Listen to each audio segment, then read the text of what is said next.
welcome to the show. Hopefully we get a full day here. Well, we'll get a bit more. We're starting early to make up for the lost time through bad light and rain and a lot of stuffing around yesterday, somewhere between trying to get the pitch and the ground ready for a resumption and the preciousness as ever of umpires when it comes to light. But there we go. That's what happened. We had 45 overs, really only half a day. Australia very tardy with this over rate. And Brooke and Root enjoyed themselves, didn't they, Dizzy? Yes, good morning, Jim, and good morning to all our listeners. They certainly did. And there was some indifferent bowling from the Australians, I think, overall, as Stuart Clark alluded to. Just a fraction short. We need to pitch the ball up a little bit more. So we see Carey straight up to the stumps for Scotty Boland today. Yeah, well, I don't understand some of Australia's tactics, but here we go. A slip, backward point like a deep gully. A third man covered mid-off, mid-on, mid-wicket. Too deep. Deep square leg and deep fine leg. So Boland starts the day from the Randwick end and forward he goes. Gets an awkward one and runs at the third man for 4. No one down there. That bounced. Thick edge, wide of Smith. Where's the second slip, Captain? And it went for 4. I'm with you, Jim. It's baffling, this field. 3 men on the fence. 1 slip. Keeper up to the stumps. Morning of day 2. 10 o'clock start, early start. I find it very strange. Root did play it pretty well. He got over most of the bounce and sort of steered it to where second slip might have been. And now the deep gullies come up to about 4th slip. So Boland tries again and Root goes across and behind a length delivery and blocks it to the onside. He's 76, Brooks 78. It's 3 for 215. And there might be a partnership record or two set today unless these bowlers can get amongst them. They've added 158 so far. It's been a very good partnership thus far.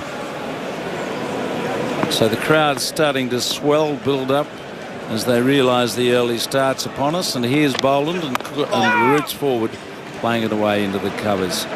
And it's a dot ball. So again, we have, alas, a forecast that suggests a little bit of rain, maybe some bad light. We don't know. That's later on. The Barmy Army are already into the orange juice and something else, and away they go. They love it. It's a moment of revelry when they arrive at a cricket match, particularly with England in such a strong position, it would seem.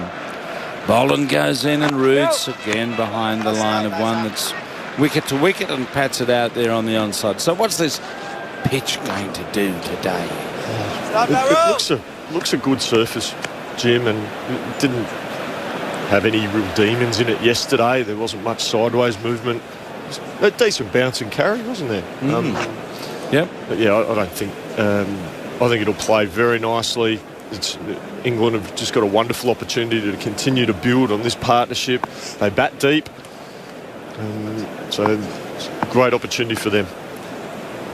Boland tries again at Root, and Root is around it and pushing it off the line of his leg stump. Just takes his right hand off the bat as he goes wobbling down to the non-striker's end on a single to deep backward square fine leg, and Stark down there collecting it. Root is 77 and Brooks 78.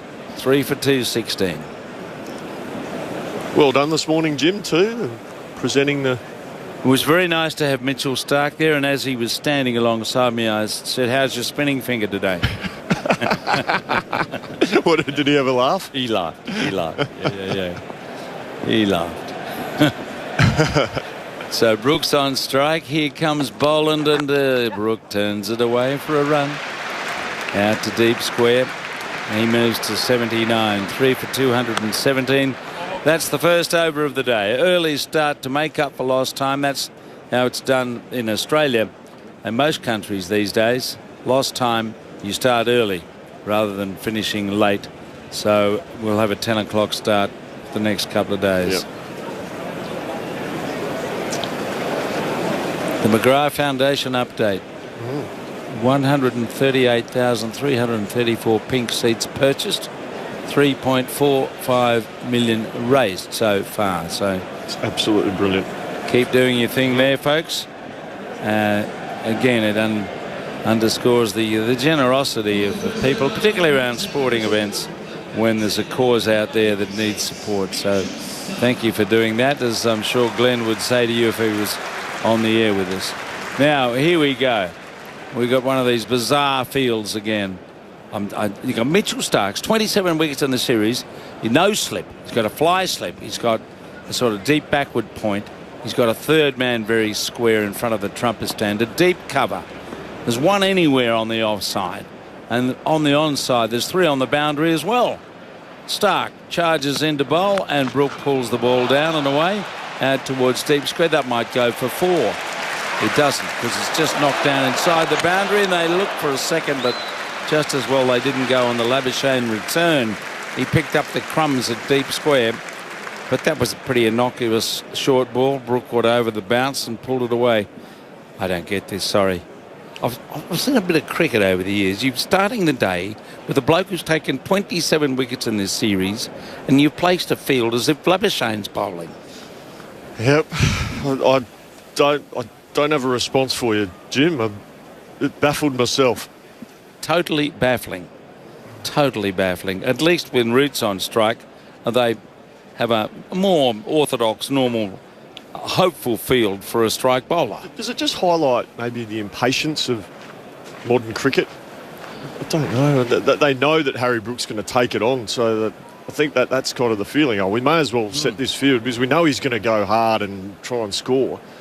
So if you just let a few go, the Australians would have to change their tactics straight away. Well, we've got a slip and a 4th slip now as Starc goes around the wicket and Root's forward defending. Ah, yes, conventional cricket. Length delivery, perfect forward defence, away into the covers. No stepping away to slash it somewhere into the distance. They could have got him a couple of times yesterday on the short one, to be fair. But if you can't get it, up near the nose or something, it's a bit of a waste. Well, that's right, because you can only bowl 2 bounces and over as well. So you have to target almost the batsman's, the right-hand batsman's left armpit, really, so you don't get called for bouncer for the over. There's a fine leg and a deep square, mid-wicket and mid-on. And Starc's bowling in towards Joe Root. Root's taking it on the bump, trying to push it behind point, as is his want most of the time. And there's a big, thick, black line on the score sheet about Joe Root's batting, somewhere between backward point and cover point. But he didn't get it there. He just knocked it into the ground. I just find it strange as well, Jim. There's just the one slip. Steve Smith's kind of at a second slip, and a Cameron Green at a kind of fine gully almost. Just think, as you said, Mitchell Starc, 27 wickets for the series. It's morning of day 2. It's an early start.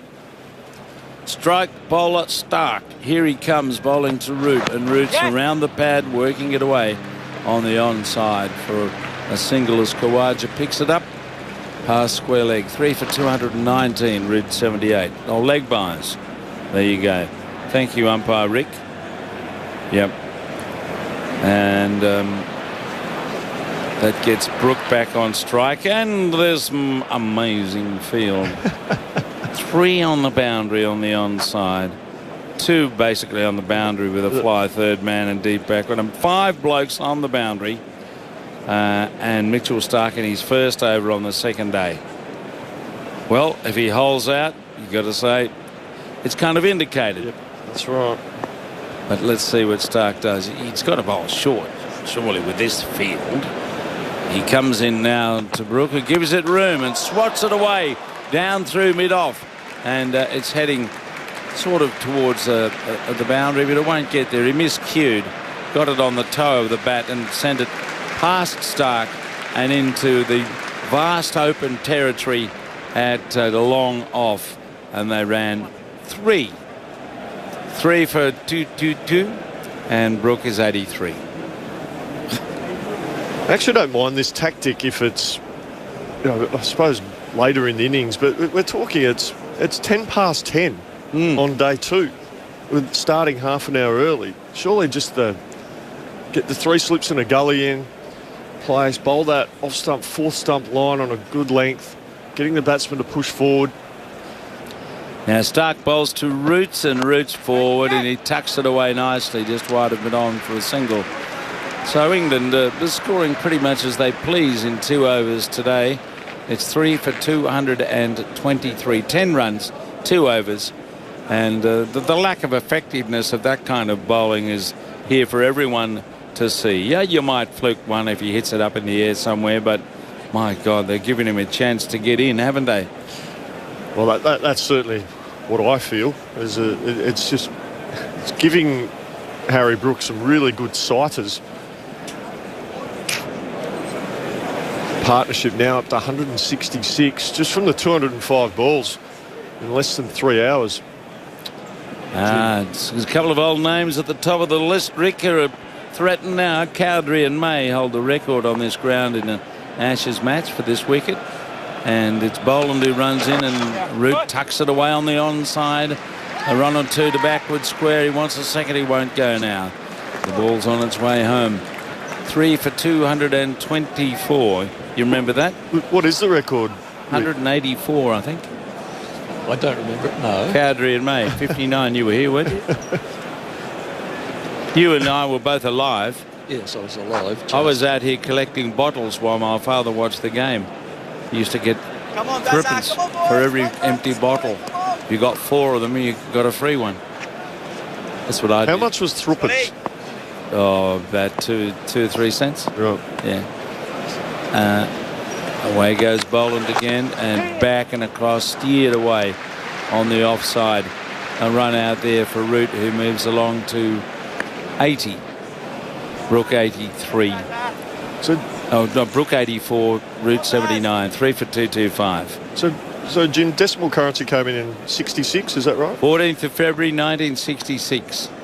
In come I'll get it in the right in a moment. It was a song they created to get people behind the whole idea of decimal currency. As Boland comes in and Root drives square of the wicket down to third man, and it's fielded out there by Weatherall. 3 for 226. So in come the dollars, in come the cents to take away the pounds, the shillings and the pence. Yeah, right. Yeah. So was there a bit of pushback at the time? Oh, there was, because there was quite a bit of controversy about what the decimal currency should be called, and the word royals, given that we were much a stronger monarchy than perhaps we are today. That was bandied around for a long while.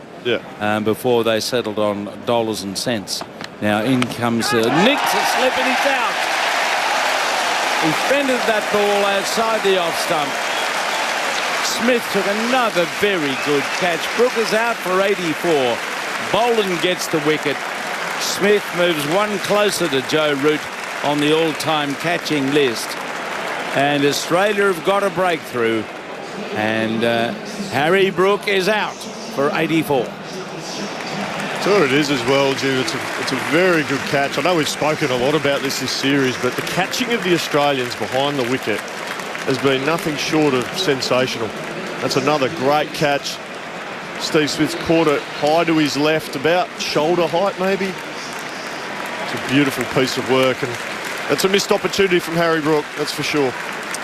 Well, it was another one of those shots played by an English batsman that I could call a Cunis shot, because it was neither one thing nor the other. He wasn't attacking and he wasn't defending. He was just poking his bat at it. Was that the former New Zealand seamer?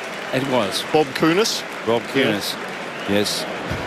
His bowling's a bit like his name, neither one thing nor the other. That was the famous old joke. And I can tell that on the ABC because we're a very open-minded audience here, despite the shaking of his head of a bloke in the back of the box. 4 for 226 if you want to know the score. Stokes is coming out to bat and Root is on 80.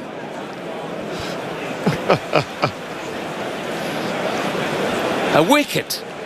My goodness. Did we see that coming? No, we actually didn't. Oh, you got to love this game. It's twists and turns.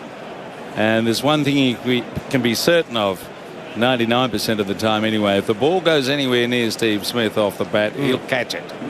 And he's taken a few clinkers in this series. What's he now? 2 behind Root on the hit parade? I'll have to check that, but that partnership of 169 was the 3rd highest by England here. Yes. May and Cowdrey 182. Atherton and Crawley, John Crawley, yes. 74 Creepy. in 95. And this one 169 to 169. Oh, well, come back in 4 years to see if he can beat the old record. It stays in place. Now Stokes watches. Bolden's in and he's flashing and missing. He drove at the first ball up on a length outside the up stump. Well, it looked like a drive. I'm not sure how convincing that stroke was, but he missed it, and it went close to the edge of the bat with 2 slips and a gully, and the crowd see the replay and give it the usual. It was almost carbon copy of the Joe Root's first delivery yesterday. He went really hard at a big drive outside off stump. His first ball. Wonder if that's just some nerves or anxiousness. A bit of in between in the head, that one. As he waits and pushes off the body, it hits his thigh pad and goes down the pitch. A wicket for Boland. Boland 2 for 57 from his 15 overs. England 4 for 226. Now, good morning all. A terrific commentary. Thank you all. Speaking of decimal currency, we think it's time the Mr. Froggy Rolling Stone story is told again. Oh, yes. There's a whole generation and more who haven't heard it. Best regards. Well, Kerry could tell it to you. Yes. He's in some other place. But if you go on the internet, I'm sure you can find it. I don't think we've got that's the recording sitting in the box, but we'll find it. Our producer, who is very good at discovering anything. Is that the Freddie Jagger joke? Yeah. Yeah. They're going to play it. Play it at lunch. At lunch. So hang around at least until lunch, and you'll get it. Yeah, it's a belter. We've got a very good, very good archivist here running the show. Stark bowling, and he bowls outside the off stump, and he's bowling to Joe Root. 2 slips gully. 3rd man cover, mid off, mid on, man in front of square, and a deep backward square. Now, Rick, you're digging some stuff here. Catches, you referred to Steve Smith's catches up to 213 now. Yeah. Joe Root, who's batting, of course, 216. Still 3 the difference. Yep. Okay. They're the top 2, Rick? The top 2. Yep. Rail Dravid is 210 in 3rd place. Yes. Oh. Thank goodness Brooks out. We can get back to normal cricket. Well, that's what it looks like with Stark's field now. He runs in at Root back and defending down the pitch. Yes. It was an interesting innings. It was the old curate's egg from Brook. Some parts of it were very, very good, but there are a few bits that weren't so good, and he got away with those. His first scoring shot, in fact, it could have been out bowled. Inside edge, past his stumps. Then that pull shot that went off the top edge between 3 fieldsmen in the deep. That's right. Yeah. That's exactly right. Yeah, he chanced his arm a little bit. Yeah. In amongst that was some absolutely exquisite shots. The boy can play. He's just got to put the numbers on the board in series cricket. It's called the Ashes, yes. Stark goes in, and wide of the off stump, he slashes to point.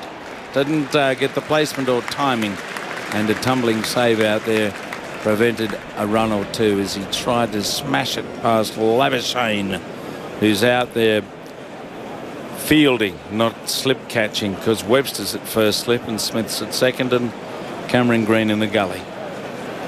So if you're just switching on, an early start today at the SCG to make up for lost time, and England have lost the wicket of Brook for 84. Boland getting his 2nd wicket, and Mitchell Stark with a sweatband on his right wrist, not on the left. There's a Dean Jones story there, as you know. Stark goes in, pitches up, and he gets a run, a quick run. Labuschagne's in, he's flinging it at the stumps and misses. And they could have got an overthrow if they'd hurried, but Stokes had overrun the stumps at the striker's end. 4 for 227. Root 81. And now Stokes is on strike to Stark. Now, how many times has Stark got Stokes' number? He's got him thrillingly in Adelaide when he knocked his off stump out. He'd have a few strikes on him, I reckon, Rick. Have at least 7, I reckon, in Test cricket. You can hear him scratching out his guard in the morning sunshine here at the SCG. And that's the way it'll be, at least for 4 or 5 hours. After that, not sure, folks. So 2 slips, a gully behind him. Stokes taps, waits, watches. Here comes Stark, and he's forward defending the ball away on the offside to cover. And Mitchell Stark has a Ben Stokes wicket 13 times, equal with Ashwin. Oh, wow. Equal top as far as Stokes is concerned. Yep. Ashwin from India, of course, spin bowler. There you go. Nathan Lyon third with 10. Yeah, well, he won't get him today. Nor will Murphy. Well, that's another story. You've heard all of that. We'll grind on and we'll keep grinding on about it. Yes, absolute sacrilege. Go in Sydney, particularly without a spin bowler. Whoa. Anyway, Stark's trying to do his job. He's charging in and almost gets through the defence there. That swung away. Just a little bit of late swing there. Yeah, that was a good one. I'm going to make way for Corbin Middlemass. It's 4 for 227. The Ashes, live across Australia. Australia versus England. 5th Test. Live from the SCG. It's on your radio, ABC Sport Digital Radio and the ABC Listen app.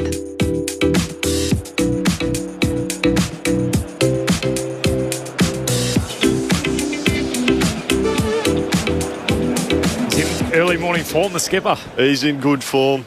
Morning, Corby. Morning, Diz. Good pre-show, mate. That was excellent. It covered a bit of ground, didn't we? It did cover Half a bit an of hour. ground. Had the McGilvray medal presentation.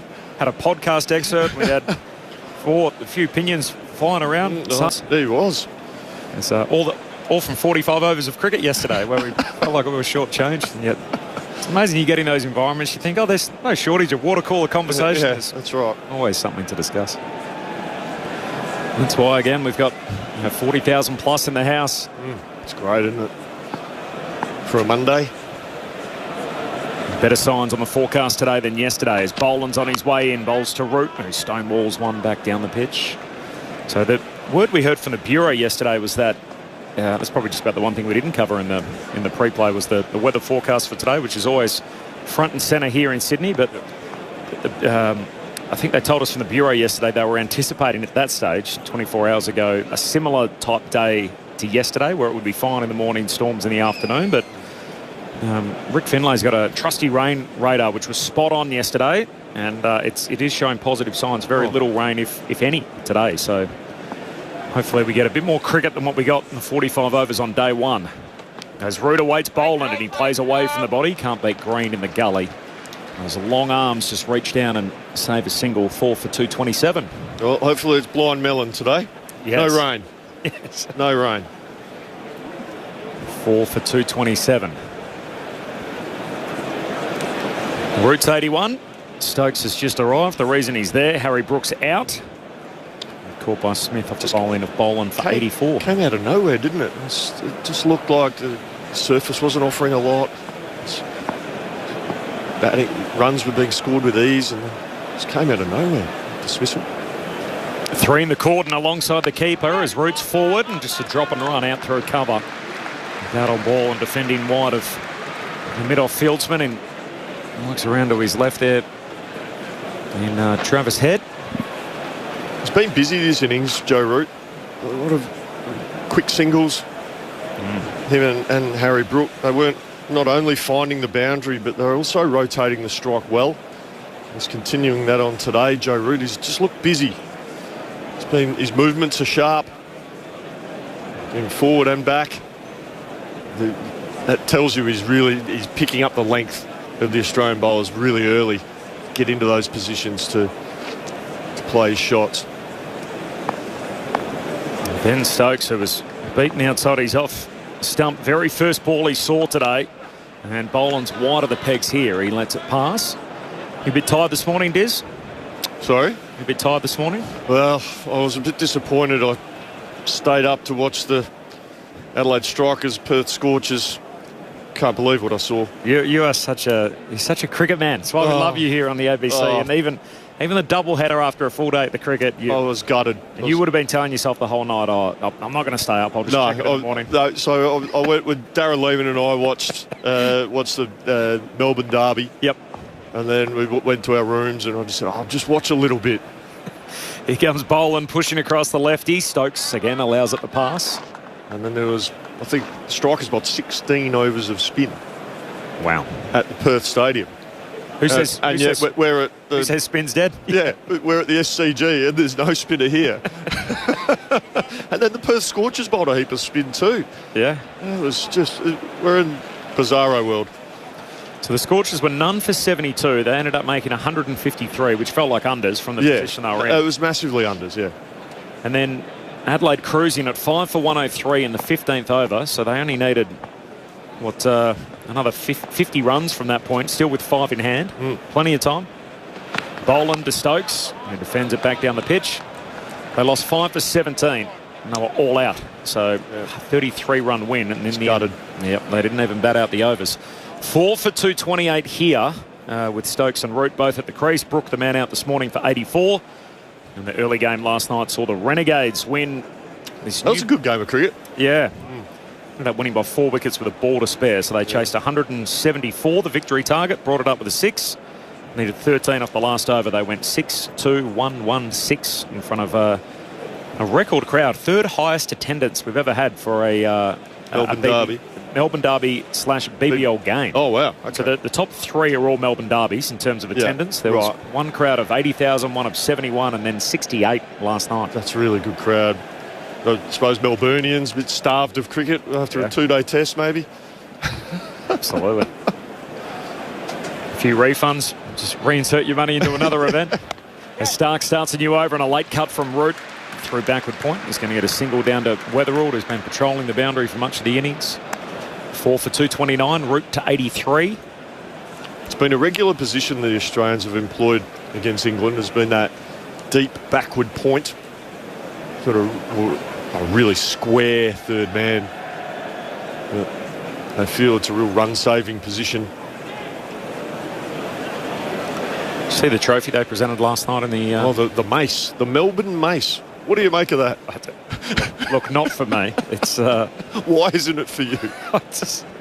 Did we need a mace as a crosstown rivalry trophy? See, Jackson Warne sprinted out, and presented it quickly before the telecast cut to the next game. That's right. Stark to his fellow southpaw on his way into Stokes, who lets it go. 4 for 229. You're not having the mace, are you? It looked a bit awkward to carry, didn't it? Like this gladiatorial way coming off the ground as Sutherland's trying to hold his bat and his helmet and all his gear. And he's also got this mace that he's running off the ground. I wonder how heavy it was. Yeah. Looked heavy, didn't it? It looked heavy. Yeah. It looks heavy. So that's every Melbourne Derby now. I think so, yeah. Because one side's got the Renegades logo, the other the Stars, yeah? Yeah, it's a beautiful trophy. Jeez. You can't hide your sarcasm at all, Corby. I like the idea of presenting something. I'm just not sure that's it. Stokes on strike awaits Stark, and he's defending out on the offside. 4 for 229, but a good night for cricket. Great night for cricket. Had good crowds at the BBL. And how many were at Perth Stadium? It's a good. I haven't got that in front of me, but it looked a really healthy crowd. Yeah, and particularly the other thing with the way the time zone obviously works this time of year in Perth, when it's a standalone game, it starts at like 4 in the afternoon. So you can imagine hot weather, have to get there early, whereas 68,000, by the way, last night, approximately, the crowd in Perth. Oh, 68? Yeah. No, that can't be right. No. It can't be 68,000. The first 68 at Melbourne. Sorry, 68 at Melbourne. I just realised when I read that out, I thought, hang on, the ground doesn't hold that many. Stark on his way in, bowls to Stokes, who lets it go. So it was over 100,000, I think, across the 2 games. Here we go, 37,643. So 37,643. Fantastic. Yep. Well done, everyone over there in Western Australia. It's fantastic. And obviously Melbourne. Yeah. For brilliant. Sorry, I was going to say that's 105,000 over the 2 BBL games. Wow. And then plus the... It's for domestic cricket. Yes. It's amazing, isn't it? 15 years ago, there was nothing in that space. Yeah. That's right, yeah. It's plus the 50,000 here. So Yeah. you're looking at, what, 155,000 people went to the cricket yesterday. Awesome. How good is that? And Stark's on his way in again. Fifth ball of the over to Stokes. He's squared up here. Flashes past the edge. The Aussies think it caught a little. Umpire's not moved. And the conference is on as Smith comes in, has a look and tees it up. So Stokes has to survive the video review. He's given not out on field on naught. What do you reckon, Corby? The Australians looked TV umpire to really director. interested. We have a player review for court. On-field decision is not out. I have checked both feet. Fair delivery. Front on, please. Stokes didn't look uber confident, did he? No. He's sort of doing some gardening at the moment, Nice and mid-pitch. slow.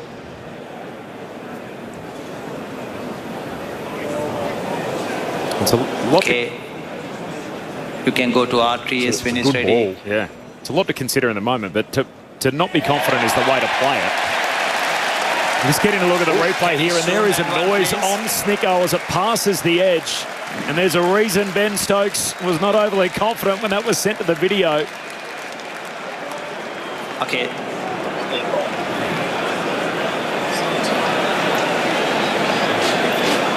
And Kumar Dharmasena, I think seeing this spike on Snicko, is going to have to give this out. The ball bounced a lot, didn't it? It's gone past the splice of the bat. Still they are calibrating stair, Chris. Still they're calibrating. So we have had issues obviously with Snicko and the timing and the match of this throughout the series so far, and so despite the little sound wave that we saw, umpire Kumar Dharmasena wants to have a second look.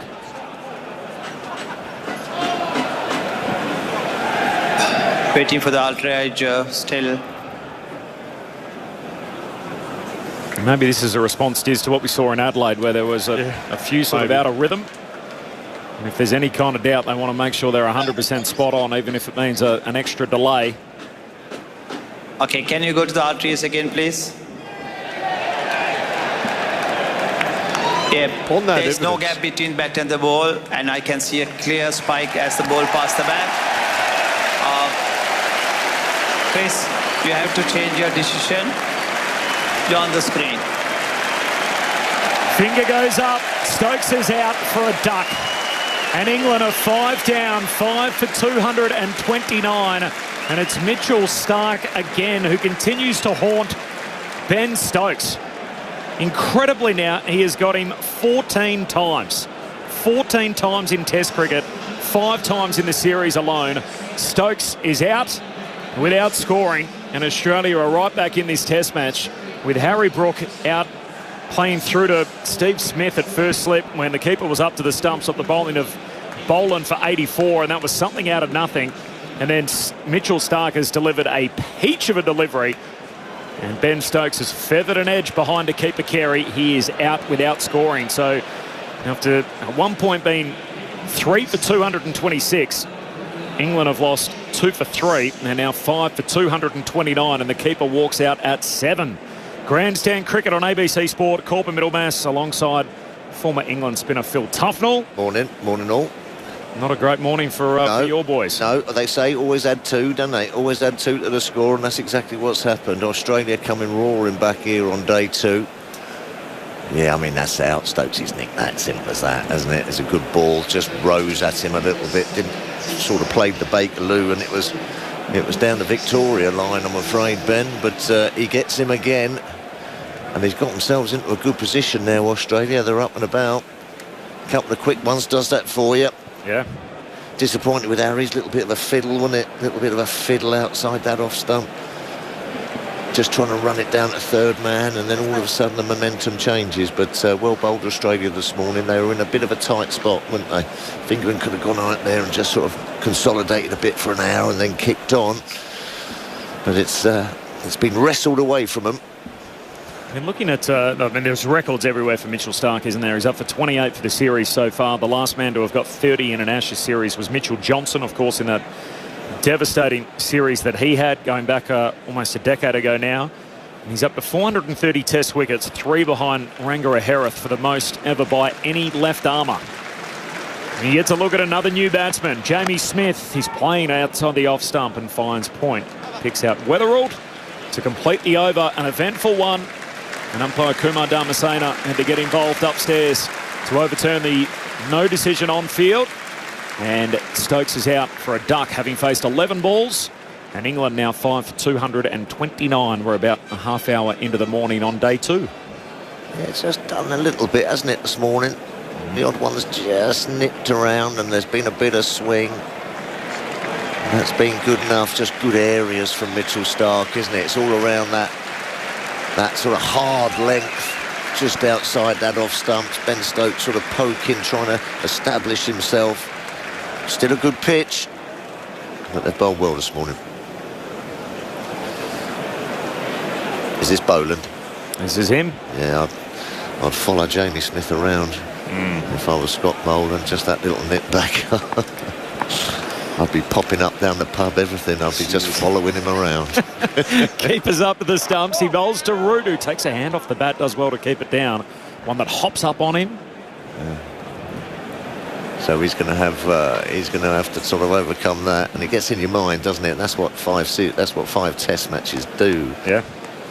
You know, you find someone in the side that you just got the wood on a bit, and Boland's got and Stark's got the wood on Stokes, and Boland seems to have the wood on Smith, so it's going to be a tight contest. Still a good pitch though, but there is that bit of sideways. Just look out for that nip backer. Smith, Root rather awaits, sorry, as he jams down on a ball on middle and off, which is out towards mid-on. Got him bowled in the first innings in Melbourne, out for 2, and he was there at the end, Jamie Smith, in that victory at the MCG.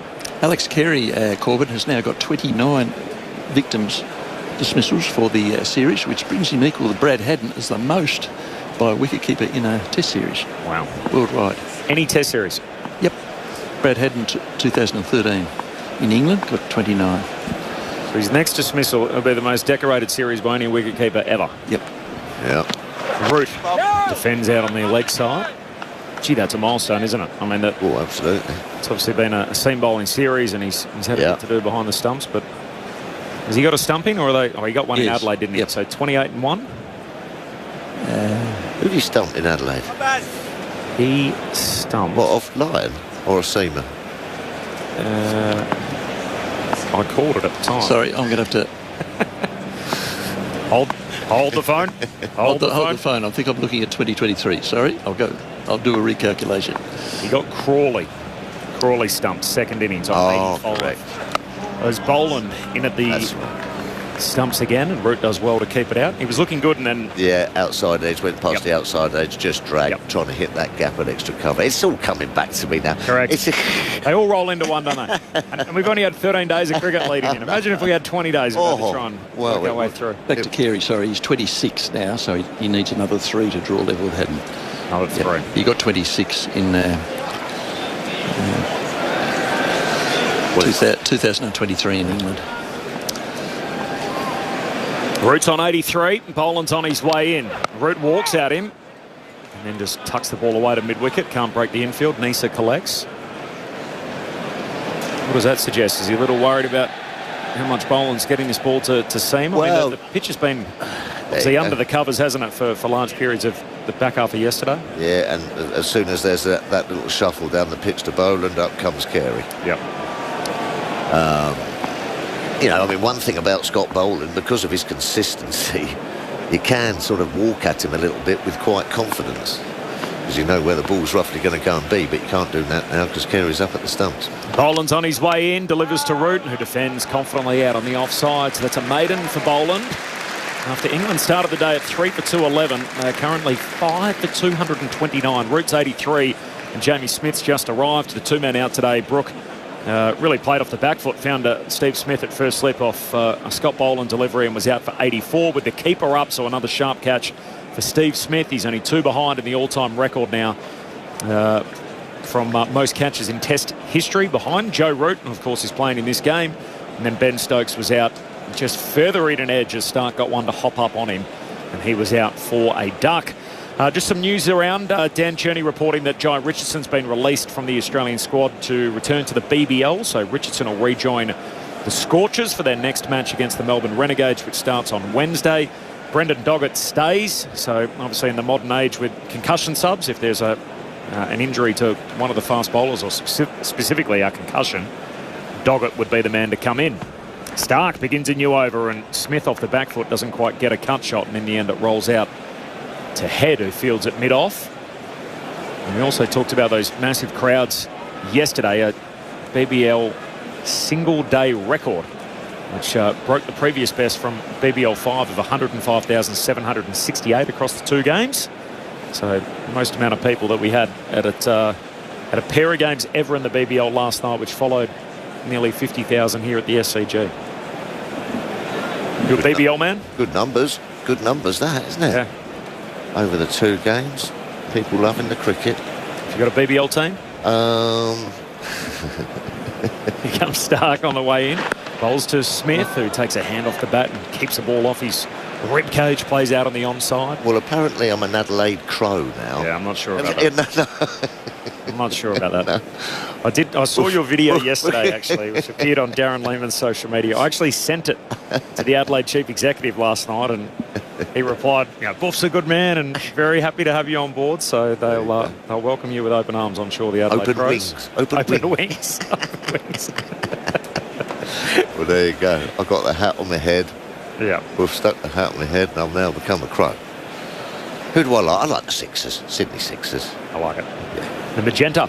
Yeah, like good colour, that. Stark pushing across Smith, who defends the ball on off stump, and Jamie Smith plays again off the back foot out towards Head. 5 for 229. You kind of lose track of it all, though, don't you? You know. Lots of teams. I'm an Arsenal man. I'm an Arsenal football man. We're all doing all right, top the league. And an England supporter. How do you go watching the Gunners out here on tour of the time zones? Well, I've lost a bit of track of it, I'll be totally honest with you. But I mean, my mates sort of text me over scores and stuff, and we're still doing all right. 3 back on the leg side here, so 5-4 field, fine legs back, deep backward square, deep square leg. Smith's on strike, awaits Stark. Again, it's short, and he just weaves out of the way, flashes through to the keeper Carey. Over his back shoulder. How would you grade his series, Jamie Smith, what we've seen from the New England keeper? Came over here with a lot of optimism and a lot of reputation. Hasn't quite fulfilled it for my money. I think I'll give him 6.5, 6 perhaps, gloves and bat. Yep. He's got the one score, hasn't he? Just the 60 that he made in Adelaide. Floored a couple, caught a couple, you know. Stark away from us. On his way in, bowls to Jamie Smith, who again plays the ball wide of the stumps, keeps it down. He first came over here sort of as, how I saw him as this sort of counter-attacking sort of number 6, number 7, who was going to really take it to the Australian bowlers. And he's just never quite got going, has he? They've had his number, as you say. Scott Boland seems to have sorted him out around that off stump, Nick Backer through the gate. Just hasn't quite get going. I mean, he's a talent, that is for sure, but like most of the England guys, just hasn't got going. First Ashes series for him, a baptism of fire as he awaits Stark. Again, he's in at the rib cage and trying to turn it down the leg side, a plainer miss, and Carey goes skipping away to take it around chest height. It's the end of the over. England 5 for 229, route 83. Smith yet to score. Phil Tufnell's hanging around. Jonathan Agnew's on the way in for the first time on the day next. The Ashes live across Australia. Australia versus England. The Ashes is on your radio, ABC Sport Digital Radio and the ABC Listen app.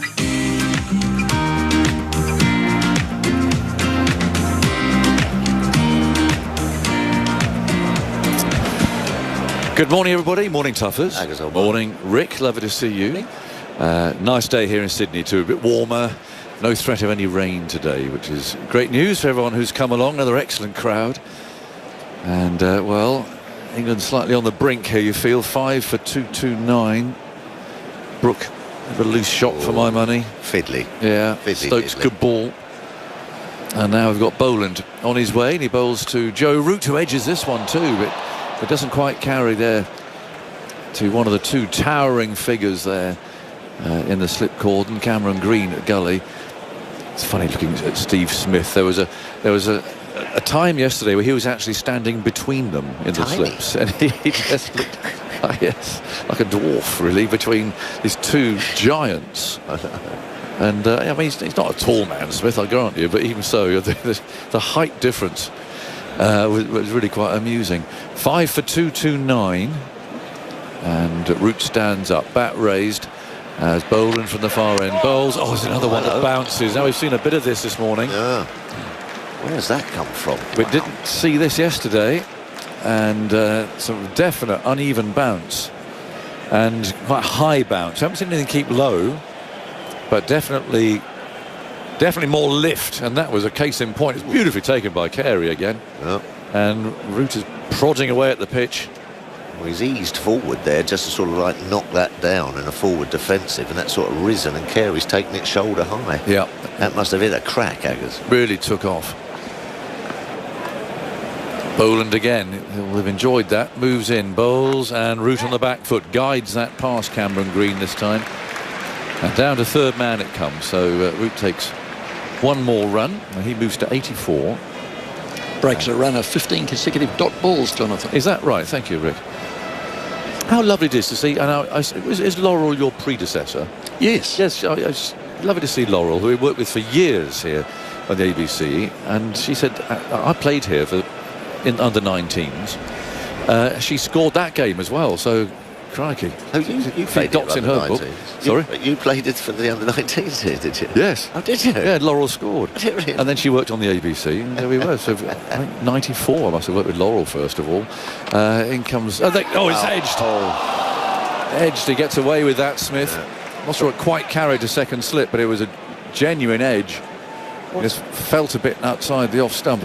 What's going on here this morning? Well, I don't know. An absolute featherbed yesterday. Yeah. Harry Brook said it's the best pitch of the series. Yeah, well, and I think it has been, but it's just started to nip around a bit, a little bit uneven bounce as well. Yeah. I mean, it's only morning of day 2.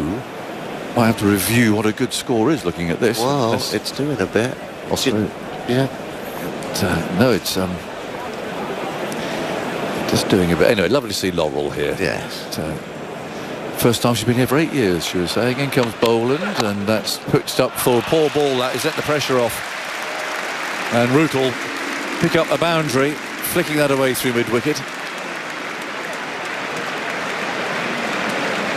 Well, I suppose, the Australians have had a day, had a night's rest, haven't they? They come back fresh and what have you. There's going to be a little bit more zip and a bit more oomph behind the deliveries and what have you. And it's now up to England to rebuild again and get that partnership. Yeah.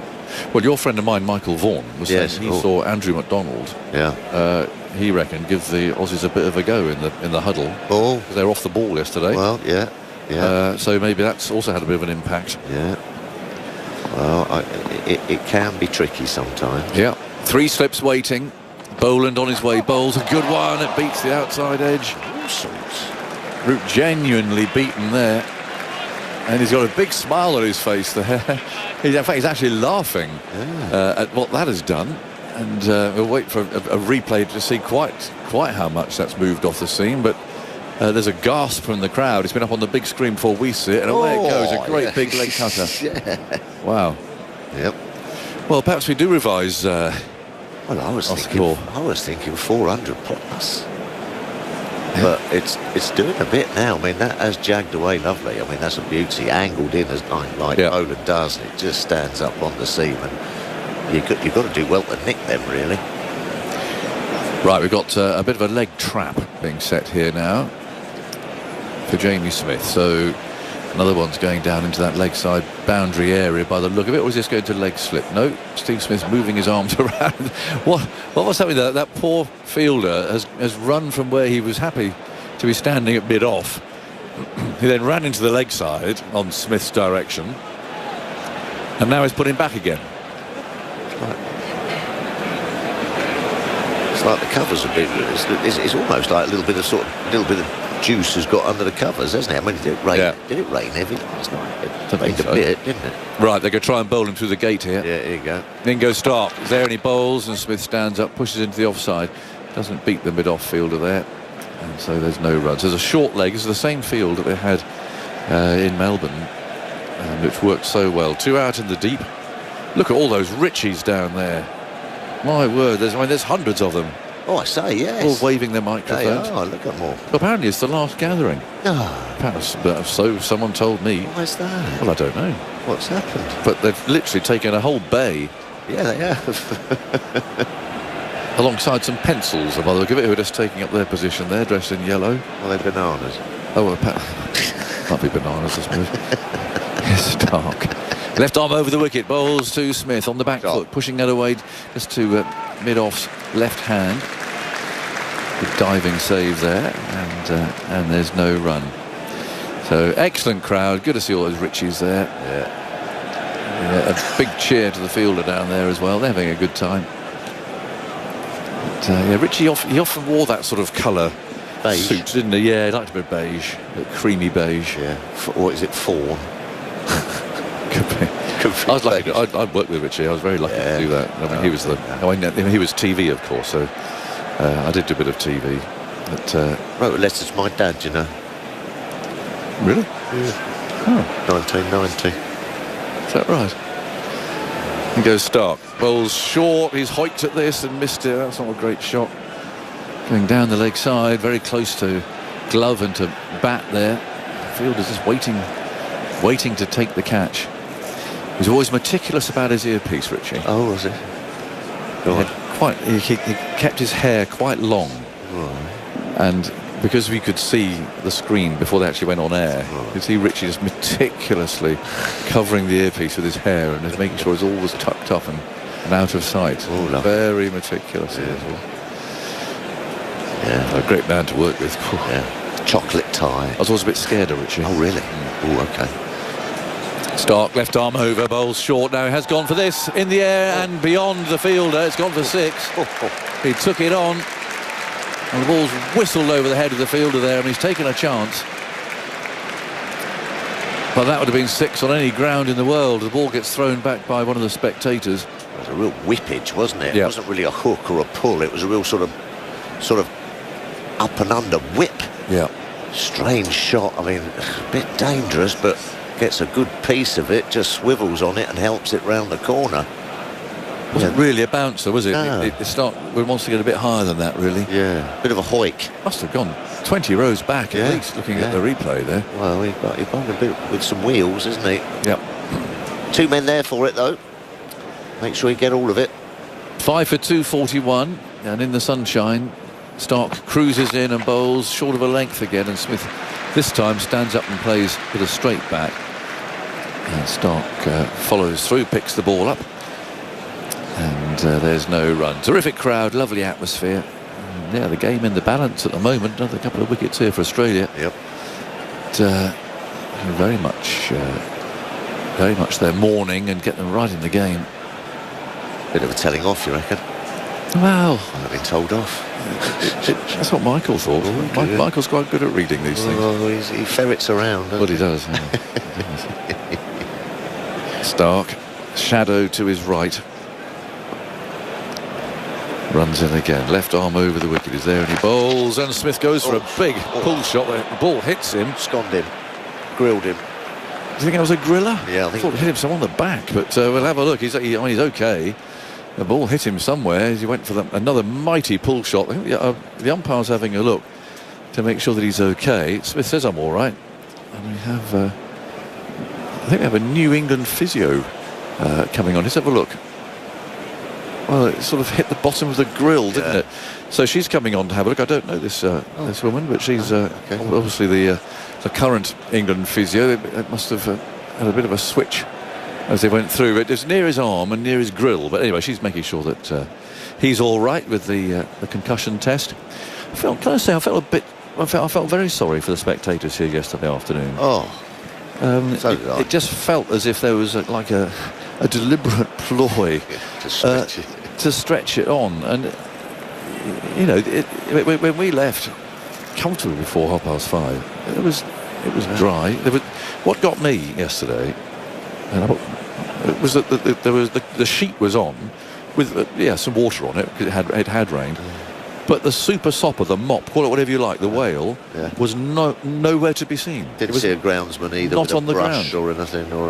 I don't know. Well, I don't know what was going on. I felt very sorry for everyone who'd paid the money. A record crowd. Yeah.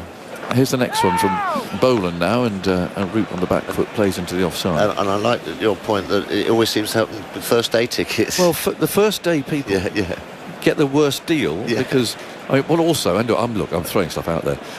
But the weather forecast for the next 4 days here in Sydney is perfect. There will be no rain. No. So therefore there is that thought, possibly, that, well, look, if we call it off now, we'll make up the time with the rest of the game. Yeah. But that doesn't help the people who've bought the money and pay the money for the tickets, who actually, if you work it out, were potentially denied an hour and a half of cricket yesterday. Absolutely. They could have made up the hour. Yeah. Here's Boland, and that's pushed away into the offside, taken for a quick single. And then there's a half an hour for the overs. Yeah. Now, I'm not saying that it didn't rain or anything else in that time. I'm not saying that they would have got an extra hour and a half. Sure. But you've got to try and make it possible. Make an effort. Well, that's what I thought. Yeah, I thought that was missing yesterday. I'm with you, John. I'm with you. So anyway, Yeah. I know there was some. If you'd been an England fan and had been in Melbourne and only had 2 days cricket, you thought, oh, we're going up to Sydney. Yeah. And then they had that yesterday. Then I think you've got a right to be rather grumpy about things. Yeah. And all the locals too, of course, have been looking forward to the day. Absolutely. Anyway, that's my high horse dealt with. Go on. Get in there. Well, yeah, no. You've got to look after test matches. You absolutely do. Here's Boland on the off stump, pushed away by Smith on the front foot. The ball rolls well on the ground up to mid-on. No, you've got to, and it seems that often in Test cricket, in particular, and I like the fact you can make up time. Yeah. But particularly that first day, if there's weather issues on the first day and the forecast for the rest of the match is okay, there does seem to be that attitude that we'll come. We'll make the time over the next 4 days. Yeah, well, I won't be here. Great now. I'll be back to work next day too. Yeah, and it's the spectators that need to be looked after well. Absolutely. The paying public. Absolutely. Boland on his way, bowls, and Smith gets an inside edge as he goes up onto the back foot. It's picked up there at point. It does seem that they sort of go out of their way to get off the pitch, don't they? In Test match cricket, we've got lights on, we've got light meters, and all, and a little bit of drizzle, and all. Let's all get off. No, stay on. We're here to watch the game, not to watch the boys go off and play cards. All right, if it's absolutely leather in it. Well, now. yes. Well, that's the point. I don't know if they would have got an hour and a half, but there was the potential there. Yeah. So anyway, there was a few grumpy people. Well, there were. Yeah. Here's Boland running in past umpire Raza. That's flicked in the air, but it's safe. It goes whistling past mid-wicket. He's given that a good punch, but it was in the air and not far away from the fielder. But Smith picks up 4 runs. Yeah, Clippington's through the leg side. Aerial again. You just get the feeling that Boland's makes Jamie Smith a bit nervous. As you say, the weight was back, wasn't it? The weight was back. He was trying to throw himself forward at the last minute, and it was just a wristy flick through square leg. Hence another man goes back. Yeah, in fact, the third man goes back as well. Didn't look, not a confident shot. No. Head over the ball moving forward. It was just a Yeah, it was definitely in the air there. Boland bowls straight past the outside edge. Smith hanging back a bit there. I think he sensed that the short ball was coming because of the field change, and Boland pitched it up. So a nice bit of bluffing going on there. 5 for 246. England lost 2 wickets today. Brook out, and also Stokes was out for a duck.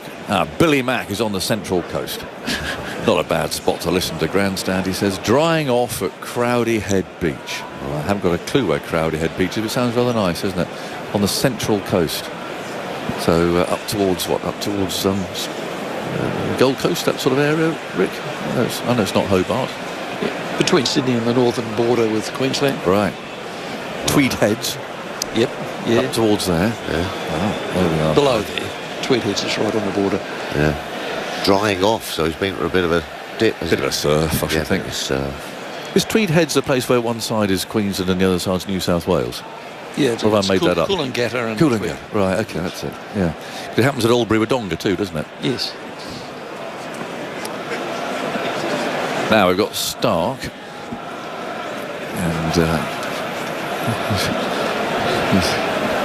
Stark's on the way. And he bowls to Root. Now it's tucked away out towards wide mid. Oh, no, they're going for a quick single. They get there as well. The throw misses the stumps. A terrific piece of backing up there from Travis Head, who rather, yes, he celebrates. He raises both arms in the air as if he's rather surprised that he managed to do that. And he absolutely threw himself there to his right. He's got the shin guards on and He he's has. got everything. No, he did well there.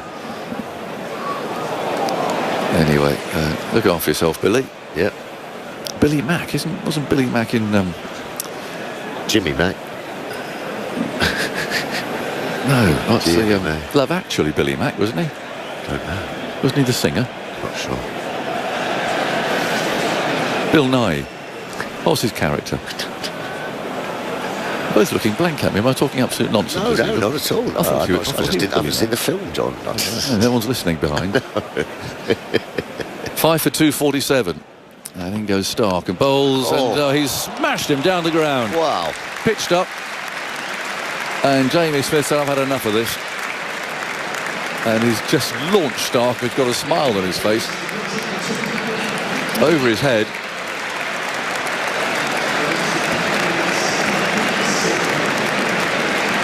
Five for 251. Well, he's picked that up from nowhere. Decent length ball just outside off stump. Yeah. And he's just put his foot down, step and fetched it, and just clouted it, absolute clouted it, middled it, straight over mid-on. Clean as a whistle, that. Wonderful shot. 250 up, 5 for 251. Bumper. Well, let's see, there's now 3 out as Stark comes in, bowls to him, and well, it wasn't as short as he was anticipating. It's rather an ugly, prodding sort of a shot there from Smith. He picks up a single, but he was expecting the bouncer there, as you were, Tuffers. Yeah. And he was back waiting for it, and Stark's having a quiet word with him there as he walks past. Yeah, well, not the best way to make friends and influence people, whacking the big quick back over his head. No. And he got one right in the rib, in the toast rack area, little rib tickler. Managed to get a bat on it.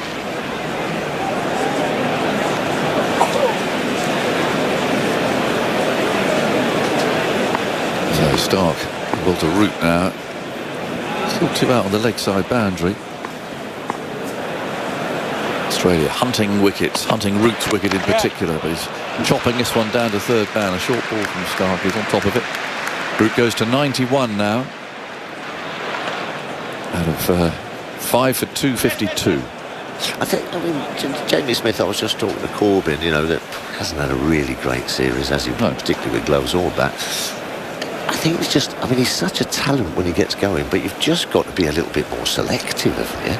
You can't hit every ball for 4. No, no, you can't. No. They're putting a short field. There you go. There you go. So what does he do now? It's easy from here to say don't fall for this, but they just seem to keep trying to take it on. I know. And so you get more of it. If I tell you something, as you said, you're a fast bowler, John. You duck half a dozen of them, and you go, "Cool, blimey, and I've put some effort in there for nothing." Yeah. So Smith on strike. Stark runs in, bowls short to him, but not bouncer length really. And Smith gets up on his toes and plays the ball into a big gap in the offside. And they go ambling through for a single. So 1 more to Smith, 17. 5 for 254 with a ball to go in over number 57. I wouldn't mind playing poker against this England side, you know. Is that right? Yeah, well, no, 'cause they're just sort of all in all the time, you know. There's not a lot of cat and mouse, Yeah. is there? Well, they might hurt you once, I suppose. Well, yeah, oh yeah, they might take you to cleaners once, but then you think you get your money back. I think you're in. So, very fine third man. 3 on the leg side boundary. 1 slip quite wide. Last ball of the over. Stark runs in, he bowls outside the off stump, and again he's forecast a bouncer there, which he didn't get, and he's pulled the ball through mid-on. There's a long chase for the fielder. It's Boland who picks up now. They come back for... They've run, I think, around 4 there, didn't they? 3. So, curious shot. 5 for 257. And Smith 17, Root 94. Double change here. We've got Jim and Stewart coming in. The Ashes. Australia versus England. It's on your radio, ABC Sport Digital Radio, and the ABC Listen app.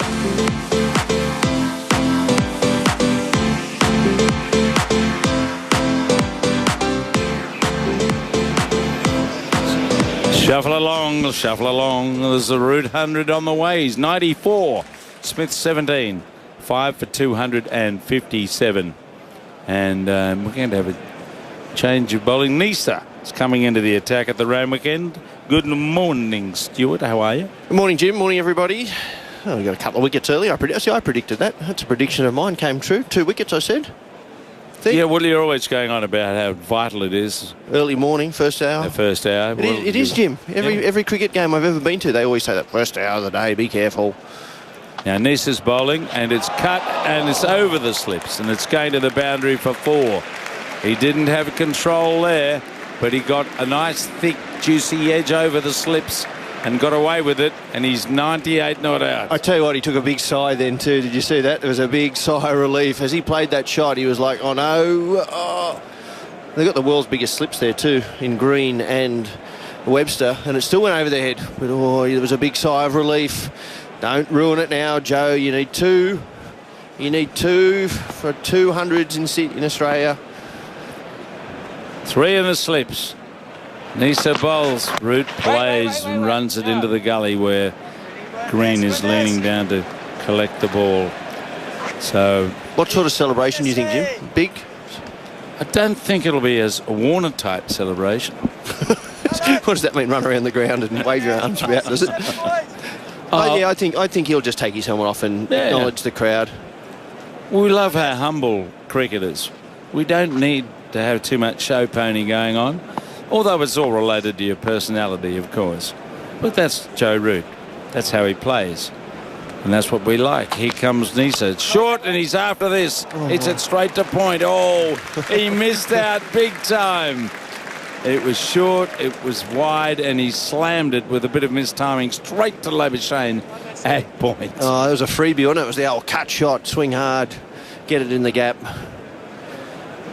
He's actually a bit nervous. You can see him just shuffling around the crease. It's a big occasion. Yes, he's at the SCG. Something very nice to get his name up on the board in the away change rooms, which is, I know every ex-player, every former player or overseas player that comes here wants to do that. Nisa in, and he tightened up, almost caught in the slips. It just landed in front of Webster, who's around third slip. He didn't have control there, but he managed to get it into the turf in front of the slip fielder, and that was another moment for the Barmy Army and their friends. He just plays with that open face, doesn't he? It's such an effective shot in England, but in Australia, with the extra bounce and the quickness in the wicket, sometimes it's his downfall. Come on, Joe, you can let them go. I actually want to see Joe get 100. Then I'd like to see him get out personally, but... Here's Nisa forward. He goes, tucks it away to the onside, straight to mid-wicket. He can't get through the field for a run or 2. 1 to come in the over. Root is 98. We started at 10 o'clock. So we've had just over an hour of play. England have lost the wickets of Brook for 84 and Stokes for a Snicko replay, a judgment caught behind, giving Stark 28 wickets. Snicko got that right, didn't it? I think so. Snicko was right. Yeah. Away goes Nisa, Root back, and he's almost bowled there as that sneaked hit the edge of the bat and was well stopped by Smith at slip. That slid through. So we've seen occasional evidence this morning as the over ends of a little bit of up and down bounce. And Root had to adjust there to the bounce of the ball. Yes, it stayed down. It came off the keeper. He didn't edge it and ended up being stopped by Smith. So we'll have to wait a few more moments for Joe Root's potential century. Did that really keep low, that, or did he just sort of move a little bit off the seam and he played inside the line? Hey, I don't know if people have been talking, but are there more Richies here today than we've seen in the... Yeah, there's a platoon over there. It's a whole bay full of Richies. It used to be a couple of rows back in the day, but... Well, I think it's their swan song. They're not going to continue as a group, but there are moves afoot around town to try and somehow keep the whole idea of the Richies going. So we'll see what eventuates. Why are they pulling? Any reason for pulling up stumps? Just had enough of it, or? I think they're getting sick of wearing all that clothing on a hot day.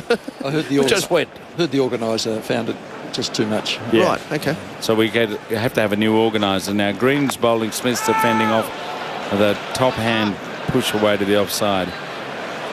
Now I think there are moves afoot around the place without me giving too much away to try and reorganise so that the Richies sustain themselves somehow. Right. But that was up near the splice. So this is day 2. What? And I'm reckoning by day 3 you're going to see more of that sort of variable bounce. Well, that's not a bad thing if it gets a bit of variable bounce as the game goes on. I got no issue with that. Yeah. Green charges in and he bowls and he's edging into the gully. Walked across, just felt for the ball, wasn't sure about the bounce and poked it into the turf. Green went a tumbling there too as he let it go. He hit the deck nice and hard. Rodney Hogg-esque. Shane Watson, he was the other one that hit the ground hard on debut. Remember him? Yeah, he used to... A lot of effort at the crease, getting over the top of their front foot, lose balance, spikes get stuck in the ground. Yes, Rodney Malcolm Hogg. Good afternoon, good morning. How are you? And back and across to the next length delivery. Smith plays it out onto the offside. Jim, the last time an Englishman scored 2 centuries in a series in Australia? How far back do you have to go? Are you going to go back to Chris Broad? No, not that Cook, Alistair Cook. Yeah, 2010-11. Alistair Cook. He got 3, and Jonathan Trott in the same series got 2. That was the series Trott. That was the first series Trott came out and had a stellar tour, and then he got Mitchell Johnson in the 13-14 or whatever it was. So yes, he took fright against Johnson, who would, which, to be fair, blame him. So did most people. Well, all of them. Now Green's bowling and on the back foot he's playing it in the air off a thick edge down to third man, and he collects a single out there to Weatherall. He wasn't in control there. So there were some signs occasionally in this pitch that the bowlers are getting a response that will encourage them. But now it's Smith at the non-strikers end, because Root on 98 at 5 for 262 has the strike. A chance of another Test century. That ball bounced, but I'm not sure where Smith was trying to hit that. That was a very tough ball to play that shot to. Green's a big man, gets the ball to bounce quite significantly. Now Green comes up to Root, and Root goes forward to drive. He's wide mid off, only a single down to Travis Head. He's 99 not out, 5 for 263, and everyone, almost everyone in the crowd, I think, urging Joe Root on to this milestone. He's nervous. you can see he's talking to the umpire at the non-strikers end. Sorry, at the non-strikers end now. He's fidgeting around the crease. He's just not relaxed like you usually see Joe Root when he walks out the bat. So Green comes up and Smith goes back and chops the ball down. Could have gone anywhere. It didn't go into his stumps. And he's just a little apprehensive when Cameron Green hits the pitch. Where's the bounce going to go? Will it be normal or exaggerated? That's the end of the over. It's all eyes on Joe Root. He's 99 not out at the SCG. He certainly is. Just trying. Nisa will keep ball in hand. He's taking his cap off and he's making his way towards the umpire. The field will go back to where it was. So there's plenty of opportunities and plenty of gaps for Root to knock the ball away and pick up a single, which is obviously what he wants to do. I'm not sure he wants to play one of those extravagant cuts or something like that. Just knock it into the gap. Smith's now brought deep third man up into the circle at a deepish sort of gully, so he's taken away that single option. I tell you, one of the features of his innings has been cover driving. Geez, he's hit some nice cover drives today. Oh, yesterday and today. He's a lovely, what do we say, old-fashioned cricketer. He's pleasant on the eye. Yeah, he gets his head over into the pitch of the ball. Here comes Nisa. He's forward, driving for a single. Down through a vacant mid-off, they go for one. They return for two. And Joe Root just punches his glove on his bat, takes off his helmet, kisses his helmet, and gently, courteously acknowledges the applause around the ground. Now there's a bit more a flash and a dash of his bat and a hug from Smith, who comes to him. And more gladiatorially, he raises his arms as he celebrates a rare century in Australia in a test match. Only his second. Well played, Joe Root, guiding England along. And a joyous moment, really, for Root when you think of all the tough Ashes cricket he's played. And now he gets another 100. Yeah, well played, Joe Root. Fabulous innings. Looked completely composed from ball, other than the first ball he faced. Neser bowls to him. He's on the back foot, hitting it straight to Labuschagne at cover. Yeah, he's a lovely player. Very pleasant on the eye, and it meant a lot to him, that Joe Root. You saw the celebration. He's not going to run around and, as you said, David Warner style celebrations. But what he will do is you could see it meant a lot to him. Passion in his eyes, the fist pump as he hit the ball down the ground, and then just his biggest challenge now is to keep concentrating, because you've seen a lot when guys get 100, especially as emotional as that one was. Can he keep going? He watches now and plays defensively on the onside. His 41st Test century, level with Ricky Ponting. Jacques Kallis ahead of him with 45, and the great Tendulkar with 51. So we'll probably go past each of them in time. He might even be back here in 4 years' time, at 38 years of age. We asked him in Melbourne post-match. We were talking about their victory, and he was kind enough to come over and give us his time and say a few words. And one of the questions was, will you be here in 4 years' time? Neser bowls to him, and he aims the cover drive. It's gone past Labuschagne. Lovely timing. Labuschagne dives and chases and stops it just inside the rope. And the result, after we're going upstairs to the third umpire to see whether there was a touch of handball and boundary, but there's 3 runs, whatever, and he's moved to 103. Labuschagne on the replay looks to have saved that by a couple of centimetres.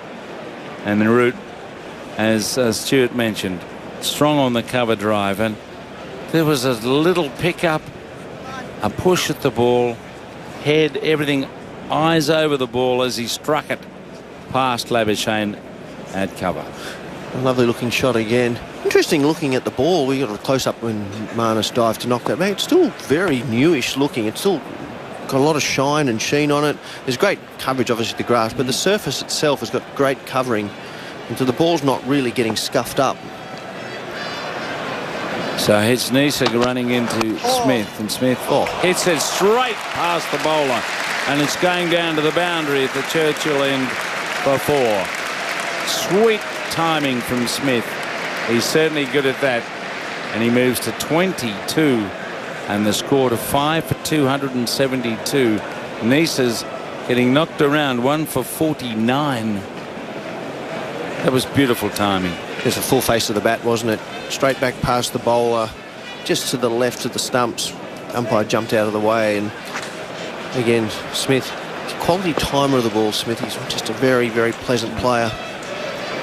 Neser again, and he comes forward to the length around the line of the off stump, and we're going to have a drinks break here because of this lengthy session of 2.5 hours.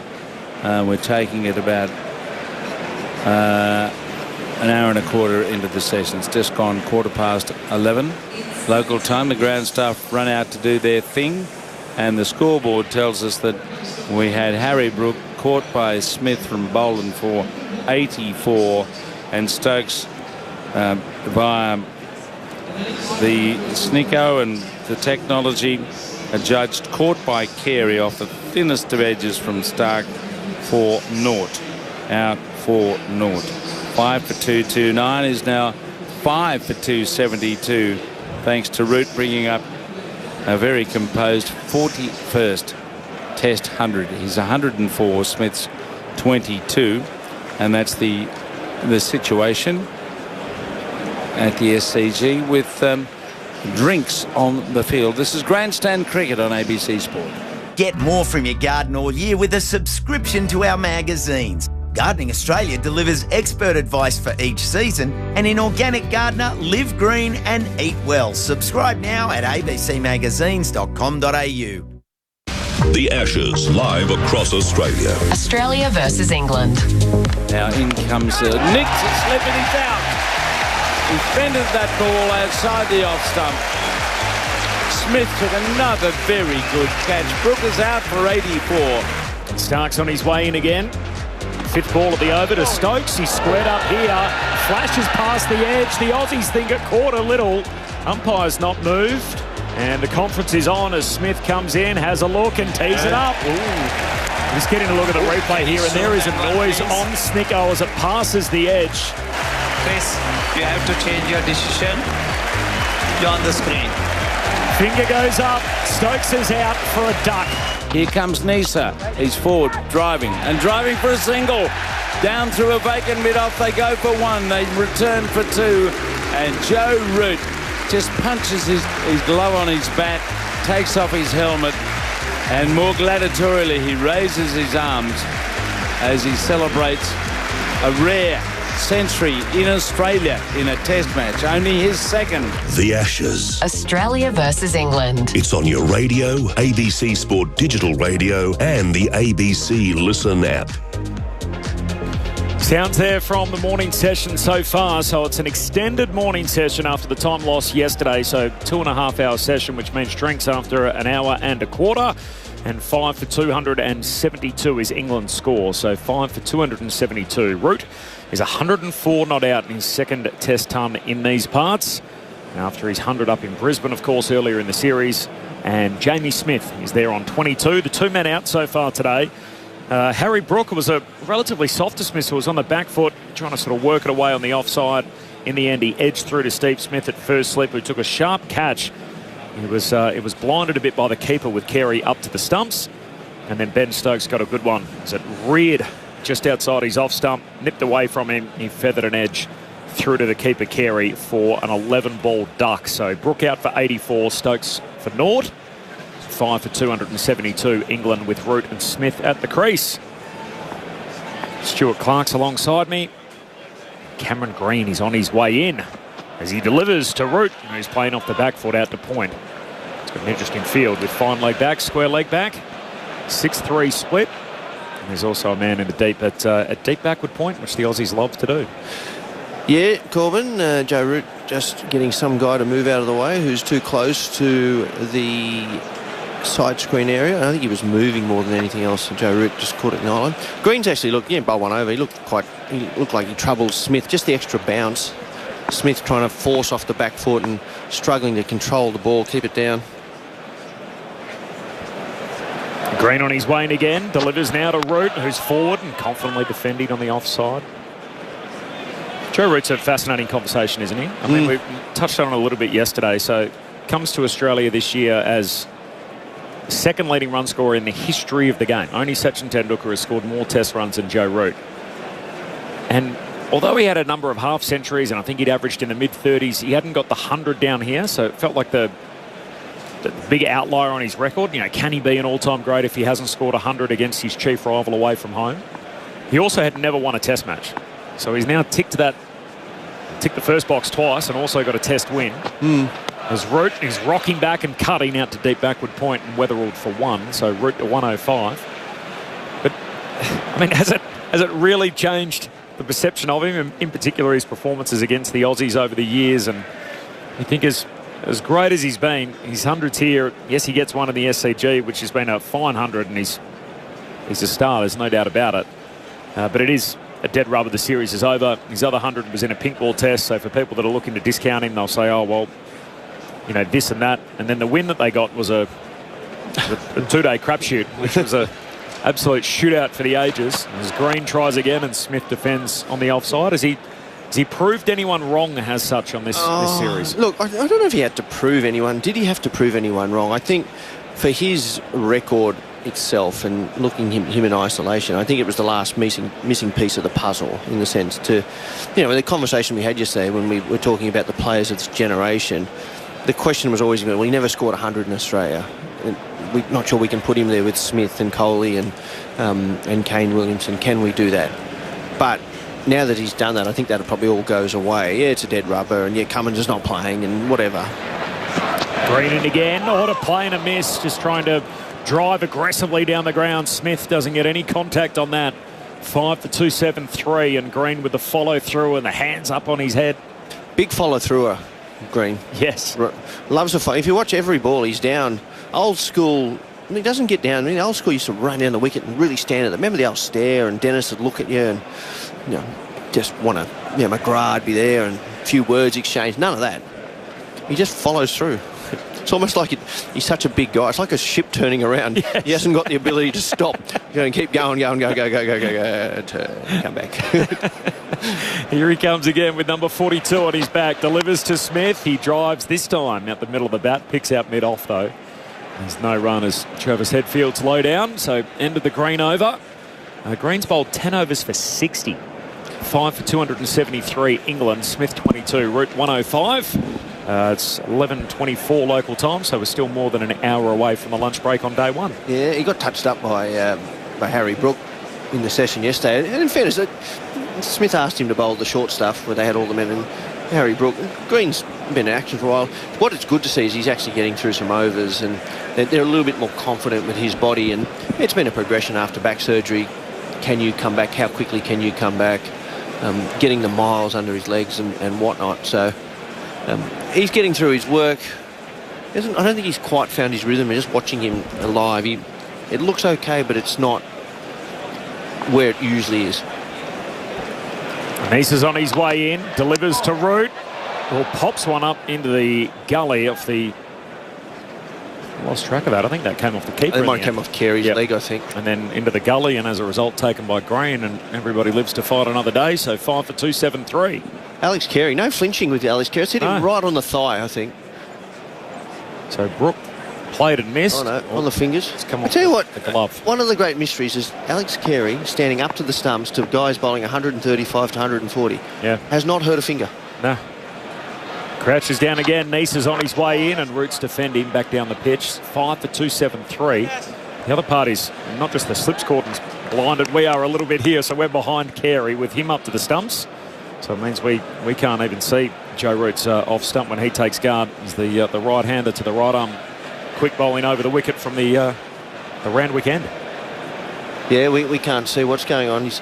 It's just it's been a courageous move all summer standing up there for Alex Carey. Any wicket-keeping, any young wicket-keeper out there and any fan of wicket-keeping. Just even talking to Brad Haddon and Adam Gilchrist out the back. Nisa to Root, miscues a drive, ends up out at mid-wicket along the ground.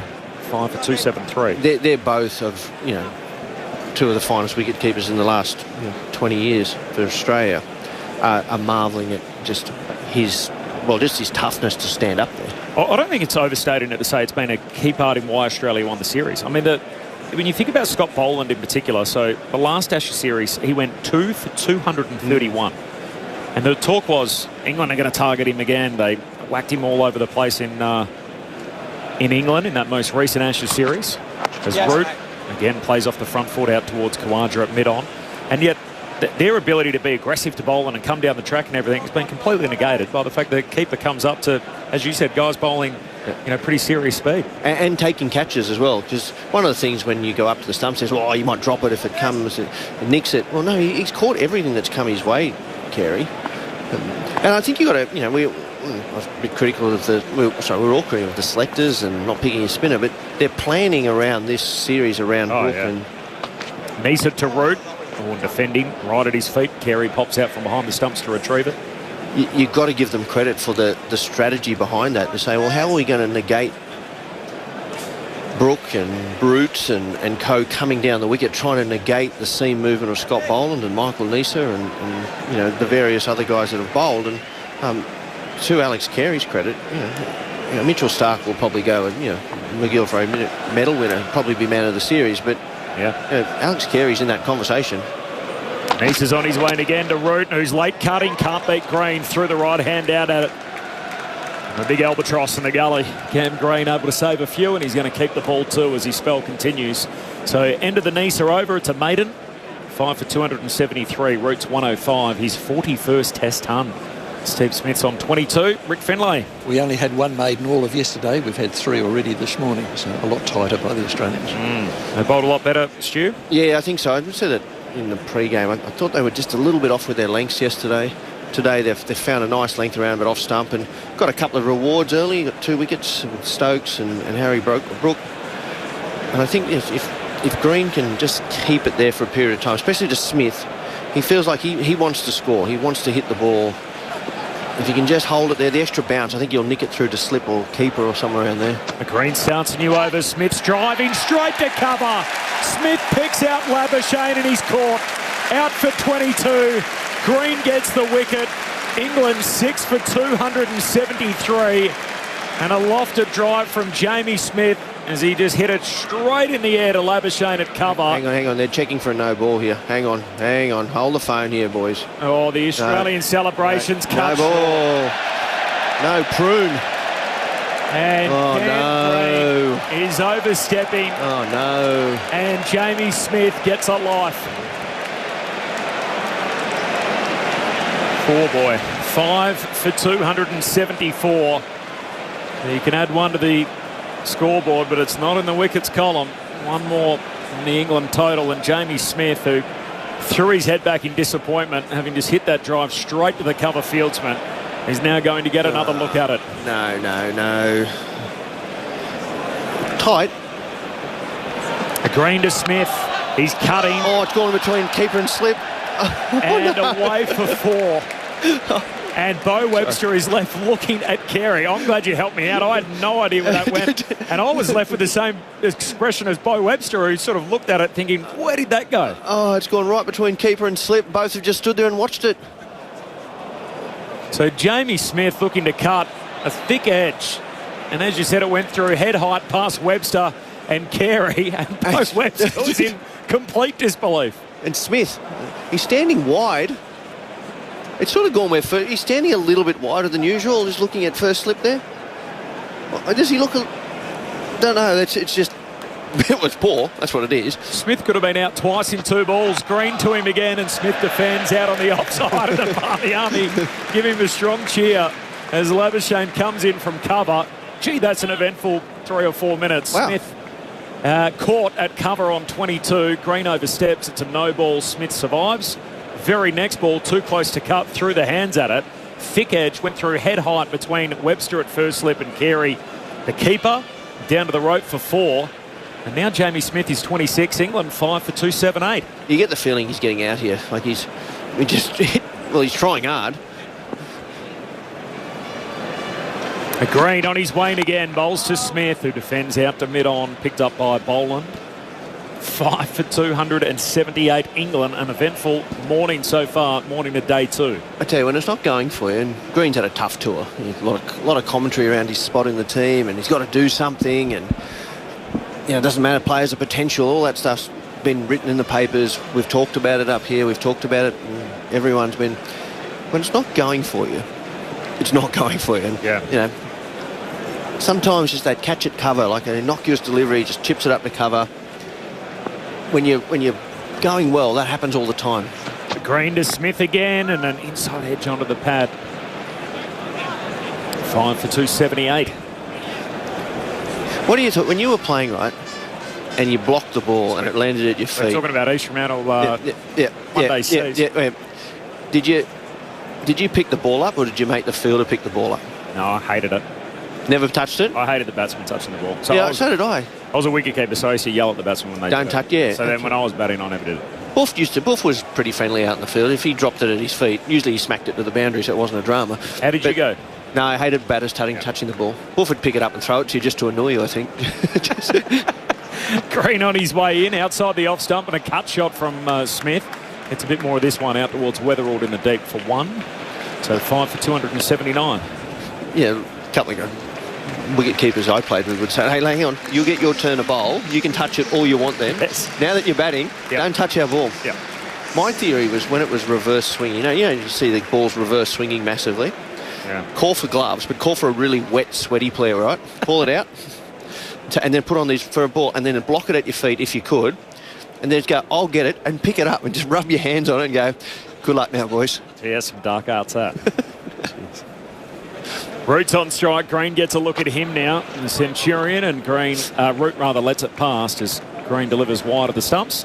End of an eventful over where Smith was out on 22, caught at cover, and then the very next ball he nicked off the back foot between the keeper and first slip. He survived that too. He's now 27, Roots 105. England 5 for 279. And that was my plan. So have a bucket out there filled with water and a pair of gloves in it, right?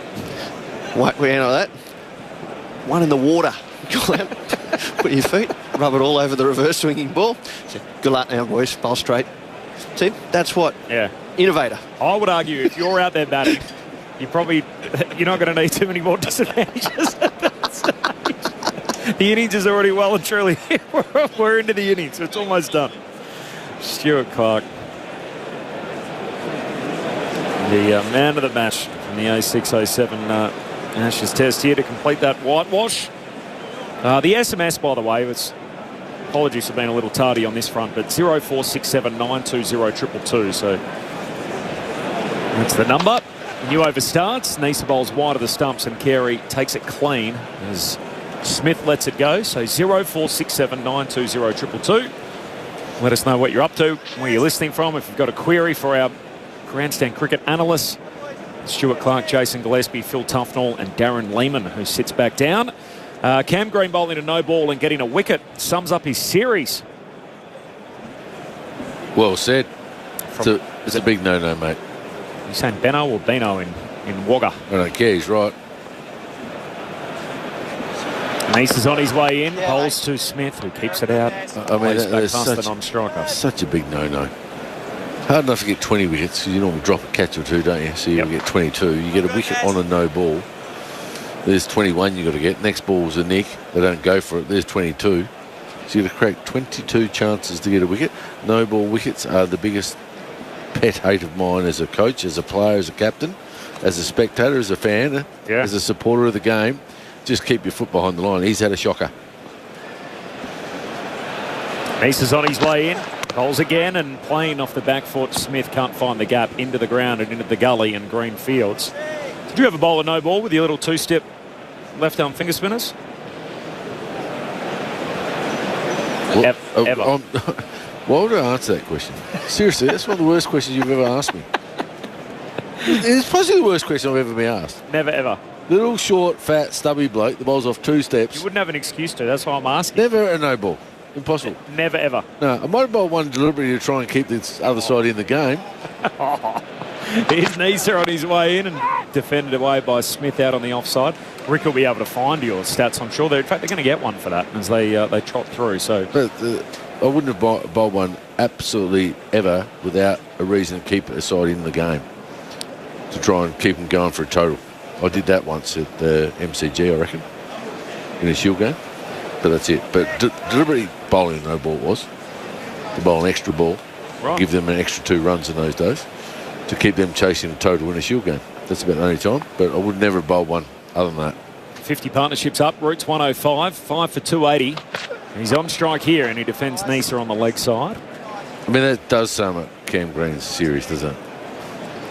Particularly when he's only bowled 3 no balls now for the whole series, and one of them, as we saw just now, took a wicket in inverted commas. Yeah. 3 no balls. There's 3 too many. Bryden Cast 12. Has he got a wicket off a no ball this series, Bryden Cast? I don't think so. I don't think we've had any, have we? I can't recall any. Whose catch was the following delivery? As Neser's on his way in, bowls to Root, who's late cutting straight to Green in the gully. I'm a big keeper catch. Yeah, you got gloves on, use them. Yep. Probably the first blemish from Carey. Obviously, Webster didn't pick it up. 5 for 280 ended the over. Root 105, Smith 28. Neither of them moved, and it went straight between them. Keeper and first slip and down to the rope for 4. Of attempted cut shot from Jamie Smith. So caught on 22 by Marnus Labuschagne at cover. It was a no ball. Very next delivery looked to cut.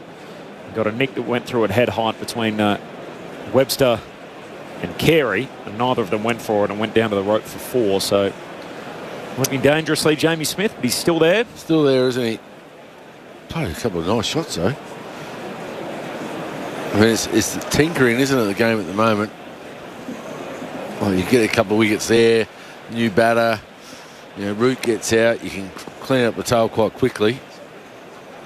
Smith's on strike here. Green starts a new over, and Smith just plays away from the body again, into the ground and into the gully region, picked up by Khawaja. It's a 450 wicket. Yeah, they want to be getting that. Anything under that, Australia back for 2 days. But if they get 450, I think it's done a little bit more. I think Australia bowled better this morning. You know, there's a couple of opportunities, and lazy shot from Brook. Brook had 100 nailed on, didn't he?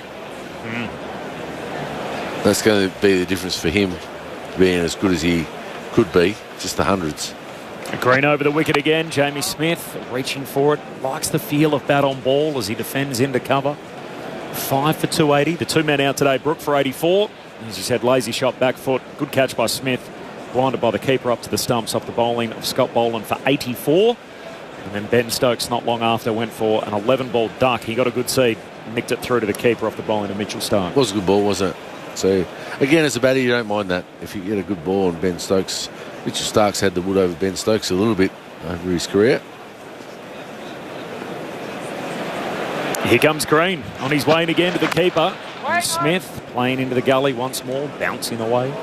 I mentioned the cricket last night, record crowds yesterday across the 2 games, so 37,000 plus in Perth and over 68,000 at the MCG. So we've never had a bigger day in the BBL of crowds for the 2 venues, plus the near 50,000 here at the SCG. What did we get yesterday? 45 here, was it? 49,574. Oh, there we are, yeah. So basically that's over 155,000 people went to the cricket yesterday. Pretty good, wasn't it? In 3 different cities. Smith's on 28. Green's on his way in again. Smith forward, bat on ball again. Pushes out the Labuschagne at cover. It's good considering they had 2 hours of happy hour here at the SCG in the afternoon. No doubt. One sporting event you might not have watched last night, Wolf. I know you were keeping an eye across the BBL and the whole day and everything else. Did you catch that the Desert Vipers Tom Moody's mob won? Are now the ILT20 champions. Yeah. On the back of their win last night. Must admit, wasn't high on my radar. They beat the MI Emirates by 46 runs. There's a lot of Englishmen actually part of that team, including Sam Curran, who was the captain. He's Green on his way in again. Full-blooded cut shot here from Smith. Out it goes through cover point, and Labuschagne runs back from regulation cover to retrieve it. In fact, it's Inglis, my apologies, who's out there subbing at the moment. So couple there for Smith. He moves to 30. 5 for 282. Team also had Jason Roy, Dan Lawrence, David Payne, I think coming to the BBL to play for Perth. Max Holden, young left-hander from Middlesex, yep, former under-19s captain. Not a bad player, actually. He's one of those blokes that selectors should look at. Okay. If they have a selector. And Naseem Shah and Fakhar Zaman, one of our favourites from Pakistan, also part of that unit. As Green's on the way in, looking to cut thick edge over the top of Bo Webster and away for 4. Webster at second slip and a boundary. Smith to 34, 5 for 286 England. And another thick edge, that time over the head and the outstretched hand of Webster. And that means it wasn't catchable because most things are in his orbit. 2 metre plus. Bo Webster, 4 runs. What are you giggling at? You. The other team, by the way, the MI Emirates, if you're keeping up with them, that had Shakib Al Hassan and Corin Pollard was the captain. Tom Banton, who's in the World Cup squad for England. So, well done to the Desert Vipers. Congratulations. Yeah, that's one more T20 tournament that's no longer running. Who is that bloke played before? Zaman. Yeah. Is it former opener for Pakistan, of course? Had him at the Brisbane Heat, couldn't pronounce his name. Egan Sloan. Here's Nisa, starts a new over, roots driving to mid-off, picked up by Starc, who fields at mid-off. Oh, he does whack him. 5 for 286 England. Jai Richardson's off to play for the Scorchers too, just repeating. Oh, they need more reinforcements, do they? They're a world 11. How do they keep their side on the salary cap? That's what I'd like to know. Oh, don't start that. Don't start that. Throw a few out there. Jai Richardson, so back to play for the Scorchers in Perth Wednesday night against the Renegades. That's good. That's good for the Scorchers and him. He's Nisa on his way in again. Bowls to Root, who whips it away beautifully along the ground. That's a shot between mid-wicket and mid-on, and that'll run away downhill, and that will go into the rope for 4 underneath the trumper stand. 5 for 290. And Joe Root, one of the all-timers, with 4 more, takes his score to 109. His second Test ton in Australia and counting. Beautiful shot. He's played really well this innings. He's played well all series. He's Cummins got the better of him in Adelaide. Got a couple of decent balls in Perth. Yeah, but he stood up. He needed to make a few more. He needed to make him earlier in the series. But played really well here at the SCG. Neser with the follow-up on his way in, and Root turns it away on the onside. Thought about a single, picked up quickly by Inglis. He's framed to throw the stumps down, held onto it, so a dot ball. I mentioned that game Wednesday night. It's Monday today. I know a lot of people sort of lose track of the days of the week at this time of the year. They're almost going more by the calendar, and it's the 5th as opposed to what day it is. It is, because we started the test on a Sunday, didn't we? Yeah. Unheard of. On a Sunday? Doesn't happen too often, does it?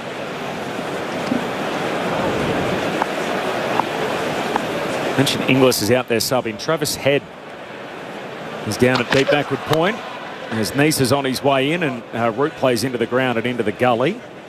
He's just straddling the boundary rope at the moment. I know the next question's coming as to who's off the ground. I think it's Jake Weatherald who's off the ground at the moment. Inglis out there subbing for him.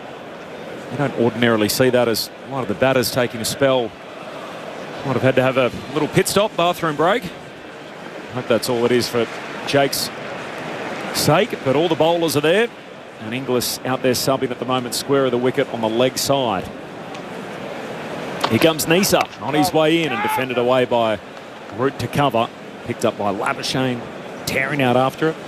Derek and Ann from Howard in in Queensland. It even says Queensland on the screen. Derek and Ann from Howard in Queensland. Corbin and Booth listening in the top shed to a lovely bit of cricket. Been out to the coffee shop. Now home, and another cuppa on the way. Enjoy from Derek and Ann. Yeah, they always text through. Derek and Ann, enjoy. Coffee and a cup of tea in the morning. Neser, short, hooking it away. Root, nice shot all the way along the ground. Just one out to Inglis. So another single for Joe Root. Moves to 110, 5 for 291. England at the end of that Neser over. All right, changing comms coming up. Darren Lehman sticking around. Ali Mitchell's on the way in. The Ashes 2026. Australia versus England. 5th Test. Live from the SCG. It's on your radio, ABC Sport Digital Radio, and the ABC Listen app.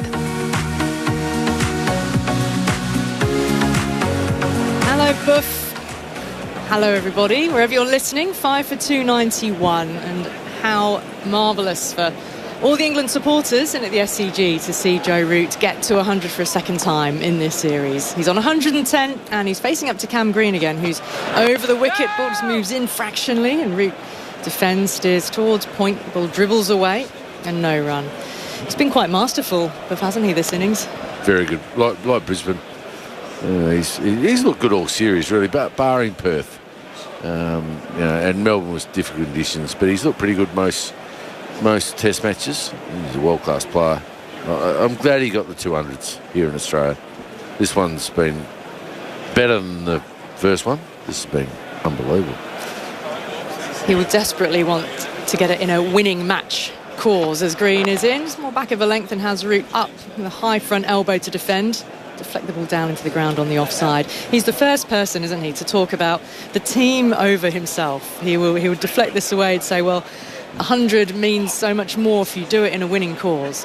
Yeah. And there'll have been a bit of a hollow feeling in Brisbane, the fact that he got 100, but then the team and everybody fell away, and yeah, it was on the way to 3-0, and the Ashes are gone, but the final test match of the series, he can go away from Australia. Sort of an underlining is his greatness about at least achieving these feats. Fuller from Green, down the ground, the on drive, really just a bit of a nudge.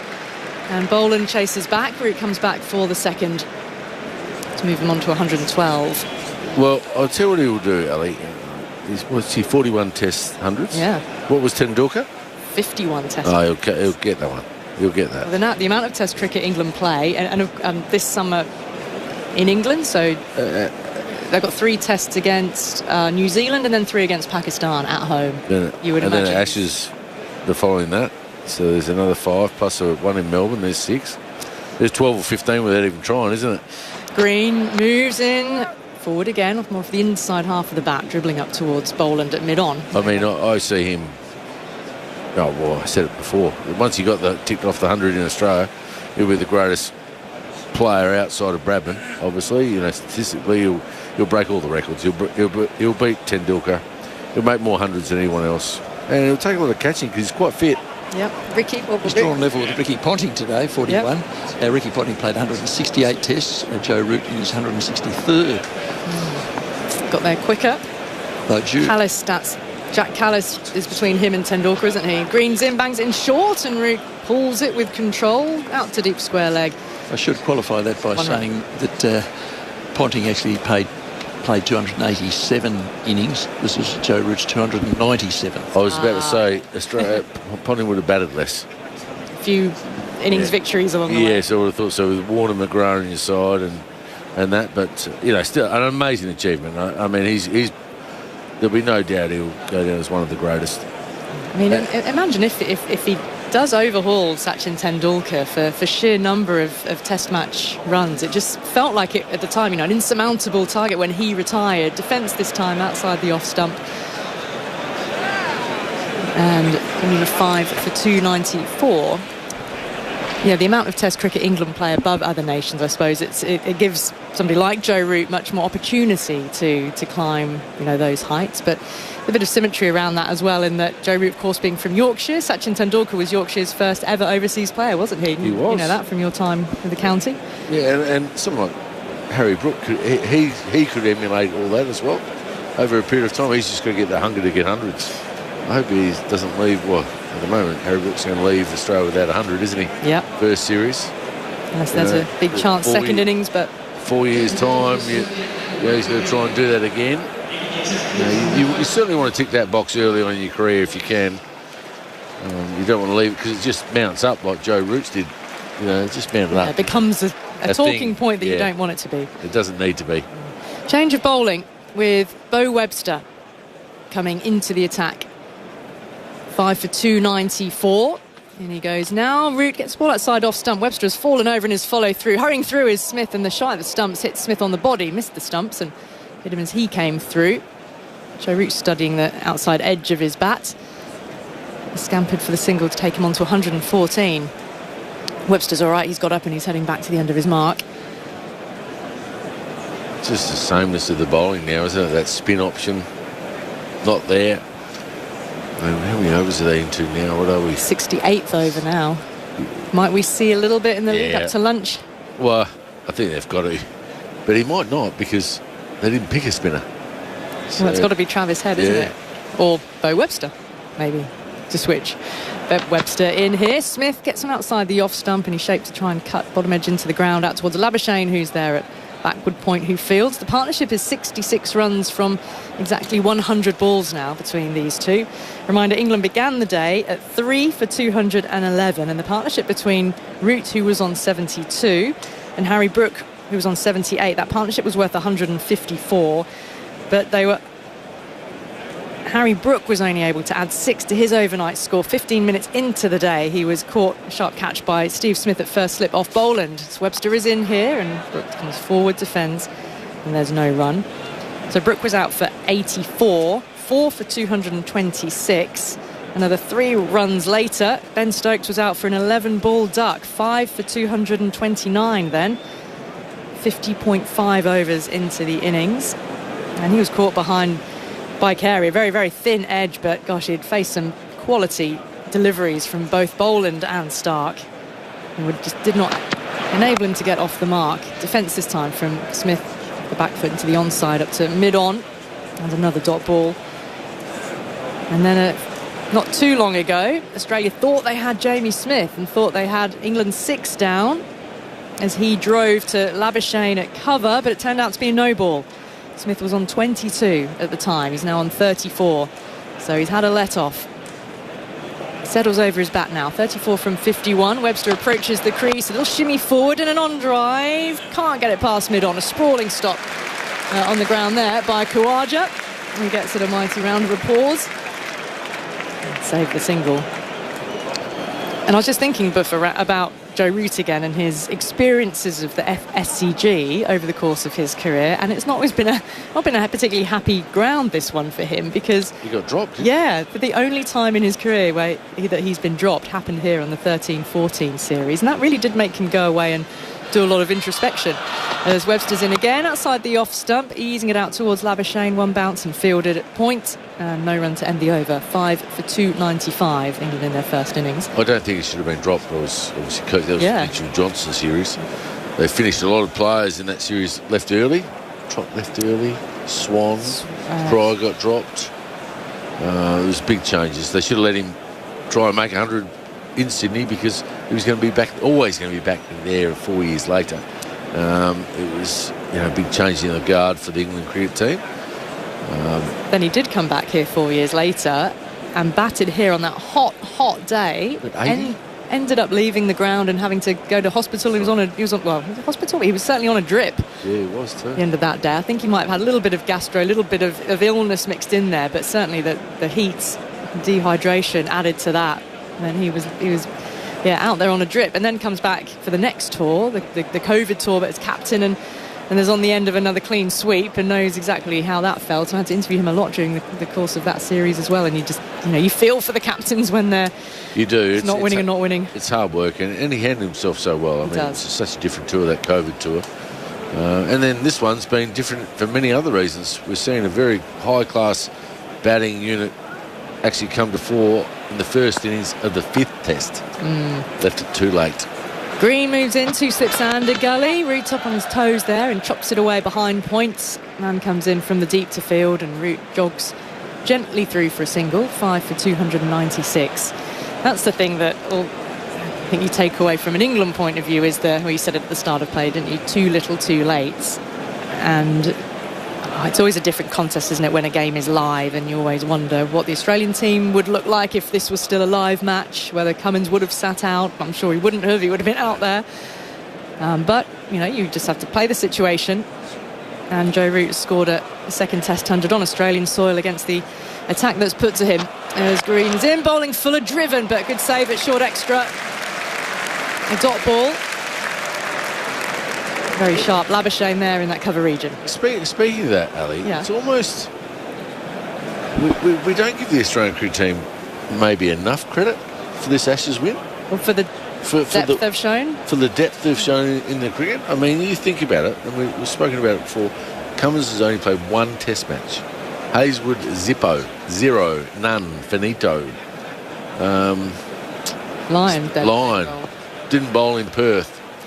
Really only played 1. 3 men back here. Heaved in the air. Got it over the head of Boland, dropping safe from mid-on. And Smith turning and coming back for a second. Well, the field was set for the short ball. Maybe it wasn't as short as he perhaps expected. Lyon only played one because Perth didn't bowl. Smith missed the test match. Kawaj has been in and out. Head's dynamic. But it hasn't been brilliant from the Australian batting order either. But having a think about it, all the adversity they've copped to go 3-0 ups was pretty good. It's a bit of both ways, isn't it? It's Australia leaning on the depth and England not being ready at the start of the tour. Green moves in, Fuller driving, but a thick outside edge down to deep backward point along the ground. Smith adds another 1 to his total, onto 37.5 for 299 England. It'll be a bit of a red letter day for them to get to 300 for just the 3rd time in this series. They managed that in the first innings at Brisbane, second innings at Adelaide. They stand 1 away from that at the moment. I wonder if they had a time again in Brisbane where they would have kept batting when they reached that 300. Archer and Root. Root got 100. One of you bowl at night. They didn't. They got through, and then Australia did the other thing on day 3. They held on, didn't they, with the tail? Then bowled more at night, and the game was over. Here's Green, and up past the umpire to Root. Gets one on the pads, turns it on the ground up to mid-on, and Boland's there to field securely. But having said that, what I'm watching from the England cricket team in this innings is exactly how they should have been playing their test match cricket. So, for me, Bazball's done. They've stopped it. They're actually playing normal cricket again. Well, it's a little bit of what we saw at the end of the England summer against India. They were playing intelligent test match cricket dialing it up, dialing it down. And it was a fabulous and really enticing, meaty series. And this one's just left us a little bit shortchanged, hasn't it, for that really tight contest. As Green is in, outside the off stump. Wasn't sure where that went initially. Root drops into the ground in front of Gully. And there's no run. Yeah, intriguing to know. End of the over, 5 for 299. Yeah, just where both these teams will be by the time they next meet in England, but then certainly back on Australian soil will look very, very different in many parts. Well, the big one will be England, 2 years' time. And I think that's where Australia will have to move quite quickly because they need to be settled. They're going to have a few changes, aren't they, you would think, in the personnel leaning towards England. Does Marnus get there? I mean, I think Marnus probably has to go back to... He might have to go to opening if he's going to make it. Yeah. He's got to get some runs, doesn't he? Green's got to get runs. Green will be there. Head will be there. Smith will be there. Webster in, looking to flick this aerially and does get it past the catcher at mid-wicket for 4. Jamie Smith uses his wrists well. Jake Weatherald was patrolling the mid-wicket region, but brings the 300 up for England. So 5 for 303. Resuming overnight on 3 for 211. They lost Brook and Stokes in quick succession. Jamie Smith now having been given a life, a wicket off a no ball, combining well with Joe Root. And there's another half an hour to go until lunch. Elongated first session on this second day. Starting to hurt that no ball now, isn't it? Because it was a big time of the game. They could have gone bang, bang. A slip in the gully with the keeper standing up. Steering it to backward point. Labuschagne looking very busy in the pickup there. Throwing it back into Carey. Yeah, Smith, I think he's going to ride his luck a little bit. Why wouldn't you? 2 balls in a row, really. 1 with no ball. Cardinal sin. Bowling no ball, getting a wicket. Then the next one, like Webster didn't pick it up. It's probably Carey's catch. If he saw it, he should have been going for it. Webster is in again as the sun dips behind cloud. Nice, mate. Easing out towards the covers. Steve Smith there at first slip. Green in the gully, backward point. Cover, mid-off, mid-on, mid-wicket and fine leg. You've got Nathan McSweeney playing for you at Northants. I have. Season, haven't you? Did you? Your team that you support now? Now, born and brought up in the county. I know. My first memories of professional cricket actually are watching Kirtley Ambrose bowl for Northants. Yeah, a flash of the white wristband. Webster in here. Carey continues to stand up and Smith defends outside off stump. I wondered whether you had seen the report in the Daily Mail, UK paper, and there's an Australian version as well, suggesting that counties will be urged to refuse to sign Australians in a bid to prevent providing Australians the chance to familiarise themselves with English conditions. Who said that? Well, this was an article that Lawrence Booth wrote. Oh, he was Lawrence. a reputable journalist. Defence again outside the off stump. An editor of the Wisden Almanac as well. Right. Says Australia's leading players could find it harder to get a county gig during Ashes summers as part of the ECB's plans to win back the urn. Well, with Australian coaches, it would be pretty hard to tell you not to sign Australians. That's a ridiculous article, Lawrence. I mean, seriously, England can come and play Shield cricket. Well, that'd be a nice reciprocal invitation, wouldn't it? Yeah. Full of this time from Webster and defended back into the pitch. He picks up in his follow-through. I'm glad I'm finished, Ali. Oh, right. Oh, that's a shame. We'll pick up this conversation for a later time. I'll finish it just quickly by saying that look, counties, you're growing the game, so it's not our fault that England didn't come and prepare. Don't blame Australian players for England's faults of not preparing properly, and now they're starting to play proper cricket because they're prepared and battle-hardened. So now you're blaming the England system for the Australian players going there to help their players get better. I don't get that. That's rubbish. Lawrence? Well, the Ashes hasn't been won. The Ashes hasn't been won in England for a long time, so it doesn't seem to be doing too much damage in that respect. Darren Lehmann there. Everybody. 5 for 303. Root on 115. Smith 41. Scott Boland with 25 minutes to go until lunch to see if he can break up this partnership. Dizzy Gillespie, you might want to pick up that point as well. Hello, Ali. Hello. Hello, and hello to all our listeners. Well, you've coached county sides and... Yes. Can you ever see a time actually when England players get a chance in the Shield? There's Boland, new over, Root's defending very gently back up the pitch. It's never really happened, has it? There has been at times. day. I'll tell you what, a few years ago, and there were whispers that Sir Alistair Cook was going to play Shield cricket. Mm-hmm. So he'd agreed to actually play for Tasmania. Right. And then COVID hit. And that agreement, they pulled the pin on it.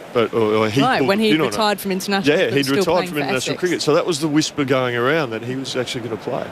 Boland with Carey standing up. Roots clips it wide of mid-on. A chase back here to the boundary. Sprinting after it. Roots back for 2. Sliding stop there. Inglis is on the field at the moment. Roots back for 3. And into the gloves of Carey it goes. But in answer to your question, England players playing more county cricket, I don't think would be a bad thing. But it's just obviously the schedules have got to align, don't they? I mean, I think they prioritise 100 in the UK, don't they? Am I right in saying that? Well, the 100 takes... Yeah, there is no... The county system in England now is the 4-day games at the beginning of the season. You move into the T20 Blast in June. Yep. A bit more championship through July. But then when the 100 is on, the only county cricket that then is played is the 50-over domestic. So actually none of your best white ball players in England are playing 50-over cricket. Boland is in, getting in behind it, one hand off the bat again, suggesting a little bit of extra bounce as Boland picks up in his follow-through. And then the championship picks up again at the back end of the summer in September. That's a pretty hectic calendar, to be fair. And I did hear the other day, just on, again, the Aussies playing in the county championship, speaking to one particular fast bowler who is looking at potentially coming back to England in the summer, but, you know, looking at the schedule and going, it's too much for my body, don't think I could do it. But the idea possibly being floated that a county could sign, say, 2 overseas fast bowlers and rotate them. As Boland's in, forward comes Smith, works it up to mid-off and there's no run. I think... I don't agree with that. My personal opinion, I've spoken to a lot of bowlers who went and played county cricket, and once they got conditioned to it, they played. I know when I played a couple of seasons of county cricket for Yorkshire, I played quite a few games, and your body gets used to bowling. It's funny that when you actually bowl cricket balls, your body adjust to it. Which, given the hectic nature of test match schedules, actually, to play, a 4-day game, then 3 days off and another 4-day game is actually what you need now in the Test arena. That's exactly right. Boland in it past the umpire, bowls to Smith. Forward again, one hand coming off the bottom of the bat. There is a lot of cotton wooling of fast bowlers in cricket, and we see it at the younger levels. I think there's not a lot of trust in coaches to manage their bowlers and look after them. I was a bowler myself, and as a coach, I'm not going to break my bowlers that I coach. It's not in your interest. But I'm going to challenge them to get better, and you don't get better by bowling less. So you've got to find that balance. Yeah, of course, if you can see as a coach if a bowler has done too much. Last ball of the over here from Boland into Smith. The back foot looking to force it away, finds Travis Head at mid-off, who fields dot ball to end the over. So 5 for 306. I'll be able to continue the conversation with Jim Maxwell. Dizzy, I'm about to make way. Roots on 118, Smith on 41. So 5 for 306. Jim Maxwell coming in for me. The Ashes Test Series, Australia versus England. It's on your radio, ABC Sport Digital Radio, and the ABC Listen app.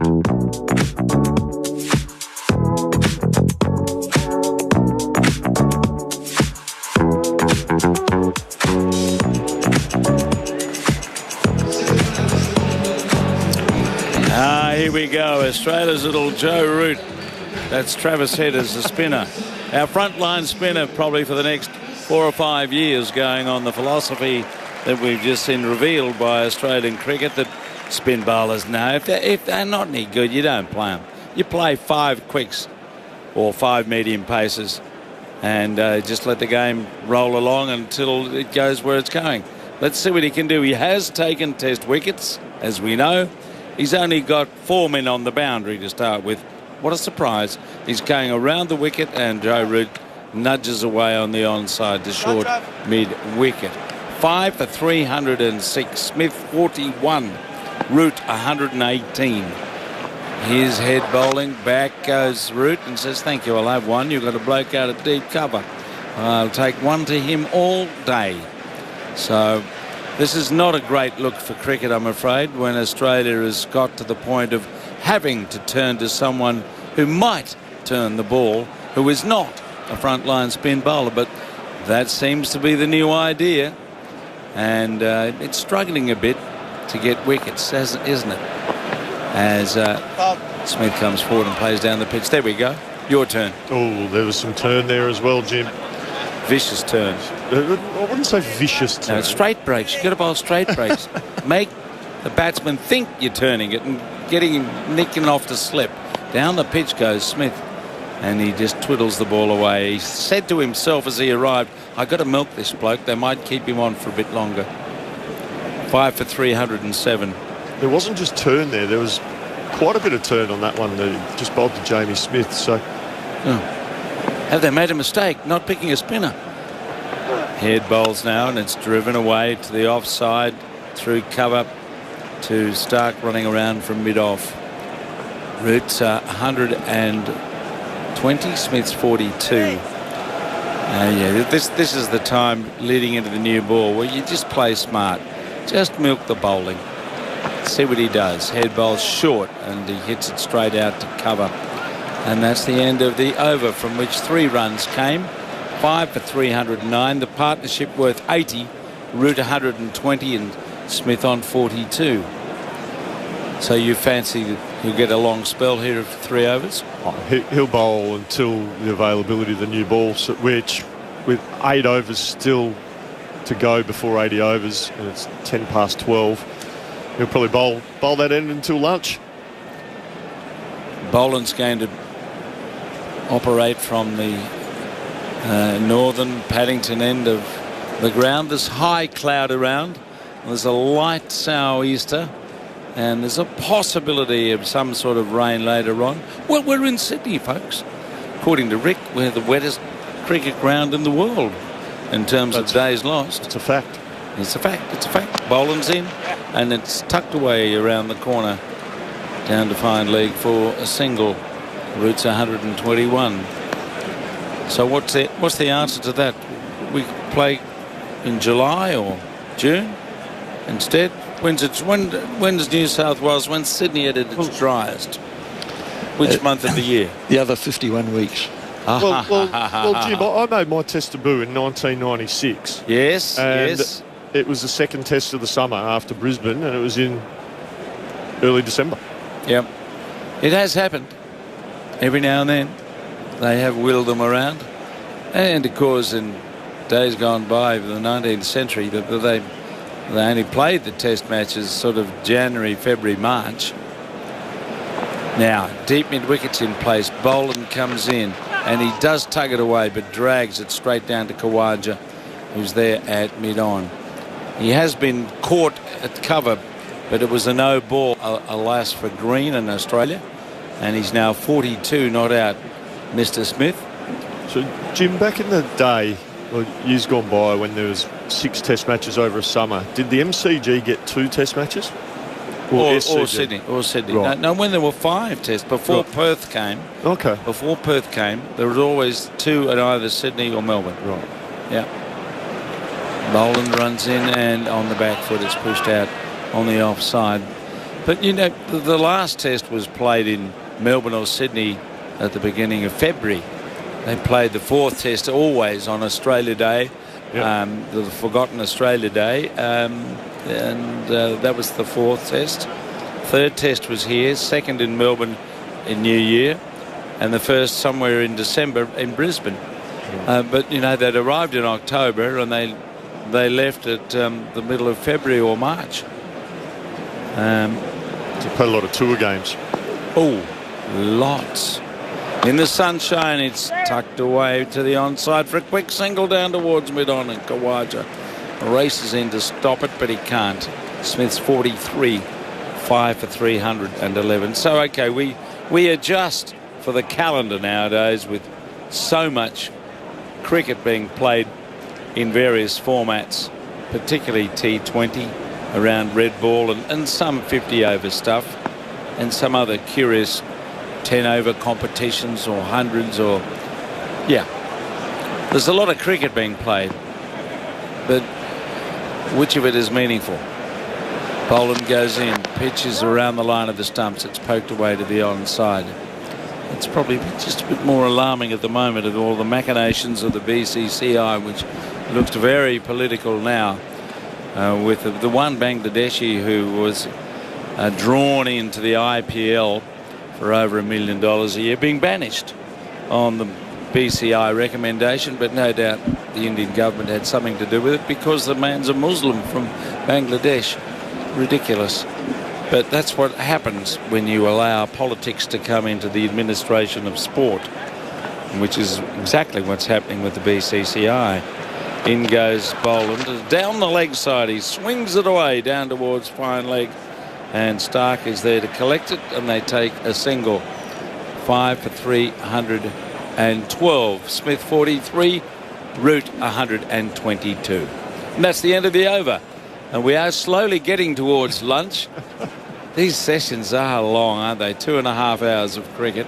And the game's moved along. Where is it going, you reckon, at the moment? Well, what's the score now? 5 for 312. England, two batters in, well established. And they'll want to go north of 400 here for sure. They do that, and I tend to agree with Darren Lehmann. Now Head's bowling, and it's pushed away by Root. Thick outside edge along the ground past slip, another single.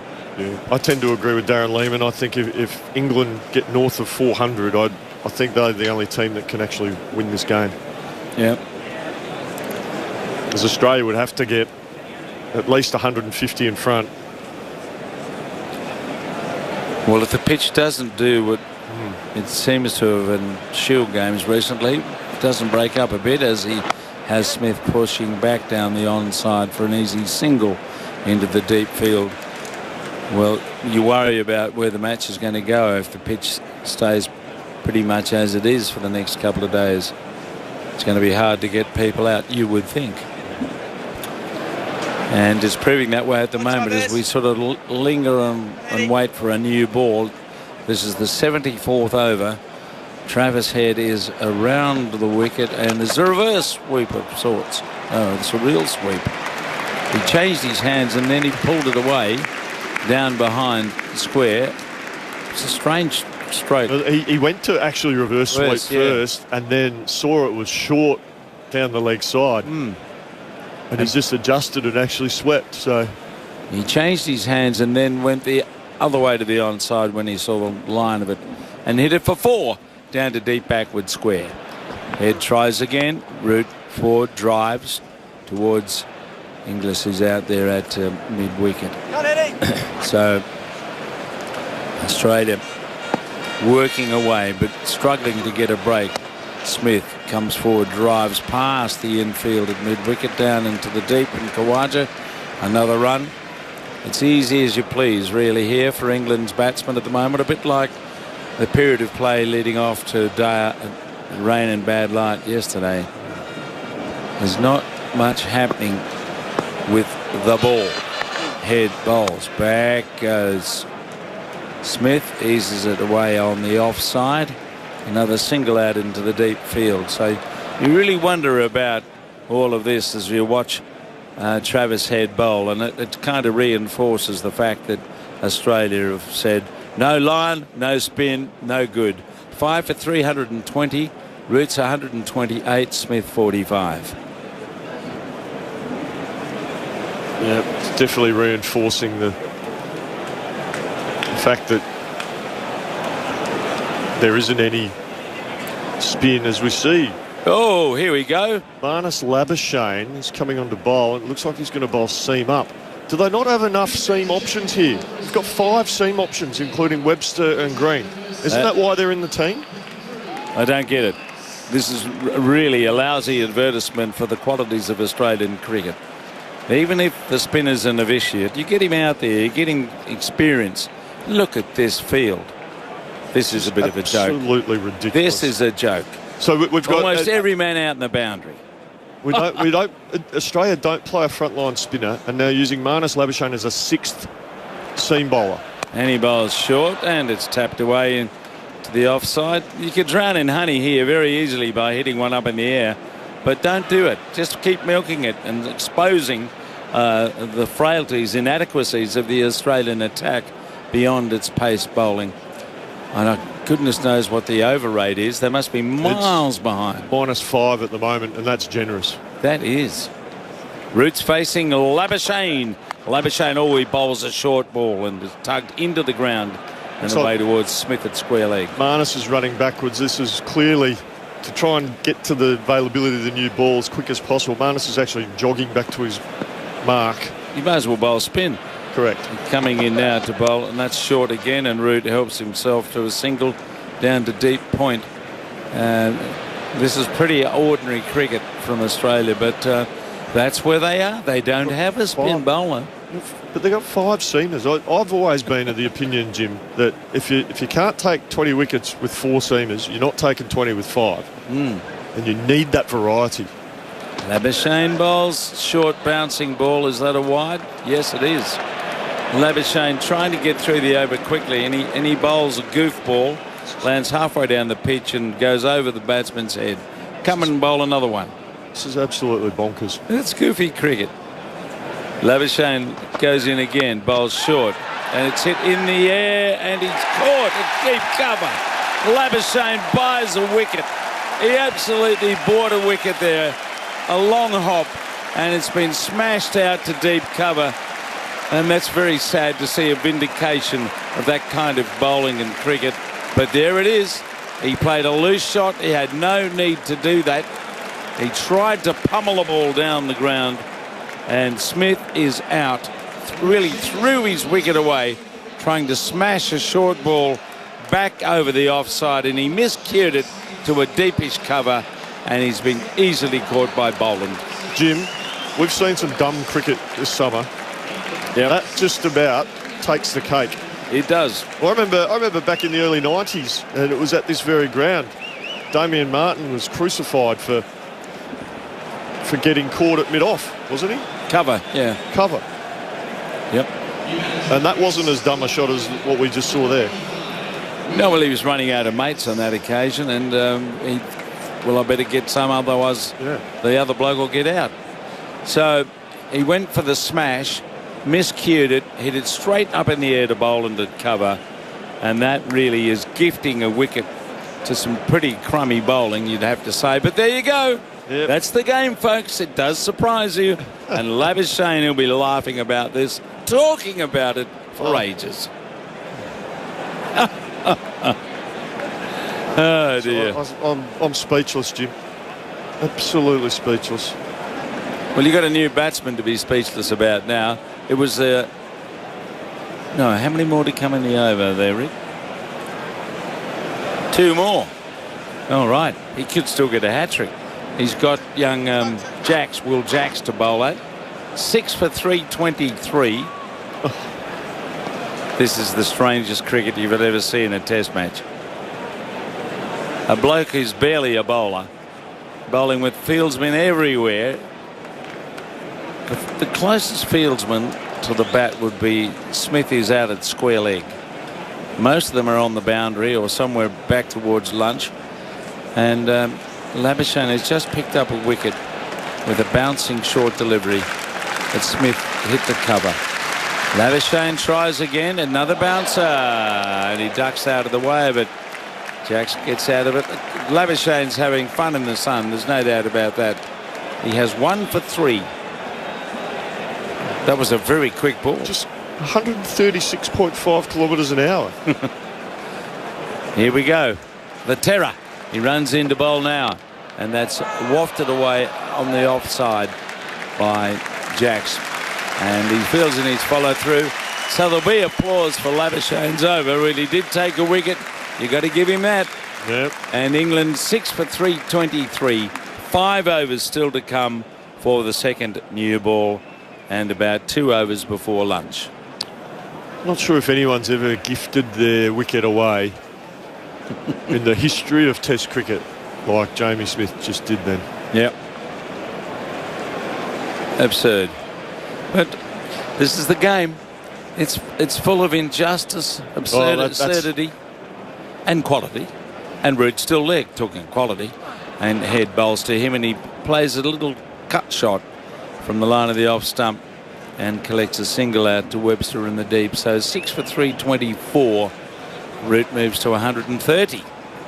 His 41st Test century. He's behind Callis now, equal with Ponting on 45, and Tendulkar 51 Test centuries. So a great little moment of reward for Joe Root. He's persevered for a long time in this country trying to score hundreds, and he's got 2 in this series. Now over the wicket, Jacks goes back to Head and pushes the ball away down to long on. Why not bring a field up? Make him have a crack or something. Oh, never liked this sort of cricket. Blokes to a slow bowler, 3 of them on the boundary on the on, 1 on the offside. He'd just come into bat. So, we'll just give him a single, get him off the mark. Head comes in and bowls tight on the stumps, and Root respects that delivery and plays it back up the offside of the pitch. So we're rumbling around towards the lunch break as Head comes up and bowls, and it's nipped off by Root on the offside. Another easy single out there. He's 131. So today, Brook out for 84. Stokes a duck, and Smith just out. How many did he get? 46. 46. Okay.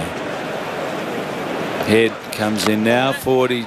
Punches it back on the bounce. Crowd catch as Jacks knocked it straight up the offside. That has just walked in at number 8, and you got 4 fielders on the fence. Head bowls again and went well outside the off stump to end the over. So I'm looking at the clock I can see over there. 3 minutes to lunch. 6 for 326. 76 overs bowled.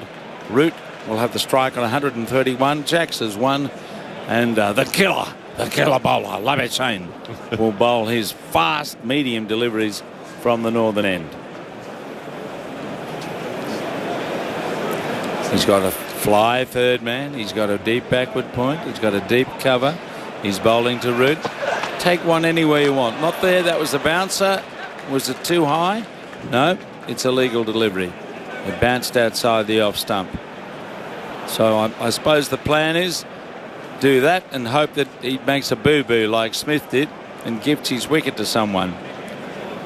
Surely Joe Root's a bit smarter than that. Labuschagne bowls. Worked away to Smith. He's out near square leg, and he collects the ball. So it's not pretty cricket, but it is what it is at the moment as we head towards lunch and the second new ball.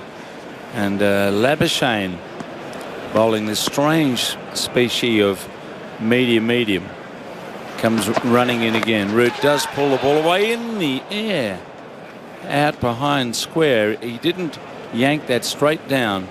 It carried beyond and wide of Smith at square leg, and they picked up 1.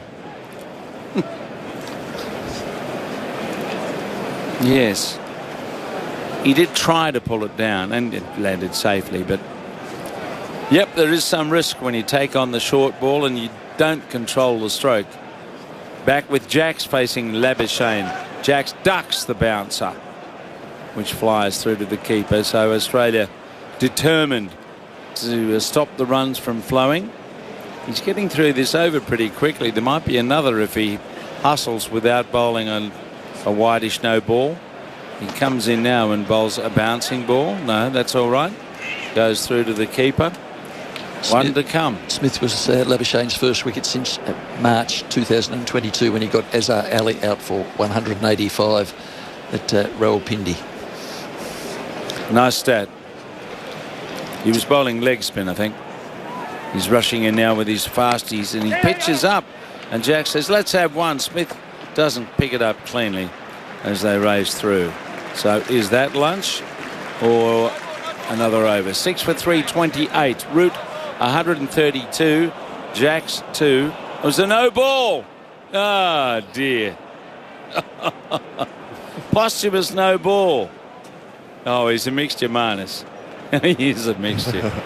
He comes up now, and Root steps away because he wasn't ready. Something was going on down behind this screen, behind the bowler's arm. And he's motioning that a door was open up above the sight screens. Yeah. And it had some glass on it and it was reflecting into his eyes. So that's fair enough, I suppose. So this should be lunch after this ball, which he bowls to Root, and Root does tug the ball down. Another bouncing ball of sorts. Really a balloon with the air taken out of it. And we'll get one more over, will we? I reckon we'll get one more. Oh, well, there you go. The clock says 29 minutes past. We're going to get one more over. 6 for 330. Root 133 and Jack's on 2. And we're going to get more of Travis Head, the new frontline spin bowler for Australia. Yep, that's what it is, folks. Sorry to be making a mockery of this, but it's embarrassing what Australia have done for this game, I think. And the batsmen should think the same and just milk it for what it's worth. A lot. Travis Head bowls, back goes Root, says thank you. He pushes the ball gently wide of English, who's at mid-wicket. Root's 134. 6 for 331. And just moving Green at backward point, and Jacks goes back, plays the ball gently along the turf down the pitch. The Barmy Army are getting hungry and thirsty. I can hear them getting into a froth of excitement down there. Yes, England's still batting, going all right. Head bowls, and he tries to drive, he misses it, and it goes through to Carey outside the off stump, maybe a little bottom edge. She is sitting behind as he tried to drive that. Now he played over it, and Head took it, and now he plays back and says, yes, I'll take a single. Bloke out on the deep point boundary. Why not? Jacks is 3. 6 for 332. So they've added 119 runs. 121 runs today. And there's a sweep from Root. Hits it powerfully for 4. Smashes it out to the boundary behind square. Root to 138. That's a beautiful shot from Joe Root. From outside off stump, just playing with the spin. There's a little bit on offer there for Travis Head, but well executed. He's not Lance Gibbs. No, he's not. And he comes in now, and the reverse is almost caught by the keeper there. There may have been something onto it to Carey, and they're asking the question here. That was the last ball of the over. What's going to happen? They're talking about one thing and the other. I think they're going off for lunch, or are they going to have a review? I'm not sure. Smith's been making inquiries. What did that hit? Was it pad? Was it glove? Somehow it was deflected. Oh, they're calling for it. Yep. We're going to have a little delay here. TV umpire director. Here we go. Umpire review for bump ball. It was an interesting shot last ball before lunch. Reverse sweep. Can you go to front on, please? Again, looking from behind the action. Clearly touched the glove. Tried to swing it away. Did it hit pad, bat, glove, anything? What? We get the replay. He goes for the reverse sweep. The ball pitches, bounces, hits his glove and goes into the ground and then to the keeper. So what's all that about? It's very strange. It clearly bounced. Clearly bounced. Yeah. Okay, some of you listening in the regionals of Australia, you are now off to the country hour. For the rest of you on Grandstand, Joe Root makes his way off with Will Jacks, 6 for 336. That was a very strange, bizarre review. Really Root was. is 138, Jacks 3, and England have put on, what were they, 3 for 211, 125 in the session for the loss of 3 wickets. Brooke caught Smith, bowled 84. Stokes caught Carey, bowled Stark, Nort, and Smith out He fell for the trick. Labuschagne had been caught by Boland for 46. So that's the situation as we go to lunch.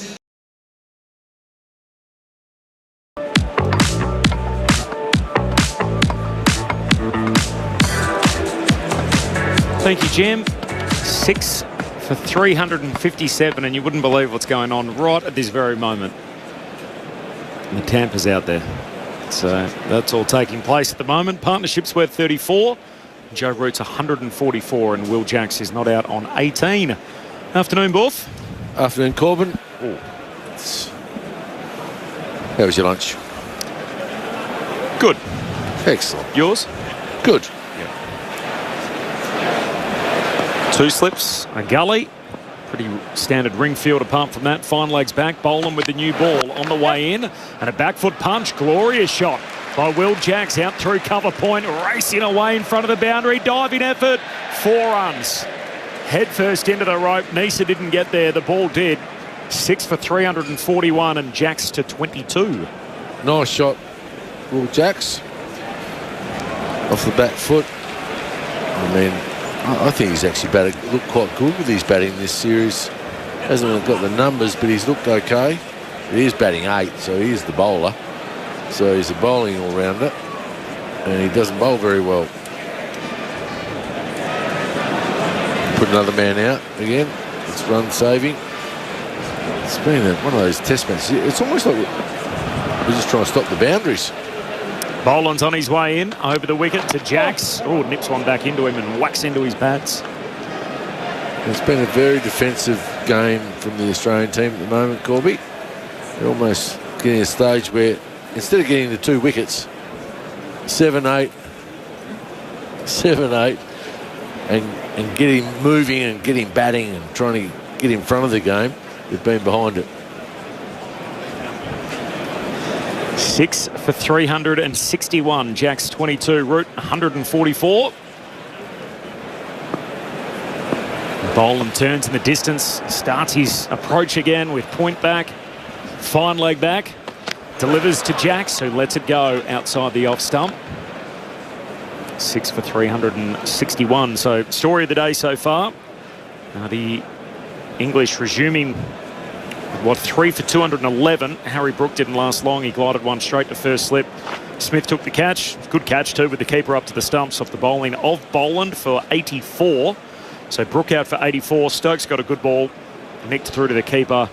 An 11-ball duck of Mitchell Stark's bowling. That's his 28th victim of the series. And then Jamie Smith out for 46. Caught Boland.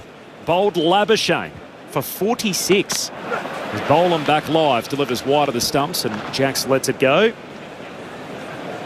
And that was in the 75th over, as Marnus was having a roll just before lunch to get up to the second new ball. And that arrived with the score on 347. And at the moment, 14 runs, Buff, have been added with this second new ball, which is now 4 overs old. Yeah, a couple of good balls from Mitchell Stark, but it still looks a good wicket, doesn't it, Corby? They'll need to try and get him out if they can, sub 400. If they could do that and then bat big, bat once. England, on the other hand, will be trying to bat this whole session, get to 450. Boland over the wicket, delivers to Jacks, who drives back past the non-striker, can't break mid-on, and low down collected by Khawaja. So Travis Head at mid-off at the moment. Marnus Labuschagne's at cover, then Nisa at deep backward point. You got Green in the gully, Smith in between the 2 giants, Webster at first slip, and then the keeper Carey, and then on the onside it's Stark, who's resting down at fine leg. He's so square, he's almost a deep backward square. Weatherall's at deep square leg, and Khawaja at regulation mid-on. And Boland from the Randwick end, past umpire Raza, bowls to Jackson, again nips one back in towards him, hits him high on the back leg and rolls into the gully. End of the Boland over, so 6 for 361. Jacks is 22, Root's 144. A little bit with the new balls now, a little bit off the seam, but still a very good wicket. Australia sort of just defending, really. They're just trying to get those wickets, but they really need to try and drive the game. Mitchell Stark, go bang, bang. Well, they did this morning, got a couple of quick wickets, then all of a sudden the game was on, wasn't it, again? England will be trying to drag this batting performance out, get the legs into the Australian team, so their batters are a bit weary for a real crack at them later on this afternoon, after tea some stage. And they'll be looking to bat time. Yeah. They'll score quick enough anyway. Stark continuing from our end of the ground, the Paddington end. Looking right over his shoulder. What a great view of the middle wicket on the square here at the SCG as he delivers short of a length wide of the off stump and a play and a miss as Root just flirts with it. And again, he's got the boundary right as back, so deep backward point, square leg, fine leg, all on the rope. And the odd one's just doing it a little bit. You know, it might be because of hard ball or such, and then it softens it, plays pretty well. But that one took off, didn't it? Where the last over, it kept a little bit low. Now, if it gets hot and we see those cracks play, England are well in front of the game. And they'll want to bat as long as they possibly can today. 2-hour session here. And Root knuckling down, 144 not out. He awaits Stark, and again he's hit on the pad as the ball rolls away on the offside. Of course, remember the only other 100 he's got in the series. He was not out there as well. So Aussies never got him out once he was set up in Brisbane. And he does go big once he gets in. He's going to break all records. I said to Ali before, he'll get Tendulkar. You reckon? Yeah. Wow. Easy.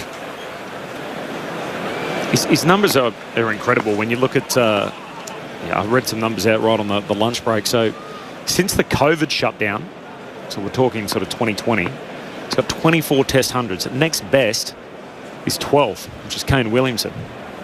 This is a guy that has played test cricket for 15 years. Stark to Root, flashes past his outside edge and through to the keeper. But even, I mean, he's up to 41 hundreds now. The only two players that have more hundreds than him, Jacques Kallis with 45 and Sachin Tendulkar with 51. But if you forgot that Joe Root even played cricket before the COVID shutdown, he has essentially produced a Hall of Fame career since COVID. 24 hundreds would put him behind only Alistair Cook in most hundreds for England. Well, isn't it amazing, because really the only thing stopping him was the hundreds in Australia, wasn't it? Really. That was the missing piece on his resume. As Stark with the follow-up, playing outside the off-stump. Root just dabs it to deep backward point for a calm single, so moves to 145. That was the only missing link he had. No 100 in Australia. And he had 4 goes at it. Yep. So it wasn't though he didn't have enough time at it. So I'm pleased for him to get that 100 and now back it up and get 200s. I thought if he got 2 or 300s, there'd be a real chance to win the Ashes. I was wrong. But he certainly played well. And I think he'll break all the records. He'll be the best since Bradman. I mean, Jacques Kallis, you've got to have 300 test wickets to his record as well, so he's a pretty good player. But, Root has been outstanding. Stark's on his way again, bowls to Jacks. Oh, flashes past his outside edge. You heard him move his feet quickly as it scraped across the SCG turf, and he did well not to nick that. 6 for 362. Stark just chuckles at him as he turns and walks back to the top of his mark. Well, he's still running in, isn't he? Mitchell Stark, he's done it all summer. 5 test matches in a row himself. Boland been outstanding. A major reason that Australia have retained the Ashes.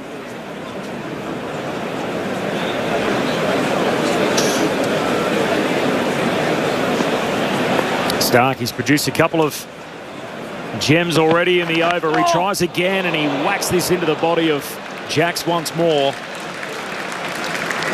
And that is a superb piece of bowling from Mitchell Stark. Just the one off the over. Jacks 22. Root's 145. Good cricket all round. 6 for 300. About a half an hour into the second session on day 2. The 5th Ashes Test at the Sydney Cricket Ground. What a day it is too. After an overcast morning, the sun's out. A bit of humidity. It's nice and warm. And the flags on the scoreboard of the old members stand, the old ladies pavilion, just with a bit of life in them to offer a little bit of a reprieve for the For the crowd that have made their way in, another bumper crowd, over 40,000 in for the second straight day. Stuart Clark sits down. Hello, Saf. G'day, Corby. Yeah, it's a beautiful afternoon here at the Sydney Cricket Ground, and Australians beating the bat, but there's no wickets on offer. Root hanging in there. Boland's on his way in. Bowls to Root. He walks at him and a play and a miss. Another one that straightens off the seam, and Root fortunate not to nick that behind. He's 145, not out. Is that bounced more than we think? Or is it Root just wandering down the wicket willy-nilly there and got one to kick off a length? Well, he was already coming before he knew where the ball was going to pitch. It looked like a back of a length ball that... Yeah.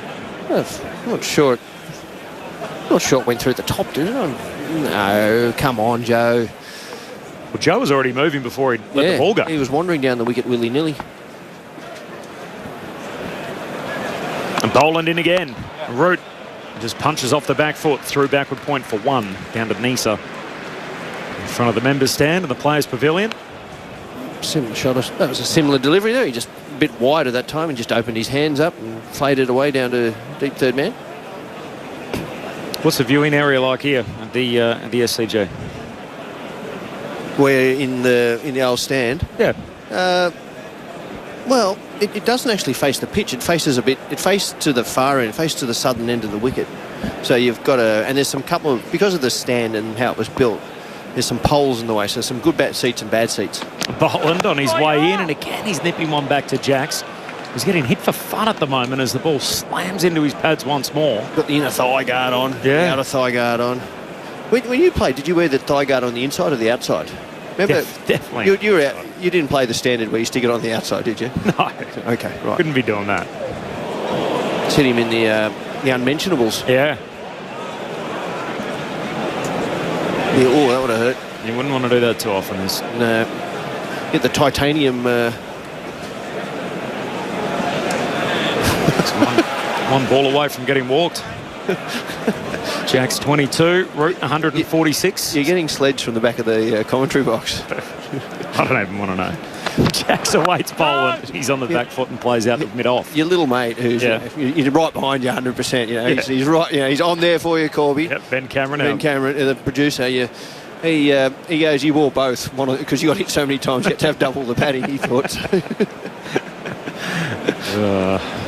What about helmet size? We've been talking out the back. Yep. Helmet size. What were you'd have been? You'd have been a large or XL. Oh, it'd have an X in front of it, I think. At least one. Benny would have been a double XL. Yeah, we've both got fairly large heads. Dizzy would have had. He would have been a medium helmet size. What helmet size were you? Boland delivers. Jacks. He's hit again. Shout for leg before. Umpire Raza not interested. And Steve Smith comes to have a look. He's doing the up hand signal, essentially saying, look, I'm worried about the height. What does everyone else think? I don't have a point, so it's hard to get a decision from there. Tick, tick, tick, tick, tick on the timer. Smith's not all that interested. No, Smith's done. He's not saying that. Time will run out. By the time Smith got down to the bowler, he almost did everything possible not to refer that. Took his time. He's come down the wicket too. It's not out. That's going over the top. So hit him on the back leg above the knee roll. It used to be a bit of a running joke, your helmet size back in the Australian cricket team back in the day. Those had really big heads. And Stuart McGill, we couldn't get a helmet to fit. Wow. Very large dome. Biggest in the team. And Boland on the way in. Delivers to Jacks, who plays back down the pitch. 6 for 363 end of the over. Root's 146, Jacks is 22. Grandstand cricket on ABC Sport. What are we now? Half an hour and change after lunch. Corby, you're talking about how Joe Root tends to bat through the innings and end up not out. I compared him with Ricky Ponting, who we talked about earlier. Ricky Ponting in his 41 centuries was not out 7 times, which is 17.1%. Joe Root, before this innings, out of his 40, was not out 16 times, which is 40%. Wow. Partially explained, I suppose, by Ricky Ponting batting a little bit higher in the batting order, but significant difference nonetheless. Yeah. Goes to show too, when he's in, it's hard to get out. He doesn't get out, Joe. He's immense powers of concentration. Yeah. Which is, hallmark of great batting, isn't it? And now he's trying to navigate the second new ball, which is into its 7th over. Mitchell Stark's bowling a superb spell so far. Can he get any wickets to go with it? Stark on his way in at the hip of Root, and a play and a miss. Stepping inside that. Trying to whip it off his thigh pad. He's getting good carry, Mitchell Stark. The ball is bouncing, so there's good carry in the surface still. You know, Alex Carey's a long way back, and that's flying through, which is the hallmark of Mitchell Stark. The other thing that he's doing, the ball looks like it's shaping back into the right-hander, but then holding its line and going across both Root and Jack. So you're getting a little purple patch of spell. He hasn't picked up a wicket yet, Mitchell Stark, but certainly looks the piece every time he bowls the ball, like it could happen at any stage.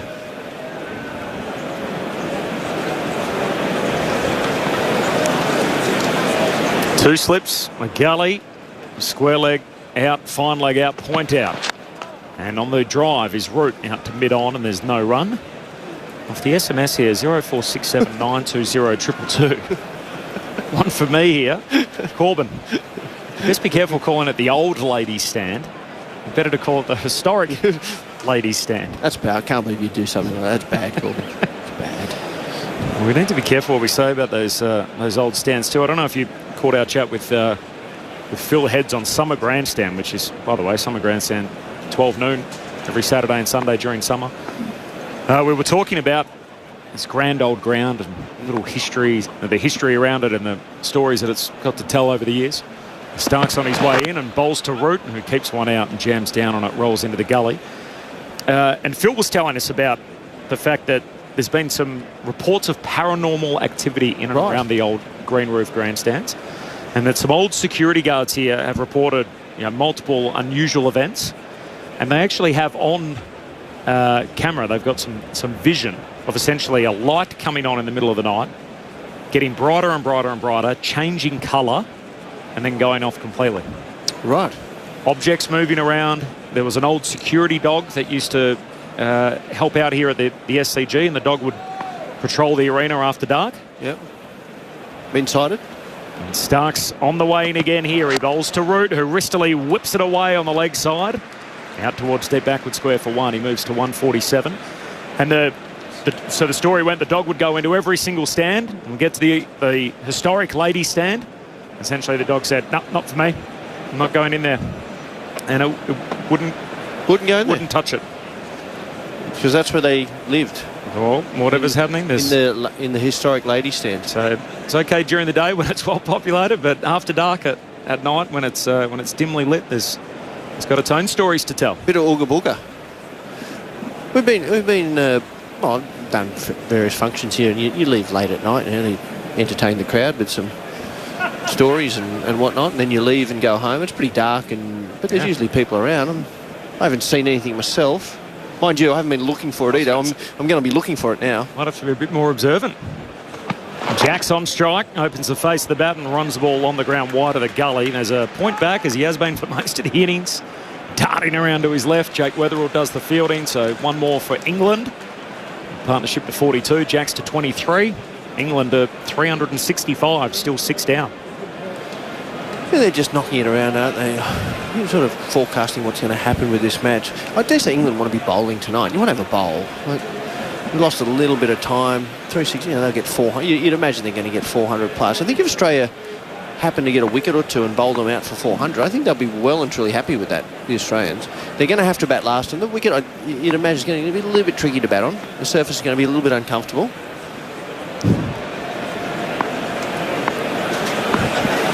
Root back on strike. Another milestone impending for him, 147 knot, as he's driving straight to cover. A sharp bit of fielding picked up clean by Marnus Labuschagne, who's always switched on. So end of the over, 6 for 365, Root 147, Jacks is 23. Changing comms, Ali Mitchell's on the way in to join Stuart Clark. The Ashes Test Series. Australia versus England. 5th Test. Live from the SCG. It's on your radio, ABC Sport Digital Radio and the ABC Listen app.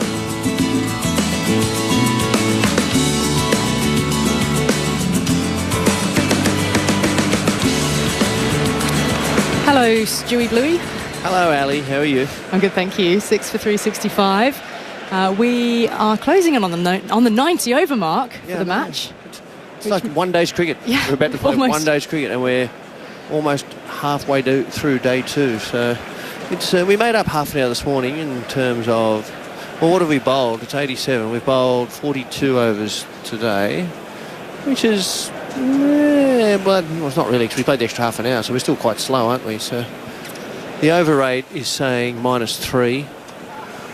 Yeah, it's a bit hard to determine because there's all these allowances you get for crowd and drinks and cameras and whatnot. Boland running in here to Jacks, looks to turn him to mid-wicket, finds a fielder and there is no run. Joe Root still going along. Sorry, what we went back to? No, I was going to keep going. No, just setting the scene. I got a lot of comments last night. People were asking me a few things about our conversation yesterday. But, which one?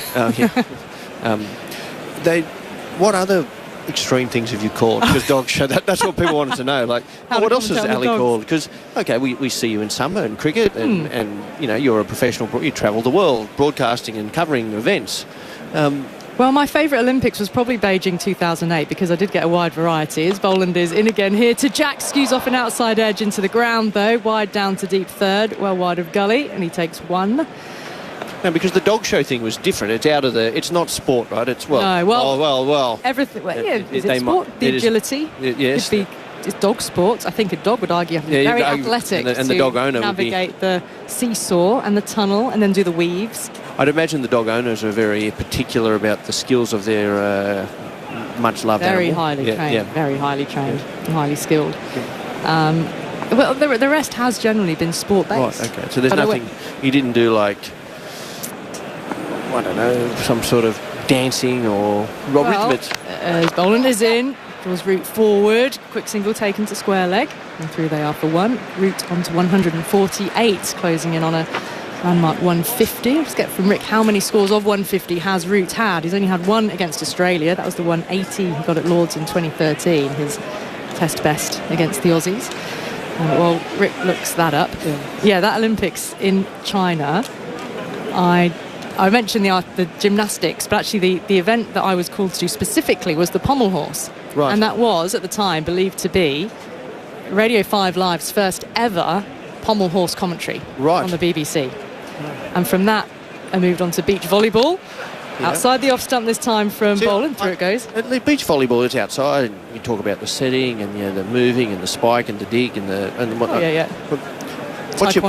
What's your pommel horse knowledge like now? Well, I had when I first got that phone call, can you go to the gymnastics arena because Great Britain has got somebody in the final of the pommel horse? Right. My knowledge of the pommel horse was that it was called the pommel horse. Pommel horse, yeah. At that point. Because, you've got the splits, you've got the handstand, and then you've got the dismount. Yeah, well, you have... And you've got the two little handles. Flares. The handles are the handles. Yeah. You have flares, you have double leg circles, as Boland comes running in now to... Jack's beating him past the outside edge, and through to Carey it goes. He has lunged forward, groping a touch at Boland. Geez, they've played and missed it some in this spell with the new ball. The new ball is it's nipping around. Yeah, it certainly is. So there's pommel, the flares and whatnot. So that would have been challenging. There's a Russian Wendy swing and a Magyar travel. They're pommel horse. They're obviously named after someone, aren't they? Certain moves, or gymnastics moves. Gymnastics people named after the gymnast who first performed. Invented it, yes. That particular move. But I had about a minute and a half, so 90 seconds is generally about the duration of a pommel horse. Like the Mancad, that's named after someone. Oh, in that sense. Boland moves in past the stumps, outside edge into the ground, and Green coming forward to pick up at Gully. Over is called, which might be a bit of relief from Jacks. He's on 24. Root will be on strike 148, 6 for 367. But other standard sports, netball and hockey over years. But taekwondo was the other one. How's your upward and downward inflection when you're doing the pommel horse? When there's something really exciting, like, did you? Well, it's kind of it's almost a bit hushed because the whole arena kind of goes quiet, particularly for the final, and it's just one gymnast, one piece of apparatus. Yeah. And they will have trained, the Olympics, an athlete is trained for 4 years, or all their life, they're particularly gymnasts because they start so young. And then they get precisely, about 60 seconds where it could either be a perfect routine and a gold medal and a triumphant dismount, and then you're waiting for the judges' scores, or they come off. And as soon as they've fallen, they know their medal hopes have gone. What about the one where they run and they jump and they hit the pommel horse and do the flips? I'm not sure they'd quite hit the pommel horse and do the flips. Well, but Rick Disney. I think you're referring to the vault. It's Rick Disnick, wasn't he? Wasn't he the guy that crashed into the vault? Remember the one that used to be on Wide World of Sport? Do you remember that? You've seen that footage, haven't you? I think I have, yeah. He comes hurtling in, poor bugger, hits the jumping mat and just goes straight into the vault. They call that the springboard onto the vault. Rick I think Disnick. you should commentate on gymnastics. You'd bring a whole Yeah. new lexicon, the vocabulary. He did the flippy thing. And 4 flips. In goes Stark. 2 slips and the gully outside the off stump, just angling it across the right-handed route through to the keeper it goes. One element of gymnastics actually is trampoline. I did trampoline at the Commonwealth Games as well. And then another element from that is called DMT, double mini trampoline. Right. And that is a kind of a boing flip. Okay. You can imagine that. So the gymnast hurtles down the runway, takes off, one little mini trampoline, bounces on that, second little trampoline bounces on that, and then does your... Was that a demonstration sport, was it? No. Is that a proper... That couldn't have been a proper... I'm sure that was in the Commonwealth Games. I'm pretty sure I was at... Oh, the Commonwealth Games, right, not the Olympics, right. Trampoline is at the Olympics, so Stark in again, left arm over, getting in behind it is Root. He's on 148. It's like the break. You didn't... Were you the last one? Did you do the... break dancing. I did not do that. I watched it on TV, famously. We had some great athletes, the Australians. We covered ourselves in glory, didn't we? How can you get naught? Anyway, look, what I find hard about some of those points, it's very subjective.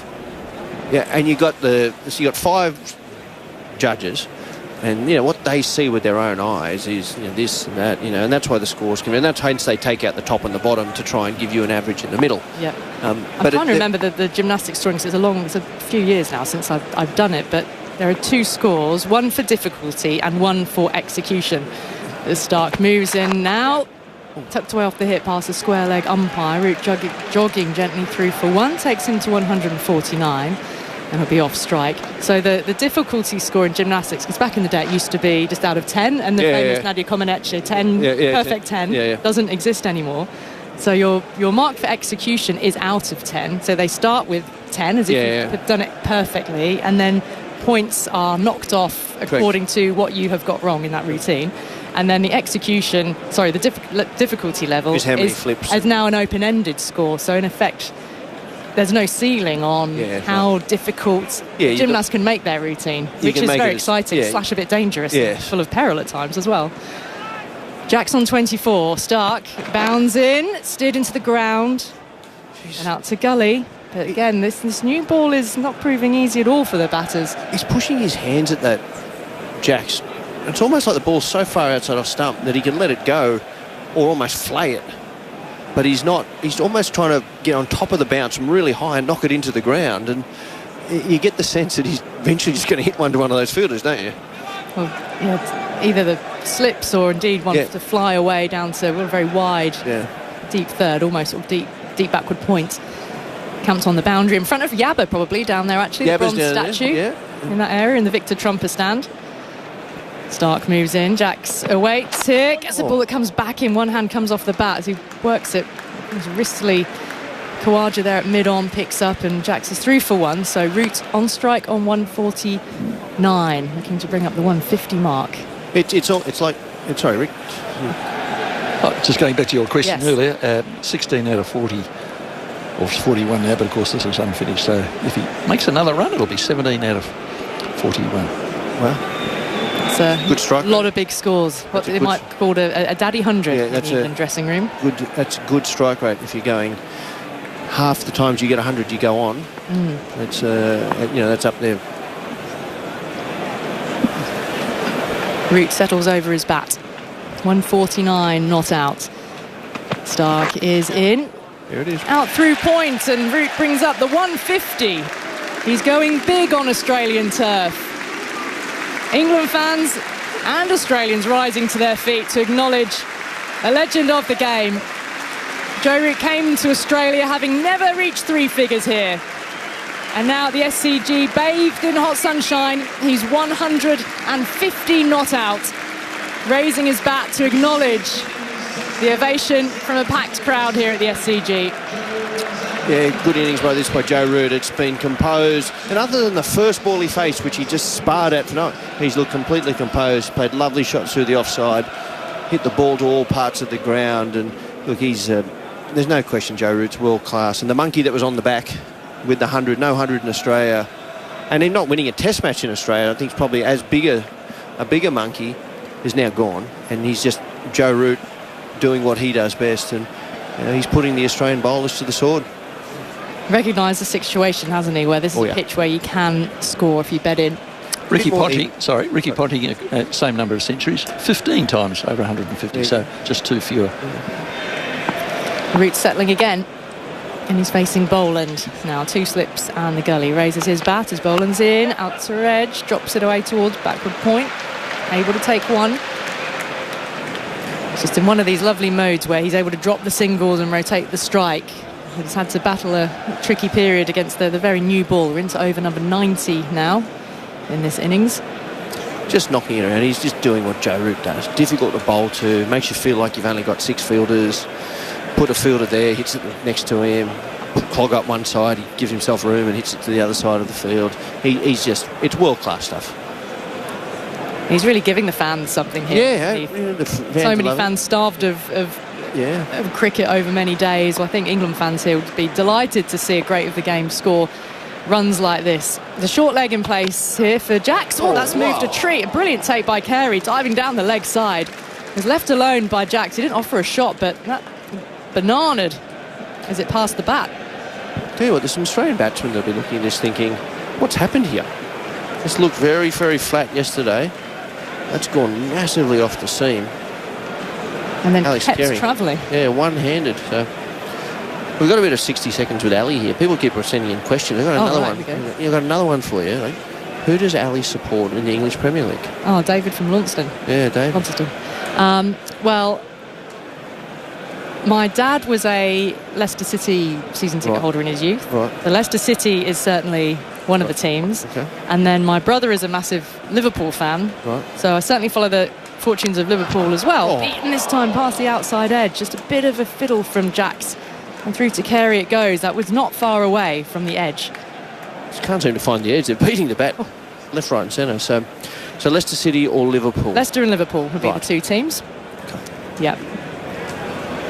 I think the first team I ever went to see was a little team in Northamptonshire called Rushton and Diamonds. Right. Which was owned by the company that made Doc Martens boots. Right. Okay. And there was a link there with the village I grew up in because those were made in my village in Northamptonshire. And Northamptonshire, of course, known for its boot and shoe and leather boot and shoe industry.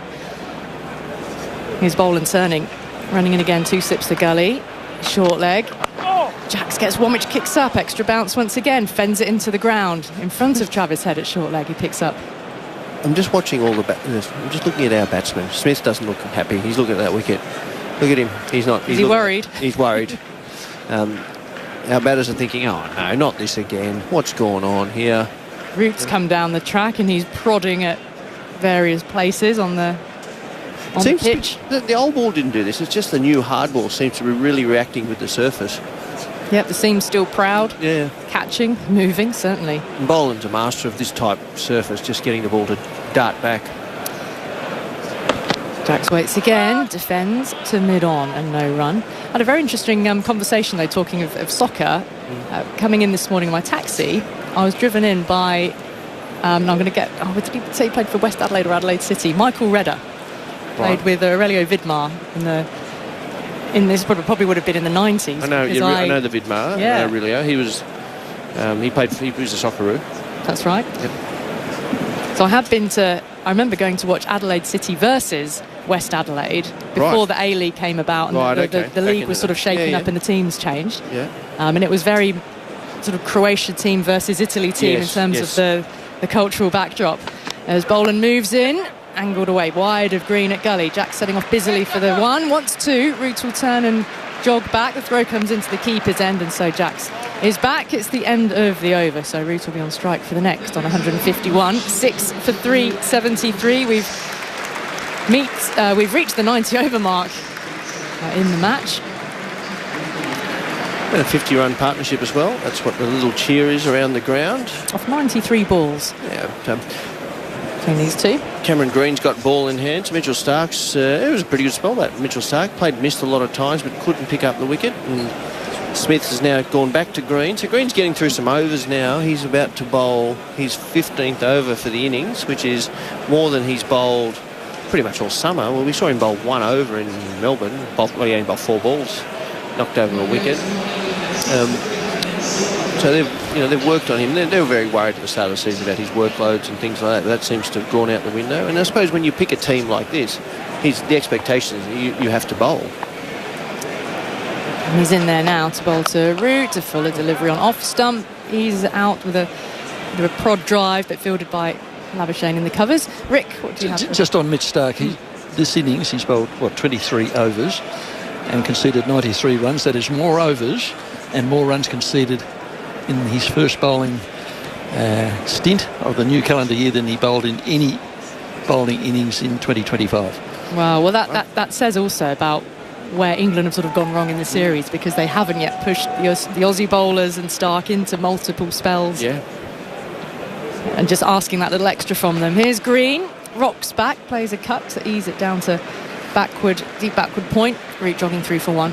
Well, you'd think that, yes, they haven't forced, but then it comes back to the question why.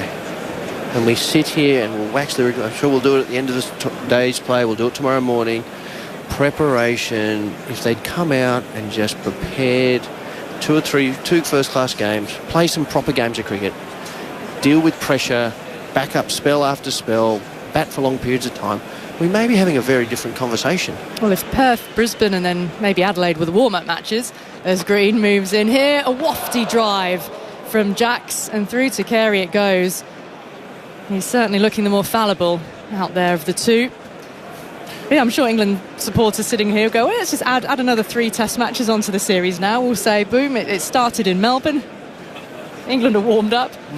Play another 3 and see how we get on. That's correct. And, well, Australia, we're bowling down. Stark's bowling, played every test match. Cummins is out. I saw Pat Cummins this morning. I spoke to him quickly. Yeah. He's in good. He says his back's feeling really good, and they're just managing and monitoring. There's no need to play in these games, so he's not playing.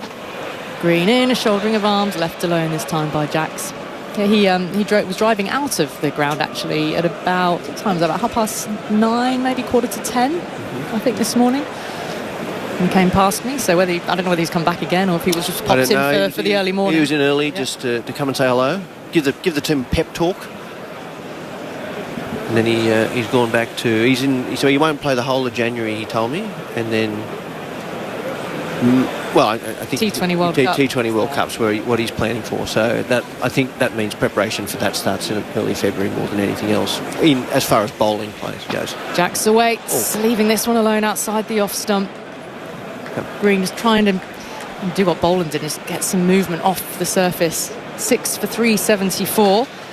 England lost Jamie Smith. He was the last man out 10 minutes before lunch. A horrible dismissal, finding Boland deep cover, backing away to Labuschagne. Of all the bowlers who were brought in. Giving Marnus a wicket. It's the Bowlers Union are not happy. They're getting together. Jason Gillespie, Aggers are standing in the back. They're saying, this is, blood, sweat, tears, toenails falling off to that garbage. Here is Green, and he beats him. There's a half appeal. It's gone through to Carey. Was there anything on it? Green is now walking towards Steve Smith and Carey, and now I think very quickly they're giving up on that one and the idea that there was a nick. But it is the end of the over. Just the single coming from it. 6 for 374 with Root 152 not out, with Will Jacks on 27. So they have put on a 50-run partnership. But it's not looking too sedate out there for Will Jacks in particular. Drinks, Stu, are being brought onto the field here. So with that, we're going to take a break. Dizzy and Aggers will be coming in shortly with Drinks on the field. This is Grandstand Cricket on ABC Sport. Serious fun for the whole family's on ABC iView with Sean Tan's Tales from Outer Suburbia, Gardening Australia Junior, and Do not watch this show. Plus the best entertainment for the little ones. All where it's always free, always fun. ABC iView. The Ashes, live across Australia. Australia versus England. Joe Root forward, guiding it away. Down towards third man. It's being chased and it's going for 4. Away from this members stand end. He bowls and around the pads. It's flicked off by Jacks. Wheels it through backward square. Nisa chases and it goes for 4. Good timing past outfield. Root settles over his bat. 149 not out. Stark is in. Here it is. Out through point and Root brings up the 150. He's going big on Australian turf. England fans and Australians rising to their feet to acknowledge a legend of the game. The Ashes. Australia versus England. It's on your radio, ABC Sport Digital Radio and the ABC Listen app. So 6 for 374. There's the highlights have happened since lunch. The low light happened about 10 minutes before lunch, Dizzy, I reckon. I was commentating on the BBC there when Smith hacked that catch off that ferocious bouncer from Marnus Labuschagne.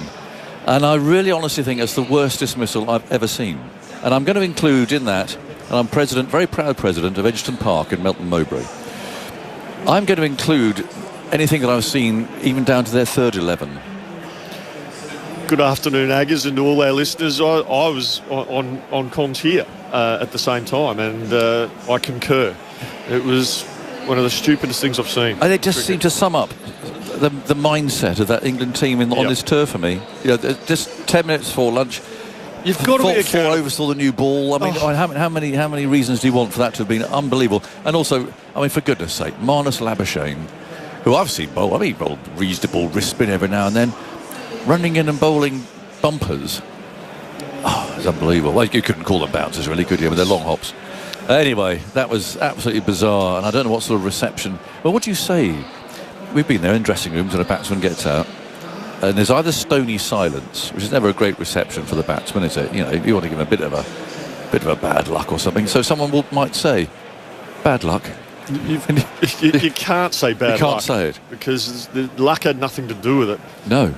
I think the whole thing, that's the way we play, or that's the way I play, that doesn't wash with me. The coach in me doesn't like that and wouldn't want to hear that. I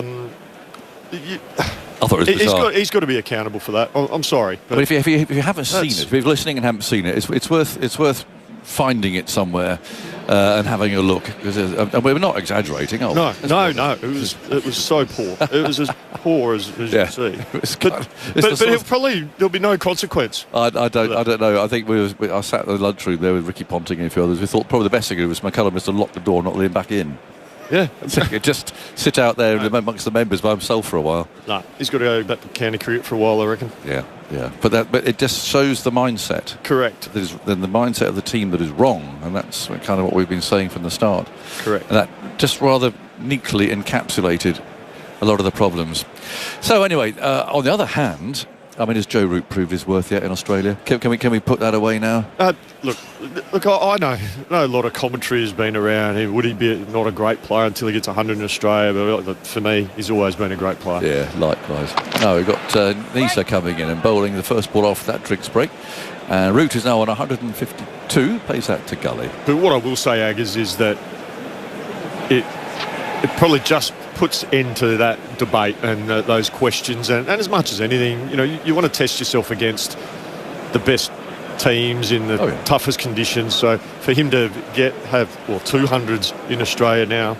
I mean, he had generated that narrative himself. By not scoring 100. That's right. So that's fair. He's done it now. Nisa from the far end runs in and bowls to Root. He's on the back foot now. Steers the ball to Cameron Green, towering figure there in the gully. And there's no run. And Australia had their moment, actually. They did have their moment, and it's just the score creeping up again now. The pitch has been a bit strange today. It's been a bit up and down. The odd ball has moved really quite prodigiously. And then other times it looks really nice and flat. So it'd be interesting to see how Australia bat on here and England bowl. But, for now it's Nisa in glorious sunshine. He runs in and bowls to Root. It's pitched up, flicked away out towards mid-wicket there. And there is no run. And everyone's just enjoying the sun, I think, enjoying the cricket. Certainly it's not too warm, is it? It's just a nice, gentle, beautiful breeze. I just have to look at my app. I'm a bit concerned about what's coming. No, Rick Finlay thinks we're going to be fine. Oh, no, fine. I'm talking about temperature. Oh, okay. I mean, Rick will be sweltering. Well, our friend from Hobart. Yeah. I mean, it's going. Oh, and you as well. It's going to be 28 tomorrow, Rick. So you better watch out.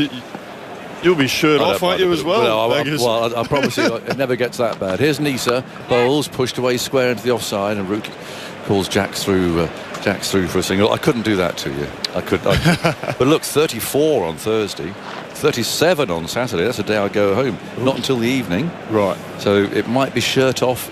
Can I just maybe a beach day for you? Well, I'm going to warn people perhaps avoid Coogee on Saturday afternoon.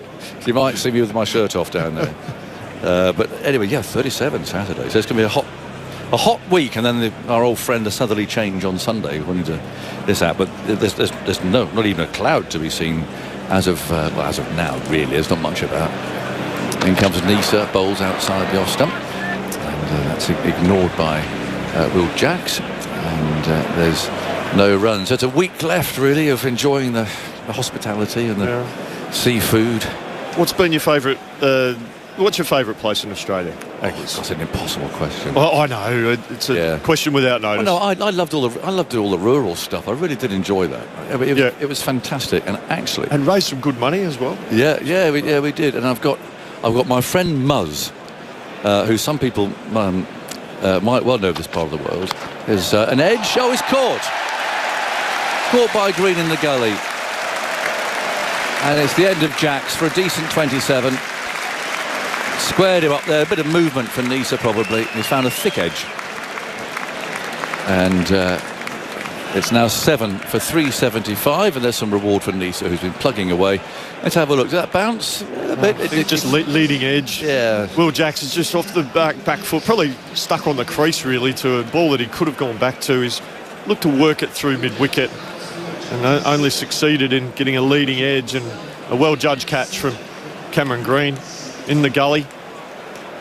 Yeah, nice. Just reward for Michael Nisa. Now, people might know Murray Hartin, known as Muzz. Yeah, who's a poet with a real Aussie twang, and he was there in Moree, and I was really entertained by his poetry. So he's coming on Test Match Special at tea time on the BBC at tea time today to give us a bit of an Aussie recital. But those country towns I just thought were fantastic. You know, the people, hard lives, a lot, out there in the middle of absolutely nowhere.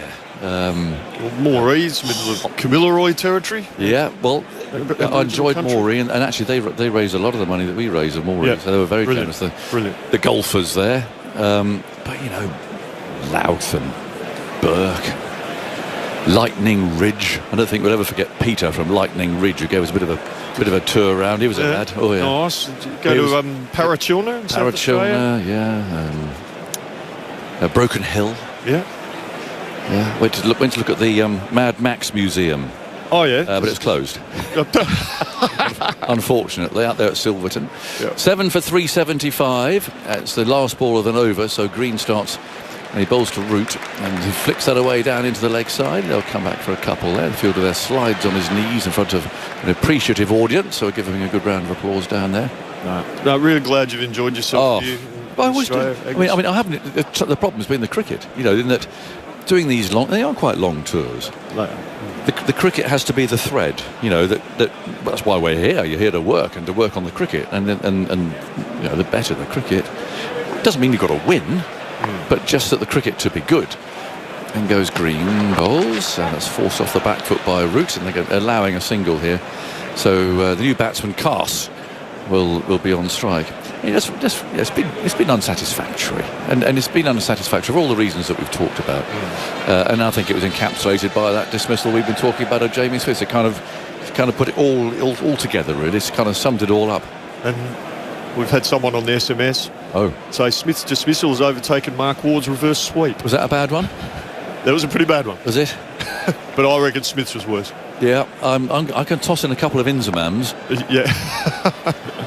In goes Green. He bowls to Cass, who's right forward there, pushing the ball out to extra cover. His task here is to get Root up to 200 if he can. That must be his aim. A couple of Inzies. We had a classic Inzamam at Headingley, where he went to try and sweep Monty Panesar. Completely lost his balance and literally just flopped on his stumps that were behind him. He just kind of demolished his stumps, and he just literally just fell on them, and he had to pick himself up. That was a good one. I probably had the slowest walk-off as well. Oh, it was brilliant. Did you play in the run-out? There was a run-out against Australia in the 99 World Cup at Headingley. No, not me. Then goes Green, bowls very full, cast forward, plays that down to mid-on. Fleming ran him out. Yep. Absolute comedy of errors, and it hit him on the boot, I think, and he sort of subsided. He started for a run, then he just sunk to his knees, and Wasim Akram just ran straight past him. He was run out by the length of the pitch. He was actually on the ground. And that was a good one. But in a way, it wasn't quite as sort of, I don't know. That felt like throwing in the towel, this one. But there's a couple of classic intermams. Anyway, Green turns round and shuffles in again. He's there and he bowls a good one, which defeats Carse, prodding forward there. And that's taken by wicketkeeper Carey. A groan and gasp from the crowd. The Richies are up, waving and shouting down there. It's the last year they're doing it. They're putting plenty of energy into it, aren't they? No, they are. They certainly are. And I'm looking forward to tomorrow, the Pink Day. Yeah, it's such a special day. My wife is coming tomorrow. She had breast cancer in 2017, and coming here, she's been to one pink test before she had it. Yeah, has always been her target to come this time. In goes Green, bowls short outside the off stump, and there's no stroke from Carr. So yeah, she's absolutely coming, and she's always loved Glenn anyway. Yeah, a bit of soft spot for Glenn McGrath. He's stayed at our house and that sort of stuff. So she's coming tomorrow, and she's going to be involved a bit, I think, in some of the stuff. Because it really has been a target, and I think when you're going through that and you're having the chemo and you feel rubbish and all of that stuff, and you're frightened, of course, to have a target to go for. Yeah, and so tomorrow is her target, which is great. Well, that's wonderful, Agus. Yeah, it's good. That's really nice. So we're looking forward to that. I might even have an early night tonight to get ready for it. Get ready for it? I think so. Or maybe not. Maybe let's have our usual barramundi and a few glasses of wine somewhere. But no, it's such a special day, and it's amazing how it's taken off and what it's spawned as well. I mean, in England we have the Ruth Strauss Day at Lord's. That all goes red. Yeah, that's the colour that was her favourite colour. This is Nisa bowling and driven back to him on the bounce by Joe Root. That's good, and it always takes a catch on, doesn't it? And it's a bit slowly that one's taking off. How many years is the? I'm guessing, but I'm going to go 5. Yeah, okay. But that's a bit of a guess. Yeah. I think a bit of the difference as well is that in the UK it's different to here in that people travel from, I'm going to say a long way, but people go, that's not a long way. Here's Nisa, bowls outside the off stump. But if you travel, it's all relative, though. Yeah, if you travel from my home to Lord's, which a lot of people will do, that's 100 miles on the train. What I'm saying is that I suspect that most people here, apart from the Brits, are from this part of the world, like they're from Sydney probably, so they come, Right. So there's that local feel to it, which isn't quite. It's not their home because people travel. They come from Birmingham to London, they go from London to Birmingham, all over. So, but it is catching up. It's raised an awful lot of money. Here's Nisa again, bustling in, and he bowls. That's pushed by Root. All the field is back. Now, they might try and get 2 here. If Carse is up for it, they'll go for it. They have got 2. Perfectly played by Root. Really soft, deft hands. He's to push the ball because the field is all back, allowing him to single. What they don't want him to do is to steal a second like that. But it was perfectly placed. And the Strauss one is different. That's for sort of pre-bereavement counselling of families, which is a tough place to go. Absolutely. Crikey, it's tough. So that's really grasps a nettle there. Here's Nisa again, and Root tucks him out to deep mid wicket for 1. So that's a tough one. And then Bob Willis, who many people remember, of course. Bustling Bob. Yeah. So there's blue for Bob Day at Edgbaston. Oh, nice. That's prostate cancer. Yeah, prostate cancer. Yeah. It is sadly missed. Yeah. Oh, absolutely. So we tried different ways of promoting that, and I actually had a PSA test on the air last year as a means of trying to promote the whole. Yeah, it was interesting. What did that entail? Well, it entailed it didn't involve the whole thing. Here's Nisa, and bowls. And that's pushed away out towards third man. I was going to say, that'd make interesting radio. Yeah, it wasn't great. It was, yeah, but anyway, she did. I had John Major, the former Prime Minister, sitting beside me as well. So it's a bit of a bizarre setup. As this very nice nurse turned up. She said, "I've got to ask you 2 questions, first of all, Jonathan. This is live on the radio." She said, "Have you been on a bicycle today?" And I said, "No, I haven't." She said, "Good." And she said, "Have you ejaculated today?" I said, "I'm sorry, I didn't know I had to." I said to John Major's face kind of, ooh. And I said, "Well, no, I'm sorry, I haven't." She said, "Oh, that's all right, you can have it then." So, boom, that was it. So that was okay. But it was a bit surprising. Surprising questions. But apparently it's essential. Here's Lisa, and that's tucked away down to mid-on, and there's no run. Anyway, meanwhile, Matt from Parks is saying, "Mr. Agnew, another proper Aussie rural experience for you. If you've got a spare day, head out to Parks." Central west of New South Wales. I don't know why. See, I must have been somewhere near there. They've got the Elvis Festival on. Oh wow, that would be the most unique cool experiences possible. That would be fun. That would be fun. One of my friend John O'Day's playing in that. I'd met him in Paris. What a character! Proper, bushy singer. You might be. That'd be Parks. brilliant. So what? I must have gone near Parks. Is that Central West? Is that Burke Way and Louth and out there? Maybe not that far. Dubbo, that sort of. Yeah, Orange. There's another one here. Yeah, well, he's Tennant Creek in the Northern Territory. Yeah, that's nice. Cheers, Mark. Has been disappointing. I think we're agreed on that. But anyway, it's Green is going to continue from this end. 2 slips, gully. And Green goes trotting in. Bowls on the off stump. Edge caught behind. Cast is out, just pushing. And Will Root have the company to get to a double 100. As Cast is out for 1. Looks like they're checking the no ball. I think it's all right. A bit of an anxious moment for Green. And Carey taking the catch behind the wicket. So nice catch going towards first slip. And that's the end of Bryden Cast. The Aussies celebrate. And, well, they're nibbling away here. I wonder if Root might change gear a bit. Potentially. He's got what? Matthews Potts. Potts coming out now. Yeah. And then he's got... and then Josh Tongue. Josh Tongue, who's not a great... Well, I mean, he's a number 11. Yeah, he can hang around a bit. Yeah. Josh Tongue. Yes, Rick. Carey now 27 victims, dismissals this series, which is getting close to the record of 29 by Brad Haddin in England 2013. That's the all-time record for any keeper. Right. He's been superb. I know we've spoken a lot about really good, Rick. Yeah, well, he'll break it, won't he? Looking at the bit of nibble in the pitch, and if you fancy him to break it, potentially, yeah. Innings and a bit to go. Moved well to his right to take that catch, Alex Carey. Yeah. So, how's Joe Root going to play this, I wonder? He's on 159, 41 away from the first double 100. His highest scores 180 against Australia from memory, which he got at Lord's in 2013. He would love it. His parents are here. He'd love to. They'd love to see that off for the double 100 here at the SCG. Get his name on the honour boards. Yeah. And I think that, I think it means that Corbin would owe me another $10 as well. He's shuffling off. Look, I think he's forgotten the fact we had a little bet at the start of this series. Only $10 a 100. Yeah, okay. So I'm 20 up now. Make sure you get it off him. Oh, well, I'm going to have to. This one's outside the off stump. Bit of bounce there. As Matthew Potts, he won't have batted for a while, crikey.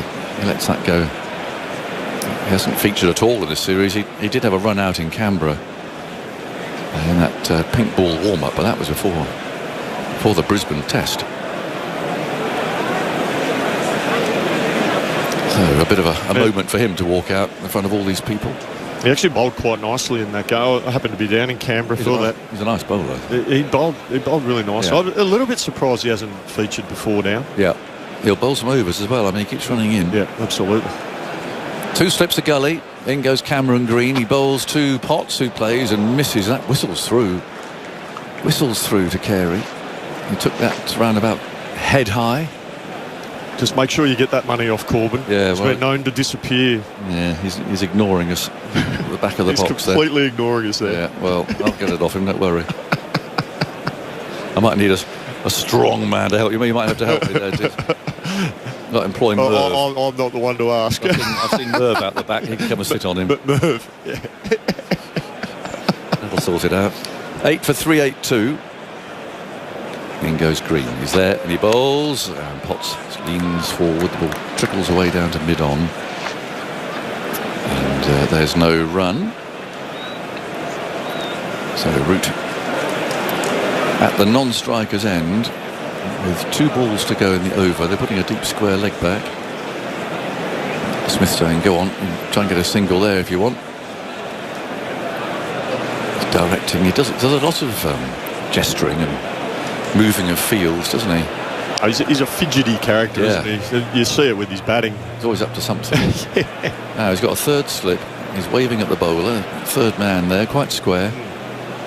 It's been a feature or something that Australia have employed throughout this series, is that deep backward point. They have. It's really quite square. Green bowls, and Potts plays that nicely. Trying to get onto the front foot to a very tall man. Picked up by Travis Head there, strolling in from mid-off. Drone of an aeroplane overhead, heading presumably to Sydney Airport. It's quite quiet actually, the skies today. It must be. It is. Not coming over our way today. Green walks slowly back to his mark again. I suspect we'll fall well short of the overs to be bowled again today. Oh, shock me. Not sure we've done it at all. Any day of the series. In goes Green, bowls very full. Oh, that's a disappoint Root.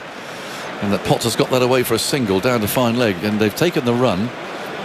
So Root is trusting his partner to hang around and keep him company. So he's on 159. Potts off the mark with that single. It's 8 for 383.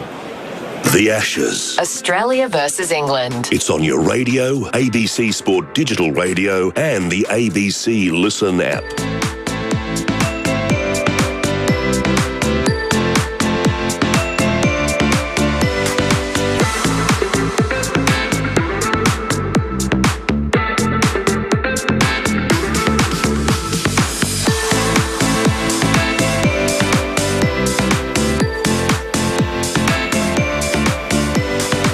Thank goodness you've improved the hit list there. It's much better. Get rid of that stuff that's official and go more ad hoc. Is that what you're doing, Dennis? Oh, it's not Dennis. Hello. Sorry. Now, in goes Neser. Neser's left alone outside the off stump. So what's been happening? You've been telling stories at 8 for 383. Root's 159. Oh, a little bit. Aggers was telling us about his trip, and obviously you were on the trip with him. The Angel Flight, yes. Angel Flight, yeah. He really enjoyed, he said, Moree and Lightning Ridge, Parachilna in South Australia. If you've never been to Outback Australia, do it. Do it. Wherever you may be living. In Australia, some other place in the world, you've got to do it. Here comes another ball from Neser on the stumps, full and straight, and he plays it back down the pitch. Yeah. It was a great experience. And Aggers also told me, which something I didn't know, he had a prostate exam live on radio. He did? Yeah. Yeah. And what was discovered? I think it got the all clear from what I gather. It wasn't on my radar that he was going to talk through that. I heard about that, yes. It's left alone outside the old stump as he pitched, and it came back a little bit. Neser just working over and around here. You get the impression that when Australia bats, it could be awkward here and there, because there is a little bit going on this surface, don't you reckon? It's just a little bit with the newer, harder ball. As we spoke about, since 2021, the ball manufacturers added a bit of extra lacquer on the ball and some plastic just inside under the leather. Neser bowls just wide of the off stump. Why was it considered necessary to do it?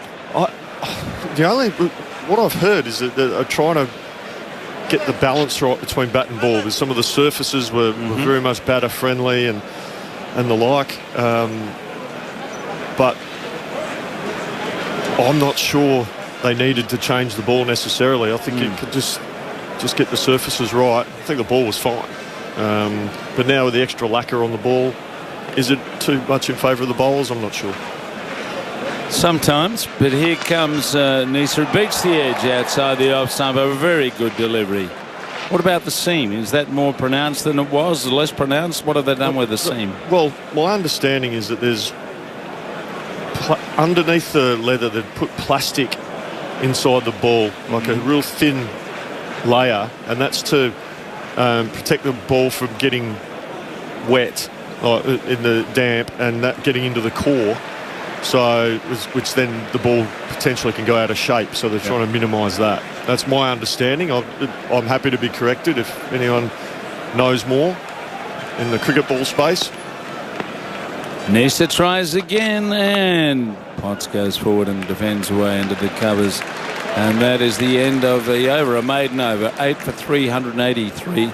It does seem to me that unlike a few years ago, when every time the ball was considered to be a little off or out of shape or whatever, they change it.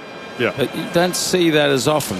I mean, maybe that's a part of what's been going on. I think you're right, Jim. I think that's the point. And I think also just with that plastic that's just underneath, it keeps the seam a little bit more pronounced for a little bit longer. So I think a combination of that and the extra layer of lacquer, and then couple that with a bit of extra grass left on the surfaces, it's probably made batting just that little bit trickier in the last couple of years in Australia. Well, if you ever wanted proof that batting is a terminal experience, this series proved it. And that's as much because the batsman found ways to get out as much as the bowlers to get them out. And it's Green who's tucked away to the onside by Root at the start of a new over, and he moves to 160. Yes, you want a balance, don't you? But so often that balance does depend on what's under your feet, the pitch. That's right. Yeah. You know, we don't want conditions one way or the other, ideally, but sometimes, to be fair to groundsmen, the weather conspires against you in the pitch preparation. Because if they put a certain amount of moisture in the surface and then inclement weather comes, it's harder to get that dry appropriately. Here's Green, bowling bouncer. And it goes right over Potts' head and through to the keeper.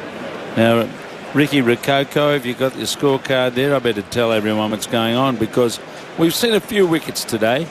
We've seen a second new ball. We haven't seen any rain, which is the best part of it. Brook was out, caught by Smith of Boland for 84. Stokes tickled one via a Sneeko replay to Carey off Stark for a duck. Smith was caught, probably one of the more bizarre, ridiculous dismissals you've ever seen, as Green bowls again, and back is Potts into the gully, pushing it down there. Yes, Labuschagne had men on the fence and men in Luna Park, I think. Anyway, it kept bouncing as we headed towards the second new ball, and eventually Smith lost the plot and went after a short ball, tried to hit it straight down the ground, but he hit it straight to Boland at cover, and he was out for 46. And then Jacks, a short time ago, caught by Green in the gully off Neser for 27, and Cast caught by Carey off Green for 1. But Jumpin' Joe's still there, and Green bowls and Potts plays down on the offside to mid-off. So that's pretty much the story of the day. You want to add something, Rick? Yes, this is England's highest total in Australia since Alastair Cook's marathon. 244 back in the MCG in 2017-18. What, the innings score? Yep. They got 491 on that occasion. Well, I don't think they'll get that, but it's a pity this didn't happen earlier in the series, but that's what it is. And we're watching it, and a lot of people, almost 45,000, enjoying it. Green goes in and bowls a bouncer of sorts, which is easily evaded by Potts. So for me, the wonderment in the day's play is what happens when Australia bats. Will they look fragile as they have for a lot of the series in the top order? Yeah, well, from an Australian perspective, the hope that the surface has just settled down. I mean, it looks pretty benign at the moment. Not many have done too much, Jim. The odd one has just moved off the seam a little bit, but should be good batting conditions. You'd think day 2 and 3, maybe even the day 4. Green bowls just wide of the off stump, and Potts lets it go through to the keeper. Dizzy's going for a Tosca or a banana or something. It's 8 for 384. Root's 160, and he's going to have the strike.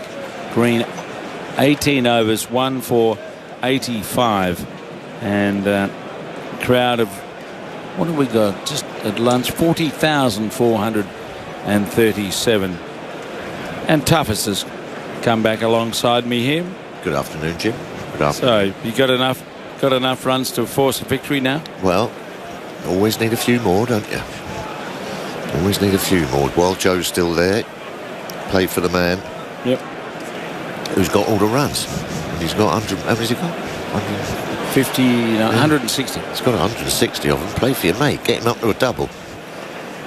Yeah, well, I think Potts is trying to hang around, and Nisa's got the ball down at the Randwick end.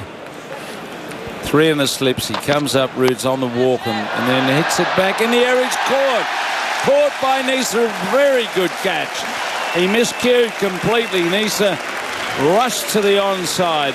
The ball hung in the air, and he dived full length, cupped his hands underneath it, and took the catch.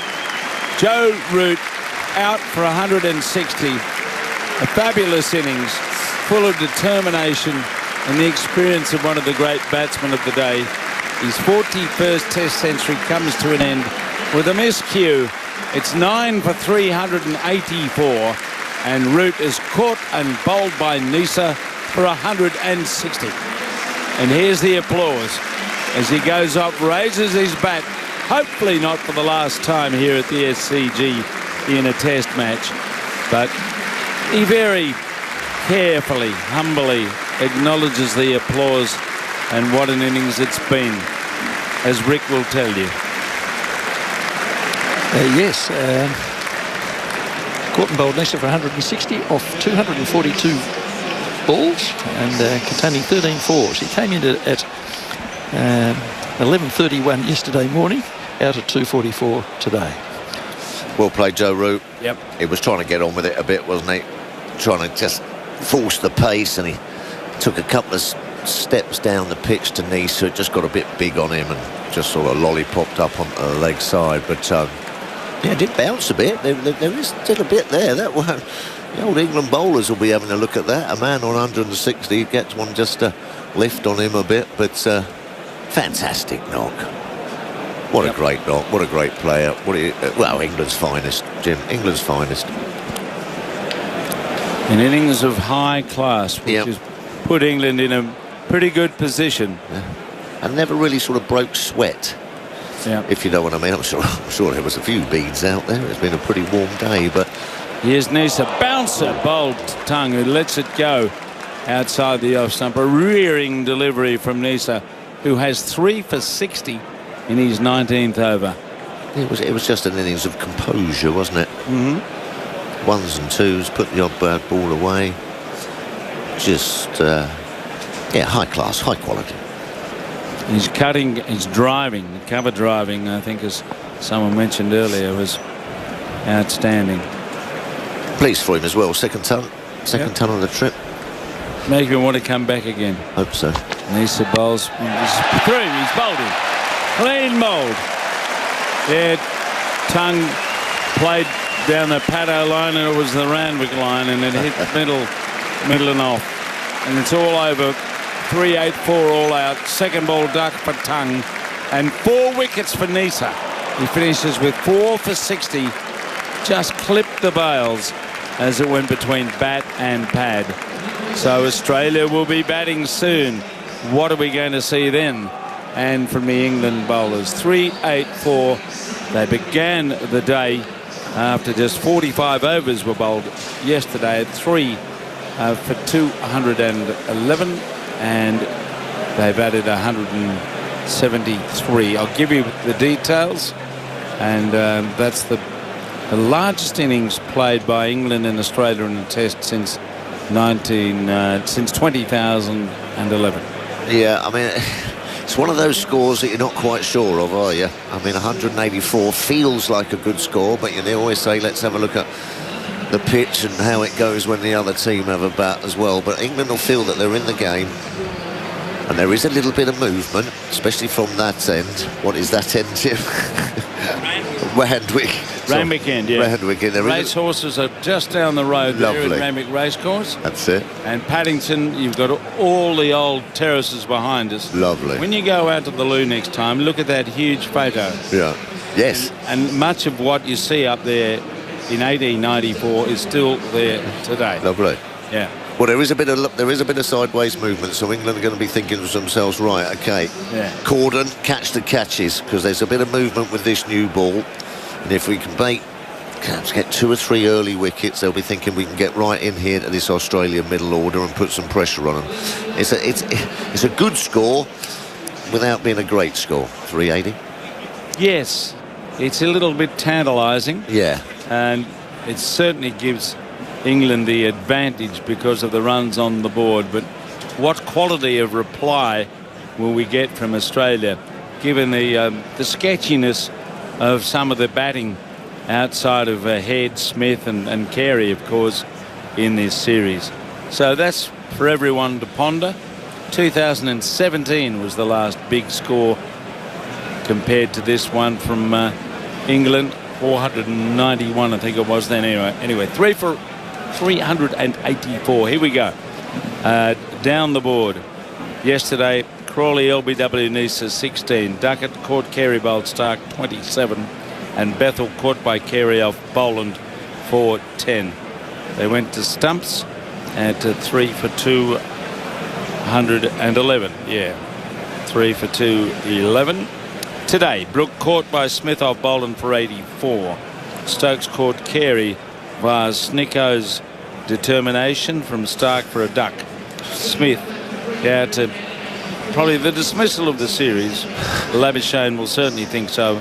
He'll talk about it forever.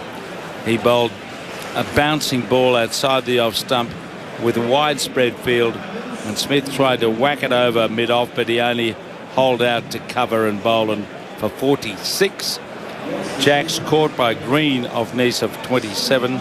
Cast caught Carey bowled Green 1, and Tongue second ball bowled by Neser for a duck. Potts was not out 0, and Root of course caught and bowled Neser for 160.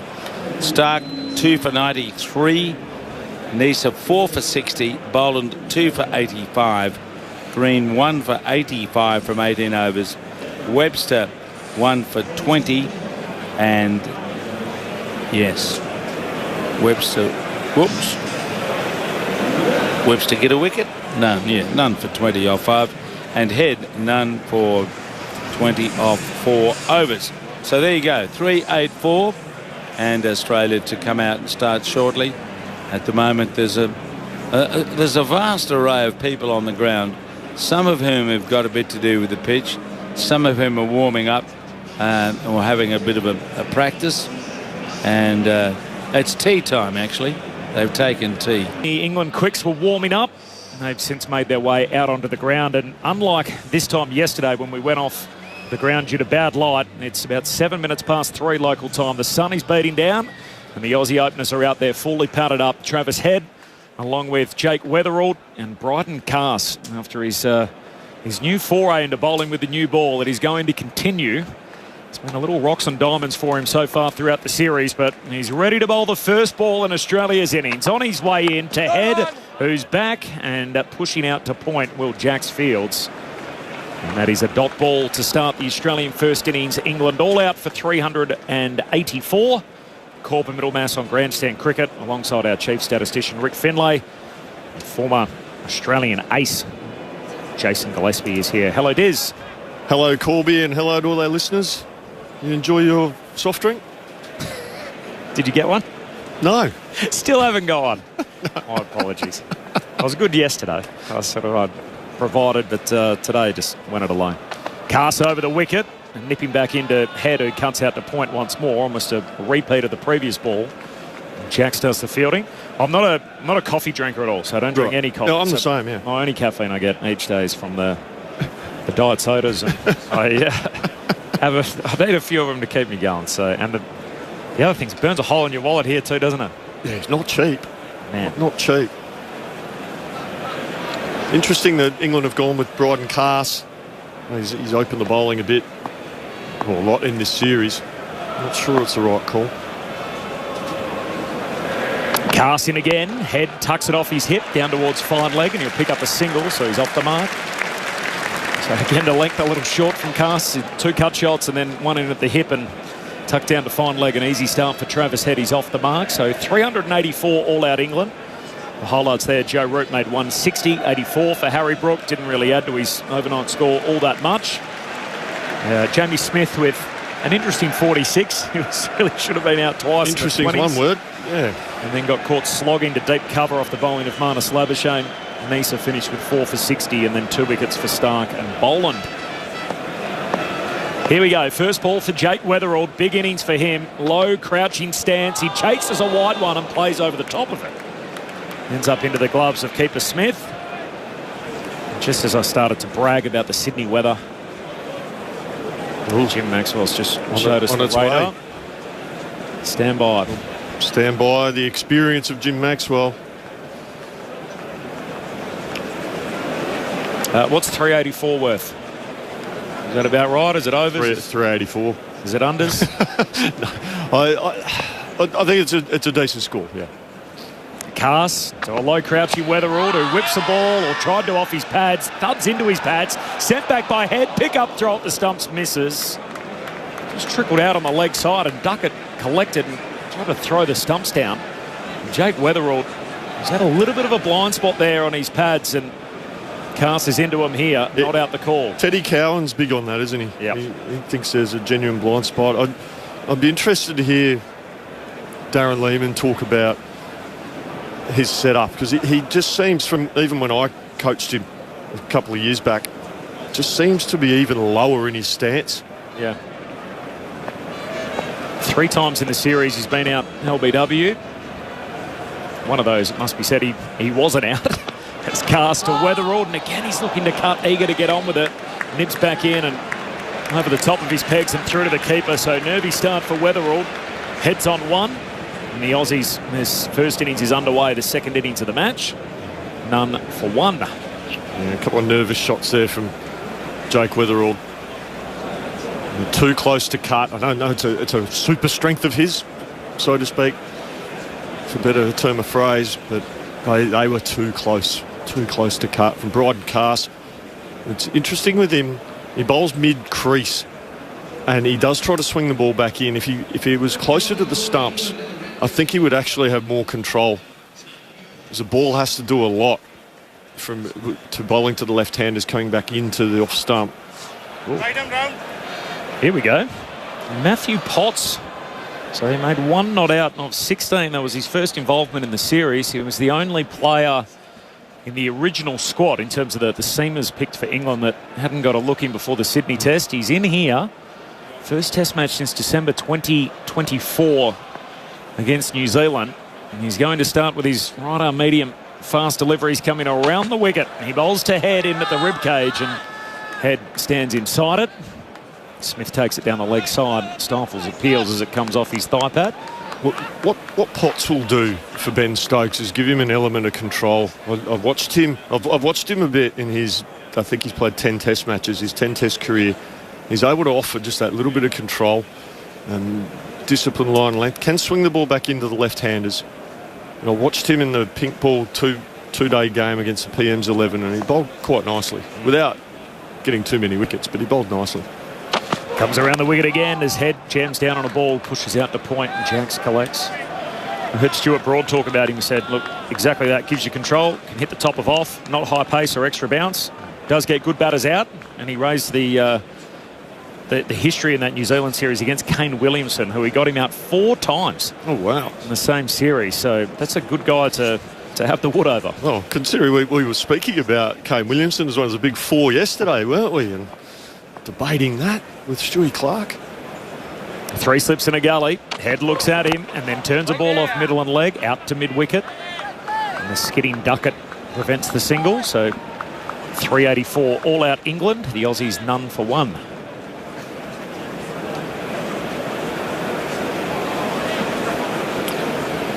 Got a text from T in Queensland. Took me 2 years to get checked for prostate cancer. Great advice. Thank you. I was fortunate. It's not always the story. Get checked. Great advice. T, thank you. Those who don't know, we were talking about that with Aggers a bit earlier. Potts in again. Back foot punch here from Head out towards point.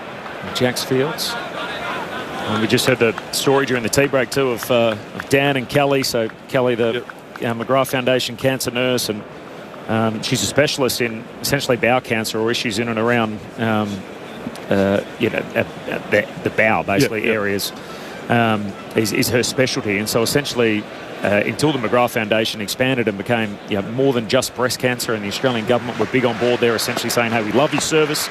We wanted to include all cancers, not just breast cancer. As Potts comes around the wicket, a pull shot from Head. It's over the infield, and that'll be safe. Bouncing away on the leg side. It won't be 4, and Duckett runs back from regulation mid-wicket. Does the fielding. 2 more for Head, none for 3. And Dan, who we spoke to at the tea break, literally sitting in front of his TV watching the Pink Test last year, learnt this information. His wife said to him, hey, that could be really handy for our family. And Dan, who's been going through a struggle with bowel cancer, essentially reaches out, and a year later is with this amazing support that him and his family have had through Kelly. And that's just one example of so many others where there's brilliant, isn't it? Absolutely brilliant. Clear cause and effect. Potts to Head. He keeps it out, just pushes to cover, and the man at point, Jacks, runs around to do the fielding. So none for 3 at the end of the second over of Australia's innings. But pinktest.com.au, you can buy your virtual seats, and a big aim this year of 480,000, which is the goal. But that's what the money goes to. Geez, they've raised some good money already. Cool. 191,287 pink seats have been purchased. So the goal is to try and get that number up to about, they've got sort of daily markers. About 480 for the match, is that right? Yep. 480 million already raised. Cast begins a new over to Weatherald, who rocks back, cuts, that's a nice shot, and he's away. So missed a few in the previous over. He gets bat on ball there, just pinned to the ears back. And Jake Weatherald, 4th ball, is off the mark with a boundary. None for 7. Yeah, that's a nice shot. That was just a little bit wide, a little bit shorter.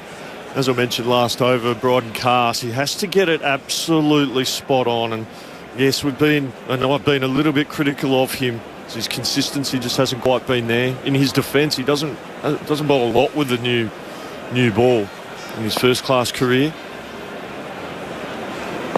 He needs to get it right here. 2 slips of gully. He's got a leg slip in as well. Cast over the wicket to Weatherald as the ball nips back in, hits him on the hip, and balloons up on the offside. All okay, none for 7. It's really interesting watching that ball. It actually swung back in from a back of the length. It's almost as if Jake Weatherald didn't see it, so it probably lends a little bit of weight to what Teddy Cowan is talking about. Is there a bit of a blind spot with Jake Weatherald? Because Eddie talks about leg stump, middle and leg, doesn't he? Middle and leg. And he essentially said at one point, he goes, I can see it and identify it because I had it at one point in my career as a left-hander. As Weatherald again tries to weave out of the way, gets in the line of the ball as it moves back in towards the left-hander. He gets struck on the body. The ball again ends up on the offside, but Weatherald wears one. None for 7. It's quite a nasty delivery, that. It's hit Jake Weatherald on the chest. It even sort of looked like it actually swung back from short delivery. And good petrol too from Bryden Cast, 140.7 clicks. Leading wicket taker for England in the series with 19. He bowls to Weatherald, who again keeps one out on the leg side, just dabs it down. He has paid for those though, so the economy rate just under 5 and over. And he's got this interesting split in his career so far, and Potts is actually similar if you look at his numbers, but Cast to left-handers average of 34, Cast to right-handers averages 23. So there's a big difference. Massive. You can see why he struggles to left-handers, as I've explained. Bryden Cast. Potts to the left-hander 35, Potts to the right-hander 26. Wow. So 9 difference there. Cast tries again to Weatherall, who clips it away to square leg on the hop. Duckett does the fielding. So that'd actually be interesting to see with the Australian seamers, how they fare left v right-handers, and if there's any glaring differences.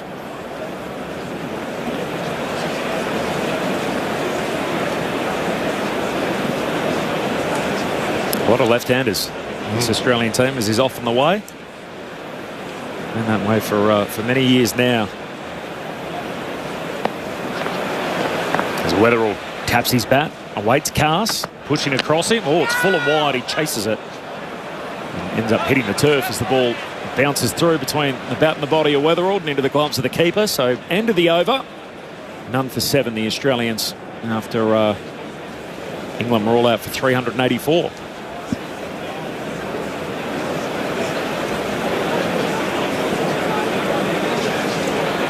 Big innings, isn't it, for a number of guys in this Australian lineup? That feels like a lot of the external focus is on Cam Green, and he's the guy with the rocket ship on his back, and obviously there's the returns haven't really been there on home soil, but Weatherall's got the one score. Marnus Labuschagne, he's short on runs. I think you mentioned Green, and there's quite a big sample size now, and the defence of that would be that he's been moved around a lot.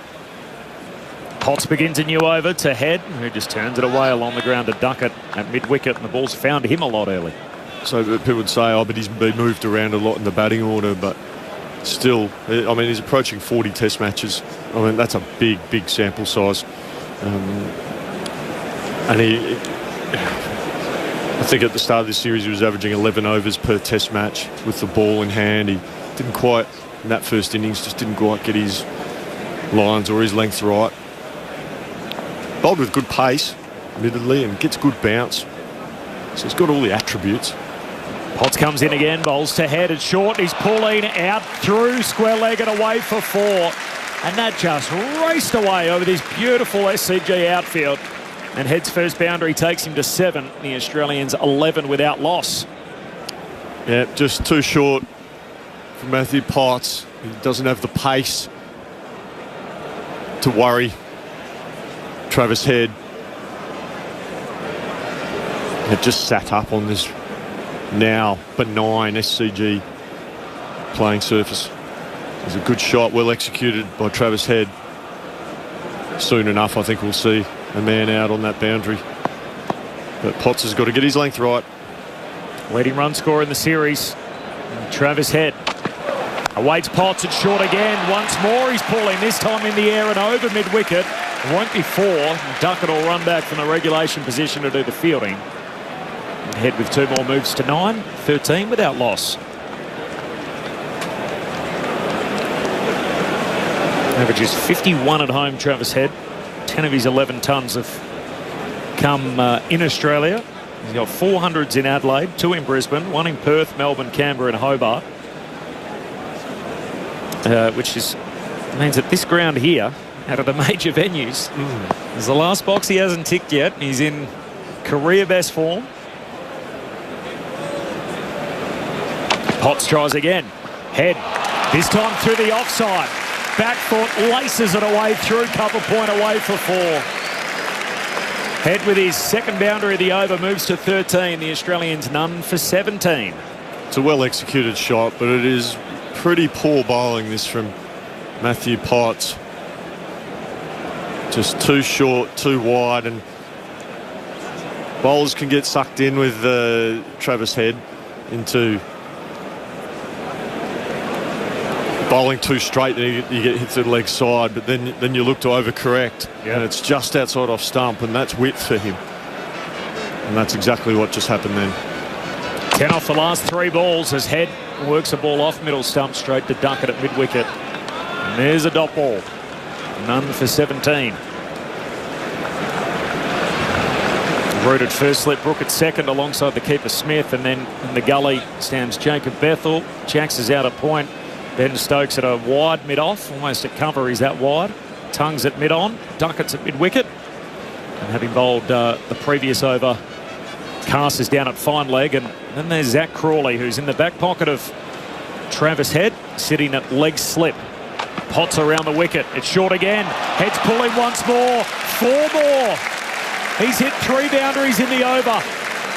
And Travis Head is finding his groove. He's 17 not out.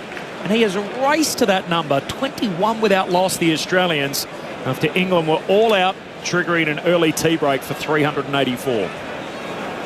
Just poor bowling. Just too short, too straight. Looks like a bowler who's a bit short of a gallop. Hasn't played much cricket. You've got to get it right. You know, the opportunity hasn't played all tour. And when you've got to be ready to go when your opportunity arises. And this was his, his shot front window here. He just hasn't quite got it right. He's a good bowler, Matthew Potts. Just needs to make sure you need to be switched on. You need to be ready to go. No warm-up balls. It's just Test cricket. At 27 years of age, Matthew Potts. This is Carse on his way in. Bowls to Weatherald, who joins in the party looking to cut. Doesn't quite break the infield. And again, Travis Head says no, get back. Fielded by Jacks, diving away at backward point. Just feel the England team is just can't, for one reason or another, just can't seem to get their length right. And yet in Melbourne, that was a real feature, wasn't it? When they ran through the Aussies, they, unsurprisingly, pitched it up. Shocked me. Stuart Clark's been talking about it the whole series. As have you. It's not really a secret, is it? In Australia, it's not. Have success, get the batsman driving. Weatherall trying to pull, miscues one. Inside edge onto the body, rolls away on the offside. Bethel comes up from the gully to retrieve it, and Head calls him through for 1. So Weatherall to 5, none for 22.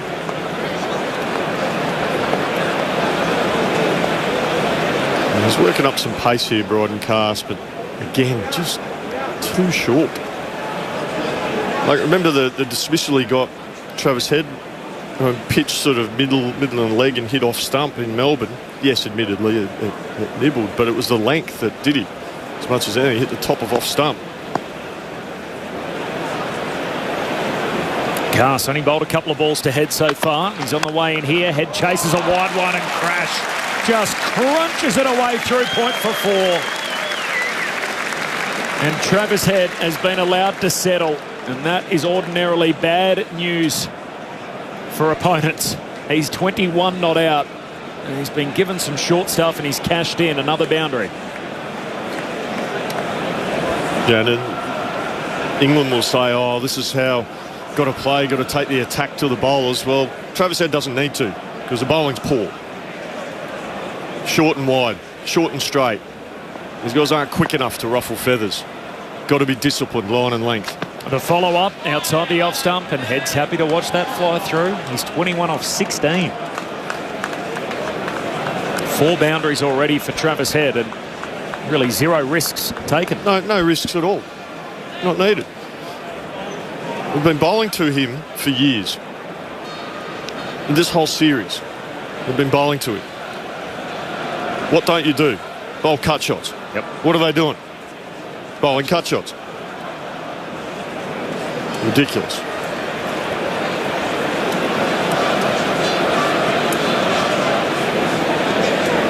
None for 26. Wonder what the bowling coach is saying. Frustrating. Oh my God. Frustrating cricket. Here comes Carse over the wicket. Bowls to Head, who's forward and driving to mid-off, and Stokes does the fielding. A little knock-on in rugby league terms, but goes back and prevents a single, so none for 26. Travis Head has now scored 458 runs this series, which is the most he's ever scored in a series. And his previous best was the 448 he scored against India last summer. So his innings, he's just gone past that. Brilliant. He's been in fine form.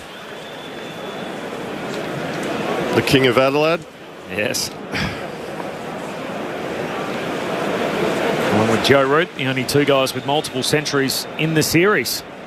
Carse to Head, who rocks back and turns it away off the back foot to mid-on.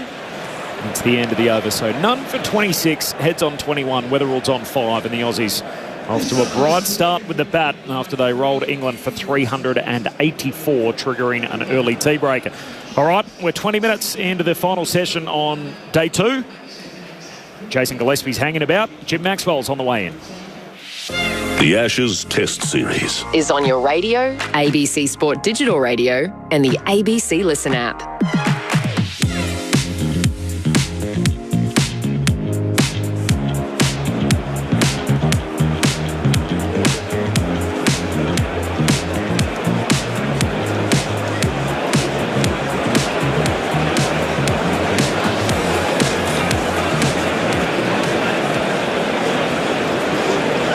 Yeah, that's working. Thanks, Dennis. Plug me in, man. Here we go. As he's bowling over the wicket and bowling fast medium, Mr. Potts. Do you remember Mr. Potts? No. Cartoon character. When you got the Sunday paper, okay, the middle part of the paper was cartoons. Yeah, I remember that. Radish and Prince Valiant. No, Mr. Potts. I remember Garfield. Garfield, the Phantom. Yeah. Calvin and Hobbes. My Sunday paper was Dennis the Menace was monochrome, black and white. There was nothing colourful in there other than the characters who were in the cartoons. 2 slips, 2 gullies. Potts runs in, Wetherell back, beaten. Had a dip at that. They're certainly looking to be positive, these two. Head's already 21. Wetherell is 5. In the 6th over, number 26 in reply to England's 384. So is there a plan here with the Australian batting? Or you just play it as you see it? I think they'll just play it as they see it. It's still early in the game. I mean, it's only been 100 odd overs in the Test match so far. So yeah, they've been looking for bowling as Potts bowls, and it's fallen straight. He set him on the pad. Maybe a bit of bat in that. There was a squawk from behind, but it died in the breeze because I think he got a bit of a nick on it. And Wetherell, he gets into a bit of a tangle near that leg stump sometimes. He seems to lose his balance. Yeah, we're talking about that with Corby because he'd spoken to Teddy Cowan about that on the podcast. Yeah. Oh, he certainly nicked that one into his pads. But he just needs to get himself right. Maybe that's just a matter of getting into a rhythm. Potts runs in straight, bowls short. He's on the back foot, carving it for 4. Out to the point boundary. And as ever when we see matches played here, Test matches, the boundary on that side of the ground looks much closer than the one on the ladies' stand side. It does. A bit more like Adelaide to me out on that side. Yep. Yeah, that's fair. I know when I was coaching here with Adelaide Strikers and in BBL, that side towards the Bill O'Reilly stand always felt closer, even if you were somewhere near the middle. It always felt a lot closer. Should put the boundary back on the fence. Potts goes in and Wetherell's leaving. No, he's edging and he's almost caught, but he's got over the slips down to the boundary. At the last minute he threw his bat at that short ball and it just went over the slip cordon. Did Root get a finger on that as it went by? It flew off the bat. Wetherell 13, none for 34. Let's have a bit of a look. Yep, got a touch on it, Joe Root. Very tough one. It's one for Clive Lloyd. Yeah, absolutely. He just brushed his fingers as he shot his hands up. But Wetherell living a little dangerously here. It's exciting to watch.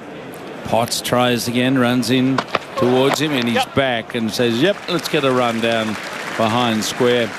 And he moves to 14. None for 35. And we've had 6 overs here. Potts 3 overs for 25 runs. And Dizzy Gillespie's made way for Darren Lehmann in this last session of the day. England out for 384, out of which Nisa took 4 for 60.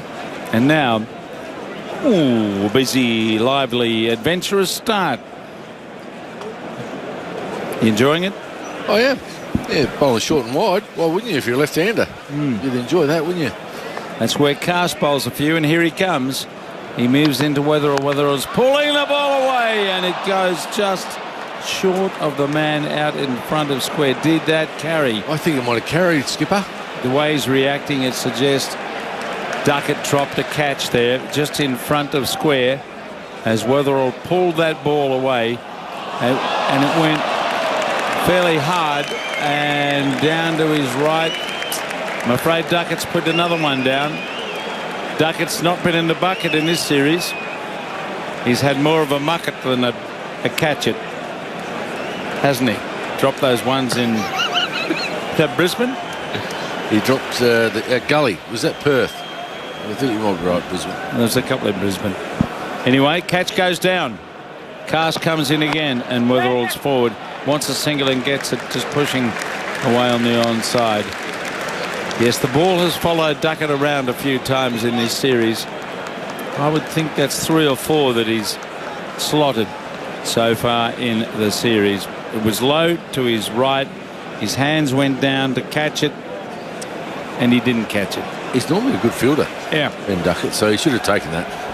And that's what you need. You need that early wicket. Yeah, he's even dropped it before the elbows have hit the ground, which normally causes you to drop the ball as well. There it was. Chance goes begging for England. Cast, the unlucky bowler. He comes up to head back, and he cuts it away hard. It's very hard to get the length right to Travis Head, and surely it isn't long before you decide to go around the wicket just to cramp him up a bit, if nothing else. But you might lose the opportunity of getting the offside nick that you do with this angle. And there's sometimes not much between a slashed 4 and a nick to the slips. No, that is correct. He takes a bit of a risk at times, Travis Head, but when he clears, he stays leg side of the ball and tries to carve it through the offside or pull it over a square leg.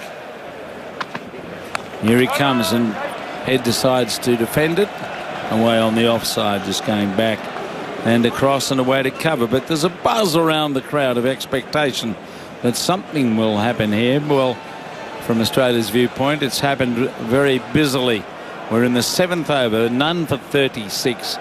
But a lot of the English fans here sense that someone might make a mistake. And he did a moment ago, but Duckett did not get the ball in the bucket. And it went down onto the floor. But Travis Head is the danger man. Anything a little off line or length, he'll punish. He waits and watches. Cast bowls, and he's looking to drive. That's going straight up through mid-off and away to the boundary. It's slowing up. It'll be touch and go. It's just cut off inside the boundary, and they'll end up with 3 as it's chased back down the ground by Potts. Had a long run, and for some reason the ball ran out of gas as if it was going uphill, and it was stopped about a metre short of the rope, and they took 3. Yep, that is correct. Still a nice shot, wasn't it? I think it would go for 4, run away, but Potts chased it hard, got it inside the boundary line. The rope. 2 slips, 2 gullies, a backward point. Whitish mid-off, mid-on, mid-wicket, fine leg. Cast tries again. Weatherall leaves the ball on the line. He saw that's going to miss, and it did. And that ends the over. So Cast 4 overs for 14. It's none for 39. Head 24. Weatherall 15. Well, a couple of half chances, aren't there? Well, the Duckett's wasn't a half chance. It was a proper chance. But Root sort of parried it over, slipped for 4. Better length, that over. Not so short. Takes them a while to get into the rhythm, England. Every time they seem to get the new ball in their hand, they go short and wide for a bit. Well, as you've suggested, we really should be seeing Tongue first with the new ball. We should be. Tongue should definitely be bowling first. He's coming on now, I think. Well, he is. Potts and Cast. I mean, Cast, I think's better. Says he bowled better with the older ball. Get a bit more control. Tongue did the damage in Melbourne, didn't he? He gave him a verbal lashing, or a bowling lashing at any rate. 7 wickets, man of the match. Johnny Muller medal. Let's see what he can do here. There's a bit in the surface with the effort ball in the right spot on this surface, although it's been crunched by the heavy roller between innings. So Tongue's coming in around the wicket. He bowls to Head, and Head goes forward, whips it away, misses it, hits the pad, and appeal for LBW. A big shout there. And they go through for what should be a leg by. Yep. Where was that going? There's no opinion about DRS, it seems. Going down. Going down, yeah. But Full, it makes somebody happy. He's got good airspeed. Bowled very well in Melbourne. Yeah. Obviously, he's not a new ball bowler. Well, he does enough with it to make you think he'd be useful. Yeah, you think he should be. The leg slip is in for Weatherald. 2 slips. Gully, Crawley, a sort of wide leg slip. Around the wicket, here's Tongue bowling to Weatherald, and he's forward, patting it out there on the onside to duck it towards mid-wicket. So lots of cricket to watch, enjoy potentially from now until stumps, which is a couple of hours away potentially. As I say, the weather looks to be holding at the moment. That can stay away. Well, they'll come off a bad light probably. Don't say that. Okay, I won't say it. They'll come off a bad light. Okay. Dear oh dear. We don't want that, but we're going to get some cloud building up from the west here. He comes up and pitches at Weatherald. It leans and plays away on the offside. So 384 versus none for 40. And lots of expectation from England with this newish ball. And one chance has been created, and there have been a few miscues. But Duckett really should have taken that catch in the previous over. So over 40,000 fans here enjoying this spectacle of Test cricket. Tongue goes in and he leaves outside the off stump. Pretty much held its own as it bounced from a length of 4th or 5th stump. It's a 20-4 local time, and the weather map indicates there's a bit of rough stuff coming in from over the mountains, and Rick Finley's going to check it out as the chief meteorologist in this box, apart from being a major statistician, banker, all those things. Very handy, versatile. More of Tongue around the wicket. He moves in, and Weatherald's forward, runs it away through Gully down towards the boundary. It's going to be cut off just inside the rope, and the result is 2 runs to Weatherald on the glide, with Brook helping out down there on the chase from Will Jacks. So Weatherald moves to 15, 17, none for 42. Yeah, good start. Good chase. Yeah. Some touch there at rope. Oh, could be 4 that, Jim.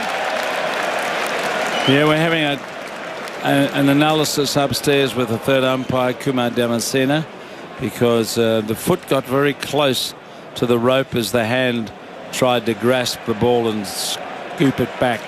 So they're just waiting for the analysis here. Foot's on the rope, hands on the ball. 4 runs. It is 4 runs.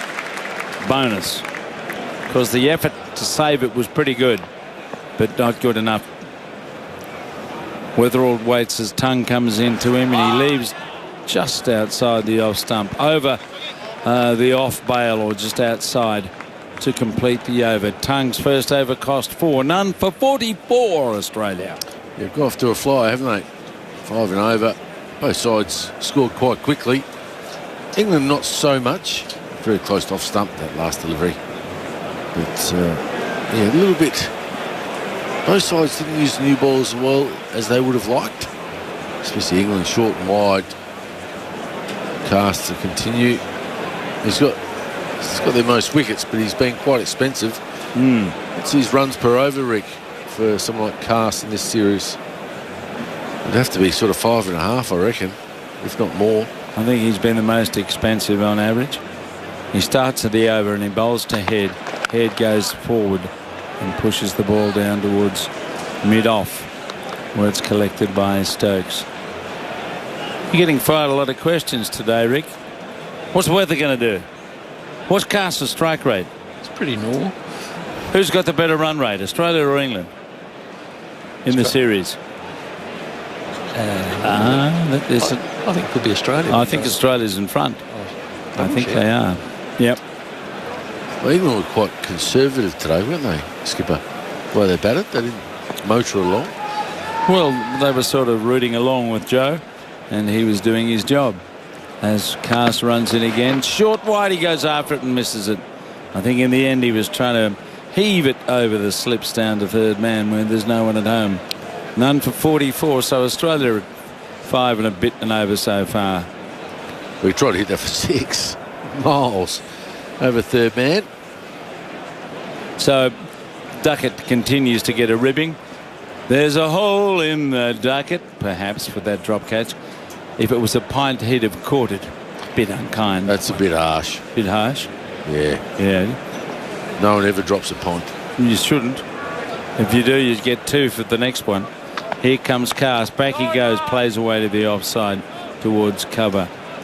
But you a pint man? Schooner. Doesn't worry me. All over the place. You're at your best when we're in Brisbane at the Cricketers Club. And thank you very much for the hospitality on that occasion. It was well worth it. Have you got the same entree here?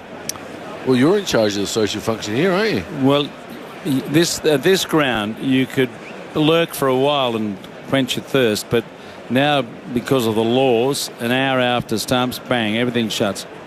Now Cast runs in again. He bowls it, pitched up, driven away on the bounce back to the bowler, who stops and he's followed through. I was thinking of that again today with the McGillivray medal, because Alan and his friends used to look after themselves and a few others straight underneath where we were sitting in the old M.A. Noble stand. And I'm sure it was dark by the time we left the crowd in those days. Now the place is shut down. An hour after play, you can't get out. Now, Rick, what have you got?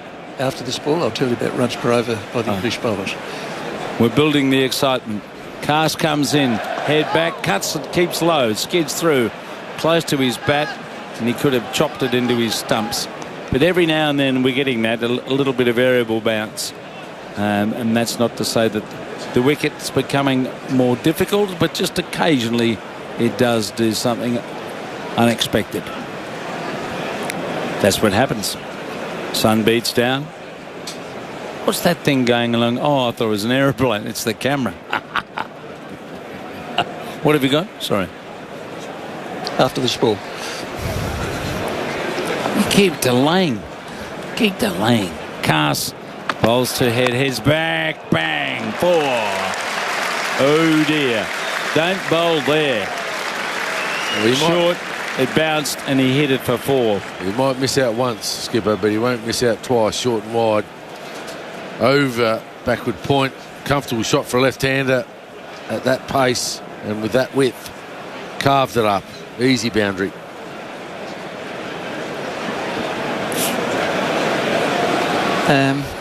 Will Jacks 4.87. Yeah. Runs per over. Cast 4.69. Tongue 3.96. Atkinson 3.89. Stokes 3.84. And Jofra Archer 3.05. Good. Where's Cast? He's just under Jacks. Right, yeah. 4.87 Jacks, 4.69 Cars. It's a bit hard to count Jacks until he bowls a bit more. Didn't bowl in Melbourne, wasn't required. He bowled in Adelaide.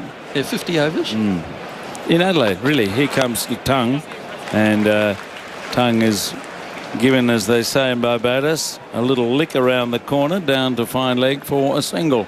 None for 49. 50 overs for the whole series, not Jacks. Just Adelaide, yep. Okay. Well, I'm sure he'll get a trundle here, but he may look a bit like Australia in that he's not really a frontline spin bowler, but this could be his chance. I think they'll probably bowl. They might bowl Bethel more than Jacks this game, maybe. Bethel was out certainly pre-game bowling more than Jacks was. Yep. Well, at the moment it still looks a good surface to bat on as Tongue is in, and he's chopping just past his stumps. Travis Head, he does get out like that a fair bit. He likes to play, and sometimes it's just too close to his body, and he almost chopped it into the off stump with the bottom edge. The 50 comes up for Australia. Scintillating batting, and Weatherald is on 20 and Head 29. Just a bit of width there. He's chopped on a couple of times in this series, but there's a gap at cover. He likes to take that on, so if he gets some width like that, he will try and carve it through the offside. Now for Weatherall, similar field. 2 slips gully, a leg slip. Tongue comes in towards him, and he's back, and he's nudging it down behind point. No run because it's quickly fielded out there by Jacks. The lights are coming on as I speak. They take a while to lux up, and this wasn't a good sign yesterday. No, I'm not happy with that, Jim. Within half an hour of them coming on, we're off a bad light. Yeah, I don't like the look of that at all. I mean, it's not too bad over there, though, is it? Over the west, looks okay. It's just building up. It'll get worse. Tongue comes in and beats the outside edge. Good delivery. Up on a length. Attracted a forward stroke, and it just fizzes past the edge of the bat. So it's Australia going along quite belligerently here, as these two left-handers love to do. Weatherald, he's really stoked up. He goes for these perambulations to square leg in between deliveries. He's just trying to settle himself into some kind of more contemplative, calmer rhythm. But he's probably going to heave at one.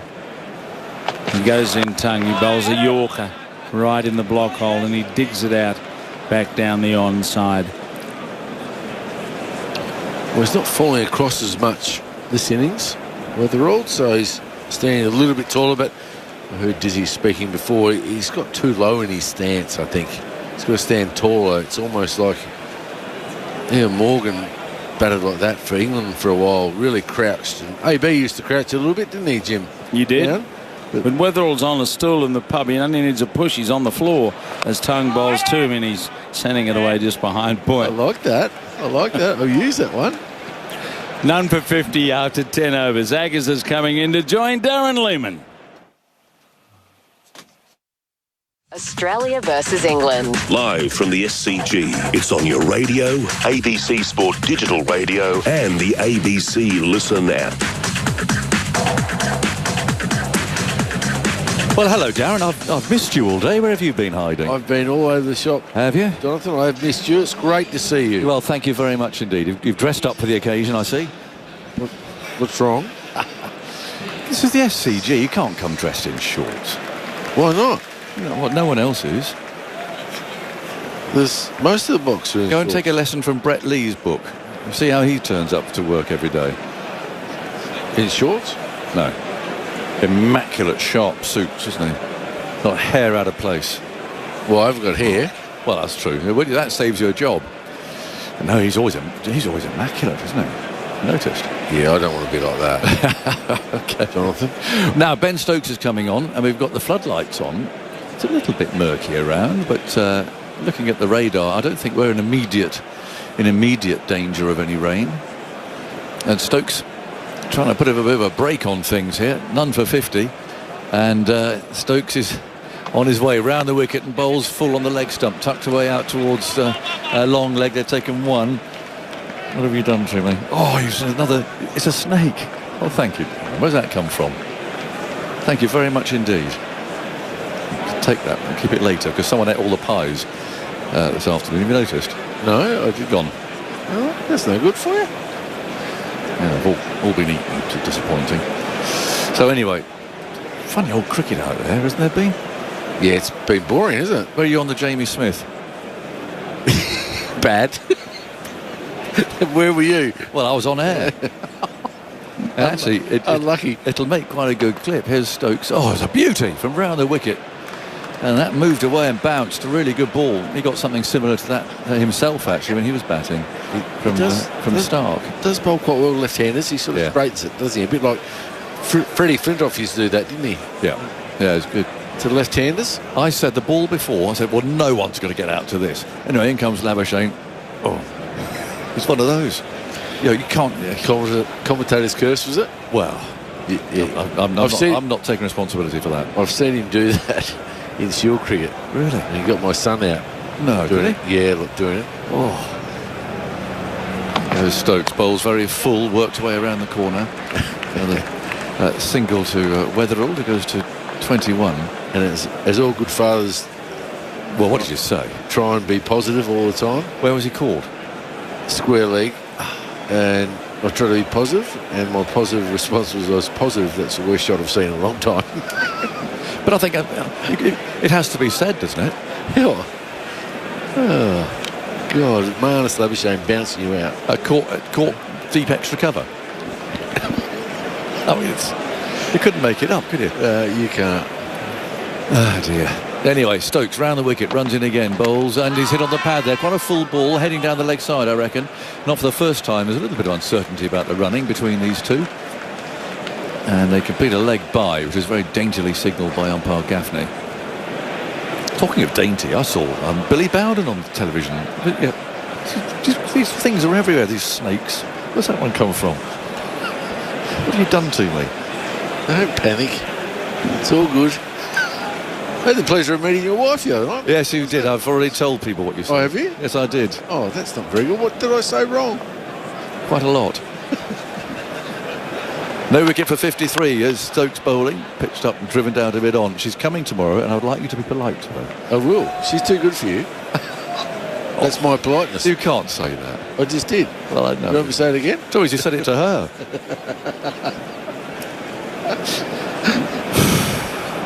Some Australians, Rick, they're a bit blunt, aren't they? You know, I know. I accept your apology, Rick, thank you, but you didn't say it. Anyway, she's coming tomorrow, and she's a bit worried. She had a good time here. She had a great time. Fantastic. Oh, she had a wonderful time. She's teamed up with Phil Tufnell's wife. Oh, the Duchess? Yeah, it caused all sorts of damage. In goes Stokes, bowled down the leg side. It was a flick and a miss there from Weatherall. All collected by Jamie Smith, doing a tidy job there. And that's the end of the over. Ollie Pope, I see, wandering on. As you've got Bryden Cast coming off by the look of it. No wicket for 53. Oh, she had a great time. I'll tell you what, she's the Pilates industry here will notice it when she and Dawn go. They've been in there, I think they're doing about 2 a day. Really? Oh, yeah. Absolutely. All round, they've joined all these app things, you know, all over the place. So is that stretching and flexibility? To be honest with you, Darren, I'm not sure. I've never been in there. Have you? No. I'm going to have to when I get back, though. I've really going to have to address certain areas. Take firm action. You've had a good trip. It has been a good trip. Well, how could you not? No, that's exactly. You know. And you've had a few extra days off because of the cricket. Well, sometimes it's finished a little bit earlier. That's the trouble. Now we've got Tongue bowling, and it's a lovely ball that moves away and bounces. Head didn't play it terribly well, to be honest. Again, there's been a lot of playing away from the body. Well, he does that, but he tries to carve it over. That one sort of dragged him in and went away. And two best bowlers are on now to the left-handers. I thought they should have started with Tongue. Yeah. And then also even Stokes with a new ball, because they're very good bowlers to left-handers. Well, I'd have had Stokes and Tongue with a new ball. What I know about it, we've got Carson Potts. Tongue again bowls, and that's Fuller this time. Head gets behind it, plays up to mid-off. Dark clouds, thunder and spitting rain at Wentworth Falls in the Blue Mountains. So 100 kilometres west of the SCG. But I can't, on my radar, it's looking okay. I think I'm going to be all right. Well, to use an Australian word, I was filthy yesterday when they didn't get back on. Oh, I was so disappointed. One for the fans, and yeah, the way Root and Brook were batting was a joy to watch. Yeah. You know, you want to see that at its height, don't you? Yeah. I just couldn't believe that they made no effort to get on. Tongue, floodlights on, bowls down the leg side.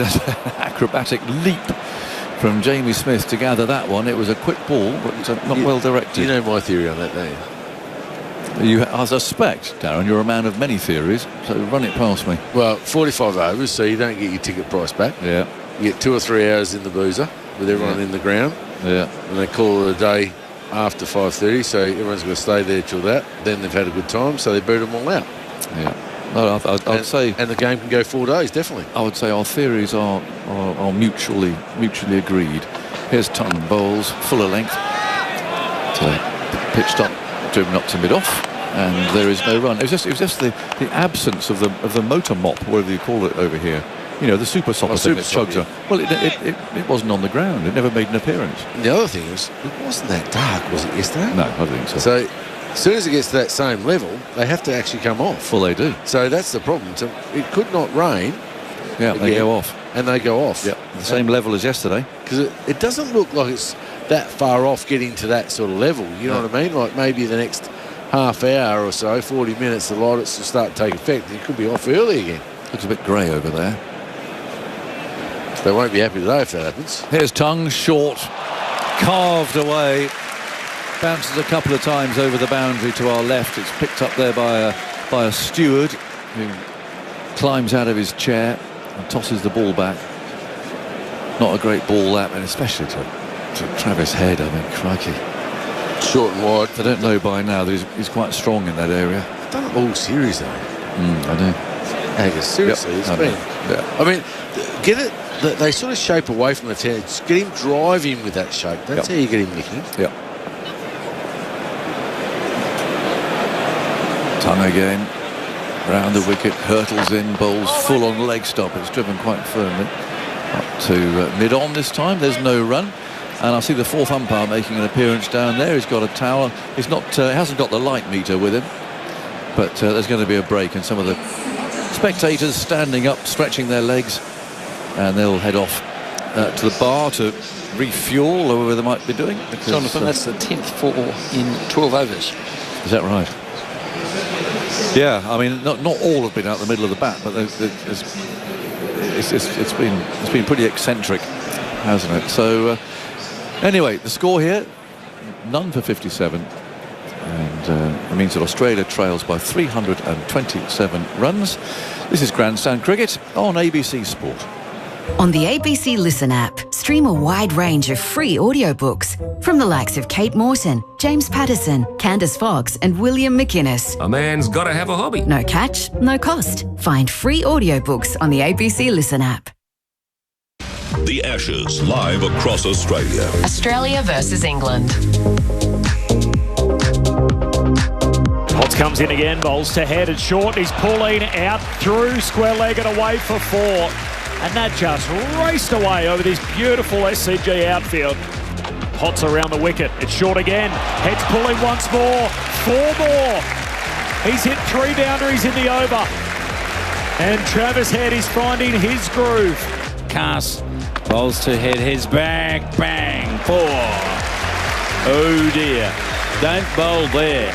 The Ashes, live across Australia. Australia versus England. It's on your radio, ABC Sport Digital Radio, and the ABC Listen app.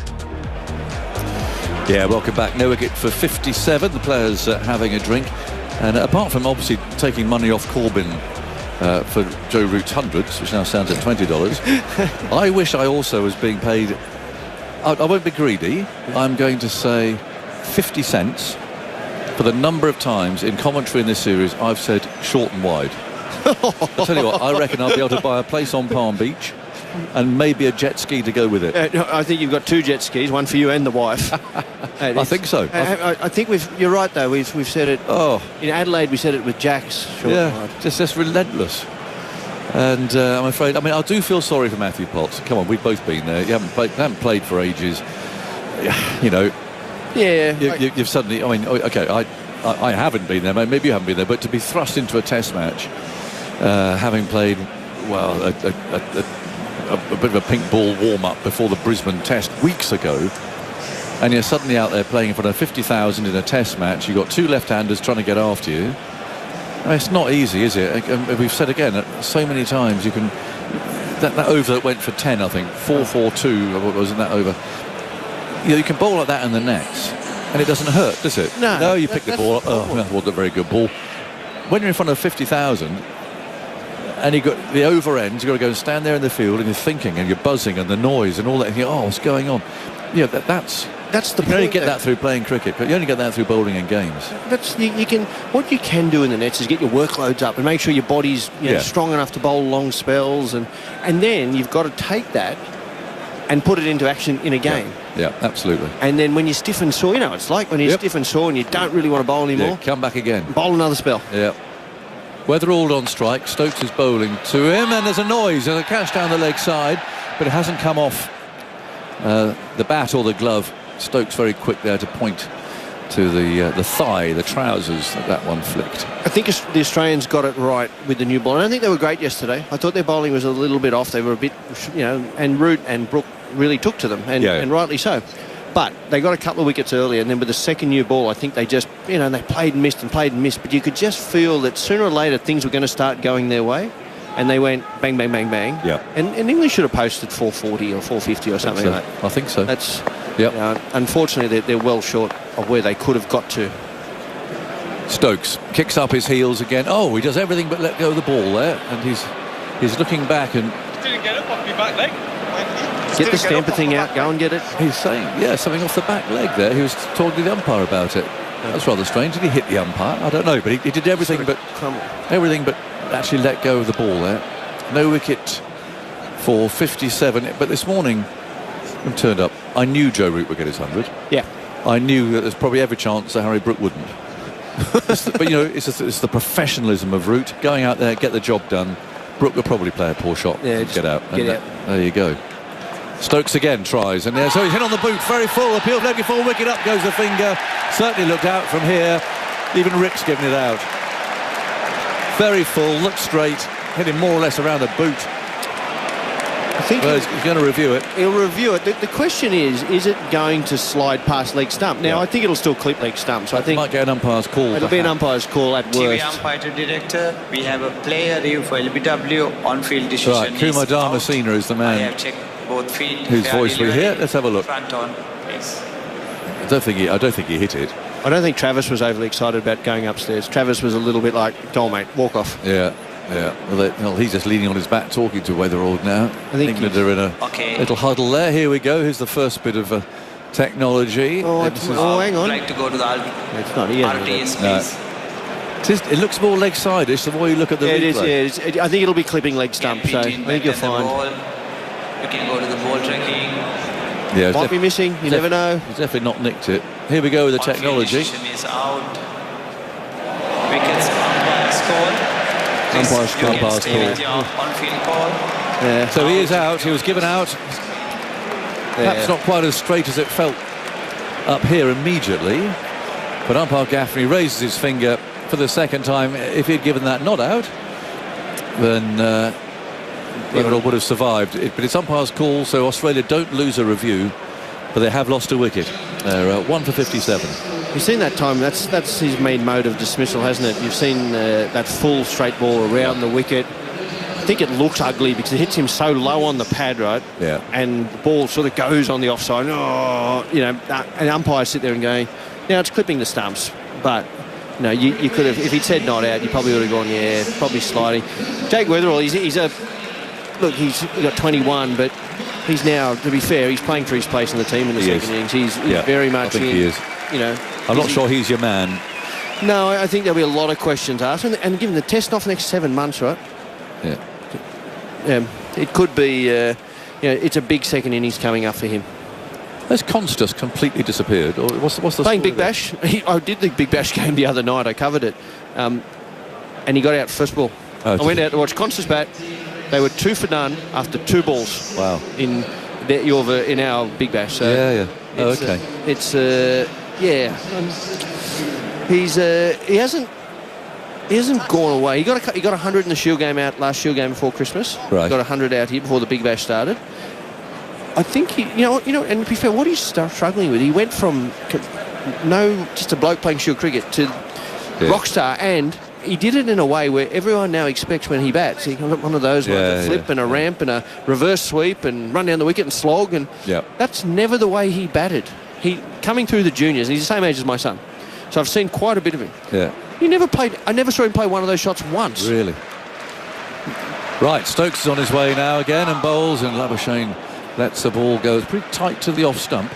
There are arms raised there, but he let it go. What is it about Ben Stokes that he seems to find ways to get wickets? Yeah, he does, doesn't he? I think he's an excellent bowler. I think he bowls it fuller than batsmen think. He's one of those kisser of the pitch. Yeah, there's something about his bowling that... He's also quite very high He on. bowls from over the perpendicular, but he gets the ball out of his hand so it angles in and goes away. Yeah, he's a bit like Tongue, isn't he, from that respect? Yeah. Whereas he bowls of much fuller length than Tongue. He does, yeah. He bowls a lovely length. 2 slips, gully, leg slip. Stokes eases in again, bowls, very full, homing in on the pads. And Labuschagne just flicks the ball away. Quite straight that, finds mid-on. One of the things about Marnus has always been a bit of a crabber across the crease. You would have seen him play last time, hadn't you? That ball there, 3-4 years ago, he was hitting through mid-wicket square leg for 4. He's now somehow I've got to play a lot straighter, but it's lost the ability to score runs. Yeah. Whereas that was almost his strength. And I think what's probably happened, he's missed a few of them, got given out LBW and thought, no, I don't want to do that anymore. But he's actually not being productive as he could be. Well, he's dipping at the knee, waving his bat as Stokes over the wicket, bowls to him, squares him right up. And there's that rather quirky Steve Smith fidgety lightness that they share as the ball's picked up there in the covers. And Stokes comes marching back to his starting point again. I tell you what I find amusing about batters is they change their stance, their technique. How do you go from... No, that was never his style. You think about your whole cricket career, right? How many times did you go, I'm going to bat off stump today, or I'm going to dip the knees a bit and wave the bat around a bit? You just stood there, didn't you? Yep. Yeah, I think so. Do you think coaching overcomplicates the game? I'm sure it does, isn't it? In goes Stokes, bowls, and Labuschagne again allows that to go by outside the off stump. It's called over.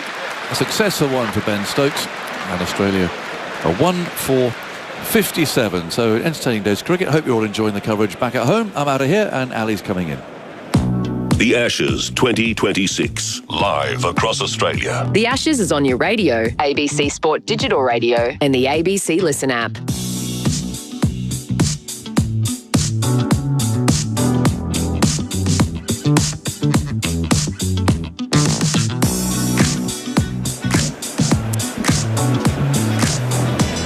Overs into the reply, 1 for 57 with Weatherald gone, but a lot of runs off the bat of Travis Head in particular. Fed a lot of runs, you might say. But here is Tongue with the lights on now, into Head, a full delivery. He's forced to defend, back up the pitch. Tongue picks up, ball doesn't quite pick up, allows it to go past him. Hello, Stu. Hello, Ali. It's Stokes talking to Aggers about a very nice length, and Tongue's got the same thing. Just watched a few of his overs from the other end. I've been down the other end of the ground watching from down there, just casting my eye around. Hobnobbing? You must have a few VIPs to meet around. Potentially, but I was sort of just watching. Yes. Casting my eye, just getting a picture of the crowd and the atmosphere. It's very nice down there. Tongue bowls a very full length, and it's hard to get away. Around the wicket into Head, he's up on his feet, flashing, finds point. Will Jacks is there, studies the edge of his bat, and he rehearses the shot. No run. And he's a big, tall man, so he bowls the ball into the wicket, and he gets that extra bounce. That's the secret. Once he finds a nice length, it's the bounce. Not doing a lot. There's not massive amounts of movement, but you can see that both Head and Weatherall and even Marnus, when he gets on strike, it's hard to drive unless it's a genuine half volley, because the ball bounces and hits high on the bat a lot. Every ball, high on the bat, high on the bat, high on the bat. Zach Crawley's there at leg slip, a position England have employed throughout. 2 slips and the gully. Tongue bounds in, a little straighter that time. Head's able to work him through the mid-wicket region. Vacant area, Duckett then moves in off the boundary, picks up a single taken. It was Duckett who dropped Weatherald when he was on 14. He moved on to 21 by the time it was LBW to Stokes. Stokes' second over of his spell. Stokes and Tongue replacing Carse and Potts. How much of a thought do you think Stokes would have given to opening with Tongue for this particular I would have given it a lot of thought. I don't know why he didn't, to be honest with you. I would have thought that would have been a better option than Carse. He's gone down the Carse path all series. Probably said, I'll back him one more time. Just bowls the wrong length, Carse, and he's into the wicket. It's hard. Good airspeed. Width again. And width, and it was like cut shot central, a couple of pull shots.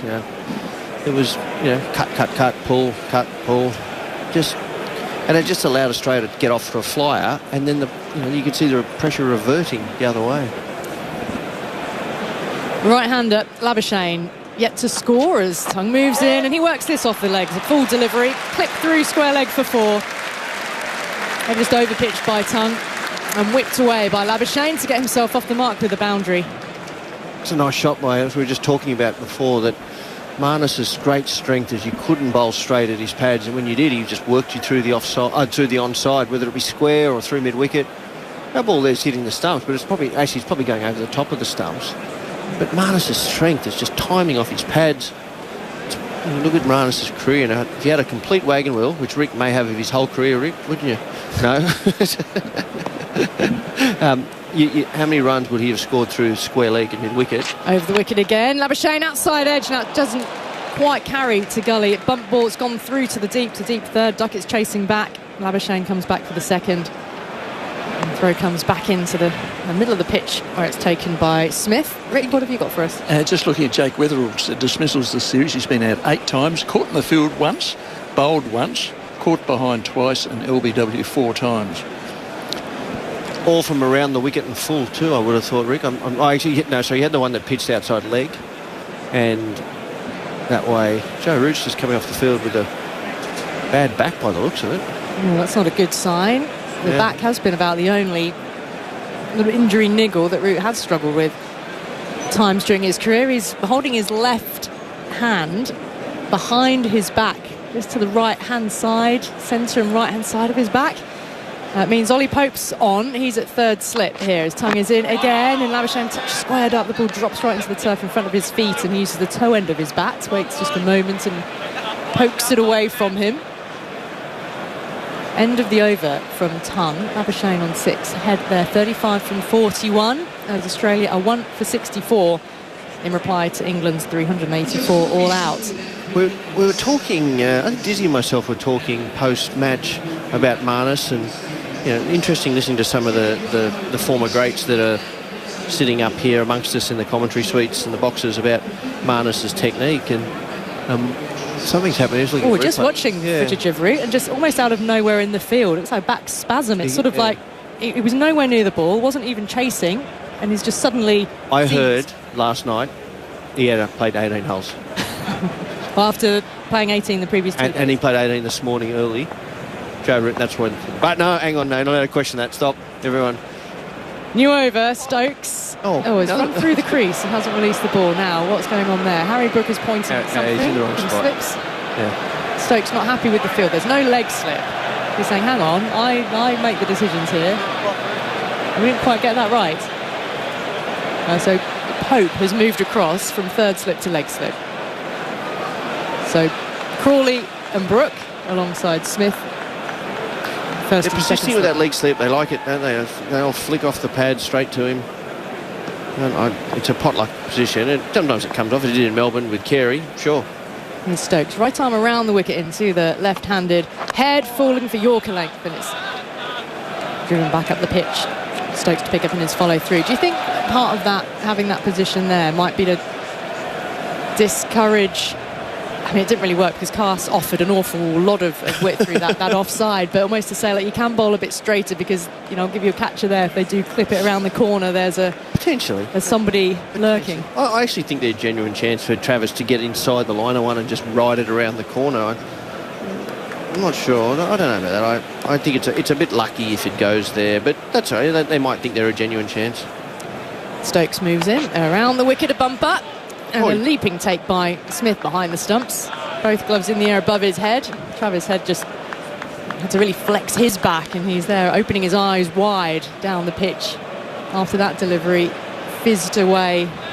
Good delivery, wasn't it? It was just sort of angling. The angle into Travis Head Stokes bowling around the wicket, and Head sort of trying to sway, and the ball's coming at him, so you can just, it's a bit uncomfortable. And he's not a big ducker, Travis Head. You know, you see many of the players, they just duck, go straight underneath it. He's almost like a tall batsman, he can't get out of the way.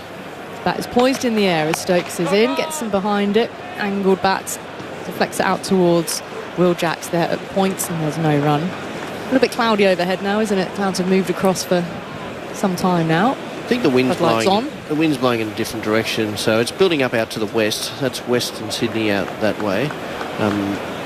Looks pretty good to the south. You know, if that turned around and maybe came at us, but I think I'm going to make a prediction. We're going to get most, if not all, of the day's play in up to 5:30, which is another hour and 10 minutes from now. That's the scheduled close, isn't it? And then we've got until 6 p.m. to get the overs in. We've still got that. Around the wicket again. Now a bit of bat and pad involved. The ball balloons away towards the gully region. Picked up and no run. Might be hard to get through to 6. I'm not sure we'll get all of that in. It's, you know, it'll get a bit darker and the clouds. But again, if those clouds blow away and we get the sunshine coming from where it is over there, then you never know.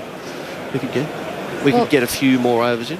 Yeah, the crowd in today have seen Joe Root score his second Test century on Australian soil. 160 off 242 balls. Maybe that's something to do with why his back is now seized up. The longest he's batted in this series.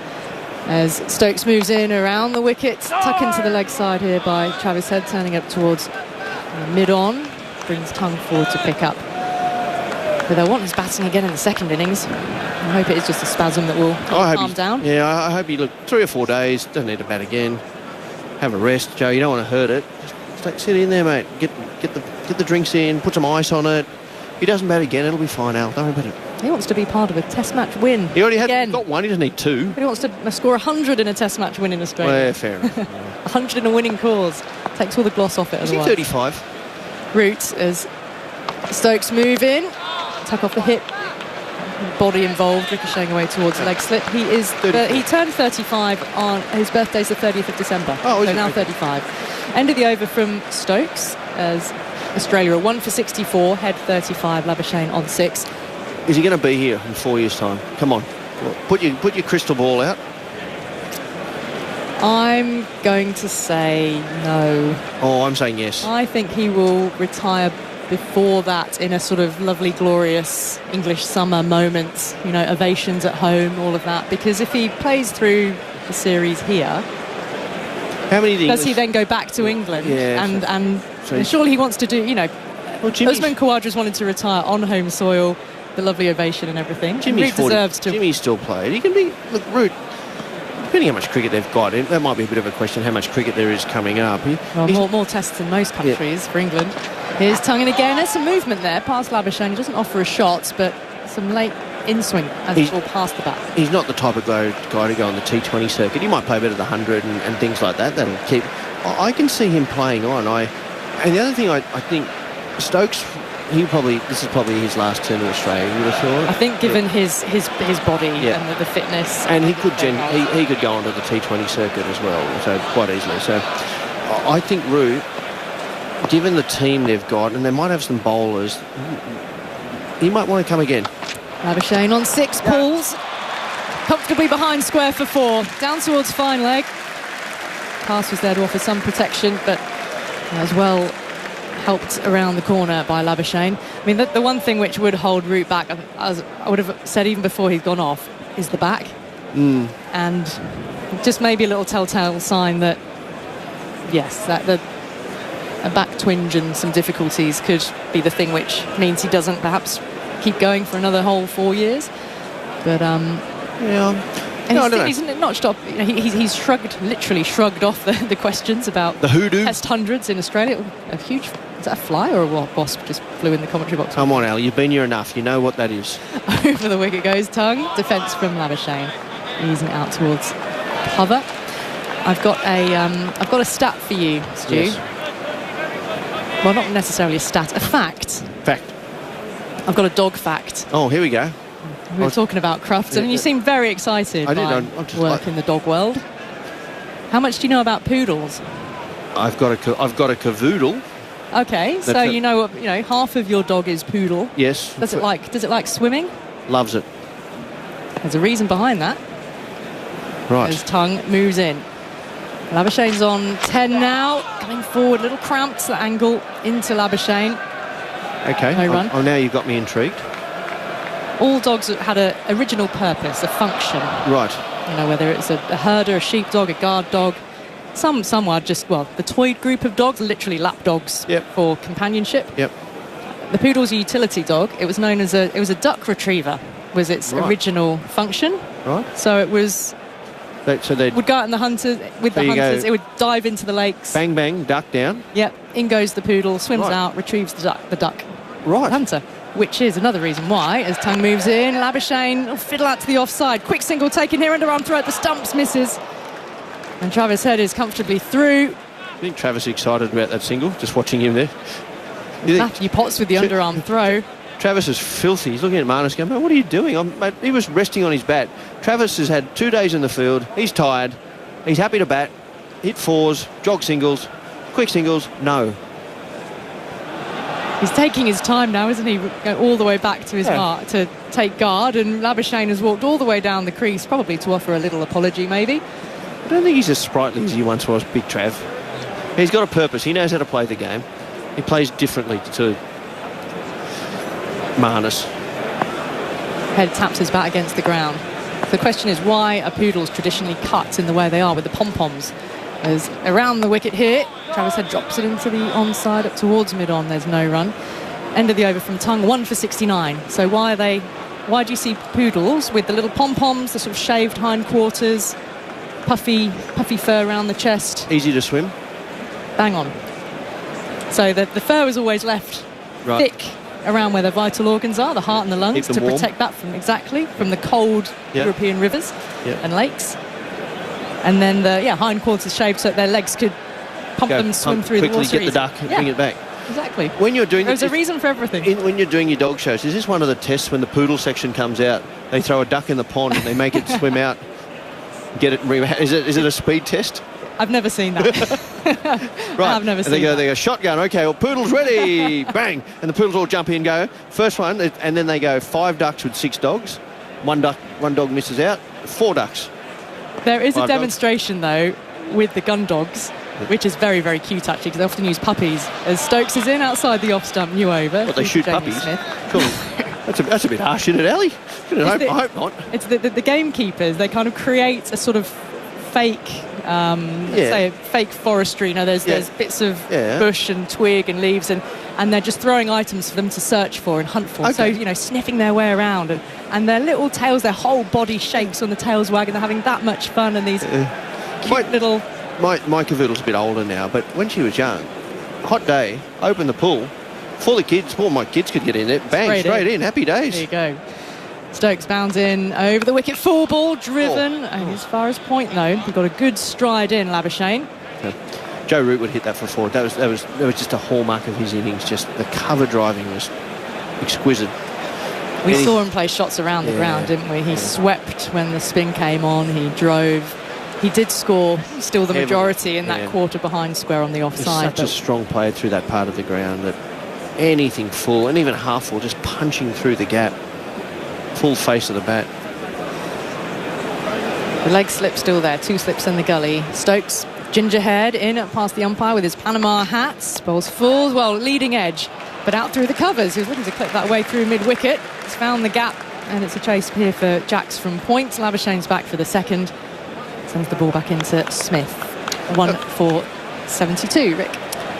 Just in mentioning that narrow run-out opportunity that Head avoided, I thought that Marnus might have caused a few run-outs without being out himself, but he's actually been involved in 5 run-outs in tests, and he's been the one out every time, so he actually hasn't run anyone out yet. Okay. It's a bit of an omen there, Rick. I was about to say, hopefully that's not the case of a first time for everything. Correct. Flexes his knees, waits as Stokes moves in, bowls a little bit back of the length, clips past the leg slip. And that's Ollie Pope on the field for Joe Root, turning for a second, or will they? No. Throw comes in from fine leg. And probably well judged to keep it to the single. Labuschagne on to 14, 1 for 73. Weatherald was out LBW to Stokes, the second over that Stokes bowled. 21 from 36 after he and Travis Head had put on 57 for the first wicket. He was dropped on 14 though by Ben Duckett. Catch that really should have been taken. Yeah, that should have been taken. I don't think it'll be too long before you're seeing Jacob Bethel. There'll be a little bit of footmarks from the right-handers. I don't mind Jacob Bethel bowling to Travis Head just into those footmarks outside off stump. See if he can get one to turn. We saw him warm up extensively this morning. We did, didn't we? Left arm spin Bethel. Stokes Fuller driven out through extra cover. This is racing away towards the pavilion for 4. Handsome looking drive. Flashing blade from Travis Head. He moves on to 39. It was a nice shot. No big move of the feet. It's not Joe Root step into the ball. Stands nice and still, but what he does is he transfers his weight. You can see there's no feet, but it's all weight transfer through the ball. It's a unique technique, you know, again, and we're seeing more and more of that of cricket. The traditional Joe Root style batter doesn't actually exist anymore. There's not many of them around, is there? They're wristy, or they're Smith-like, or Travis has got his own way. Skills honed in white ball cricket, perhaps more so than red ball. Stokes moves in again, same region, out through the covers. Will it go for 4? Chase on for Cass here. He's catching up with the ball. Retrieves it inside the rope.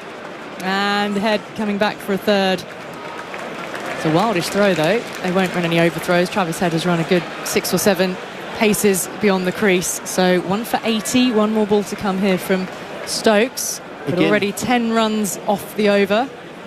Again, that's an extra. Full ball. Again, Travis Head just wait. He doesn't move his feet. He just lets the ball come to him, and he's in a good position to hit the ball.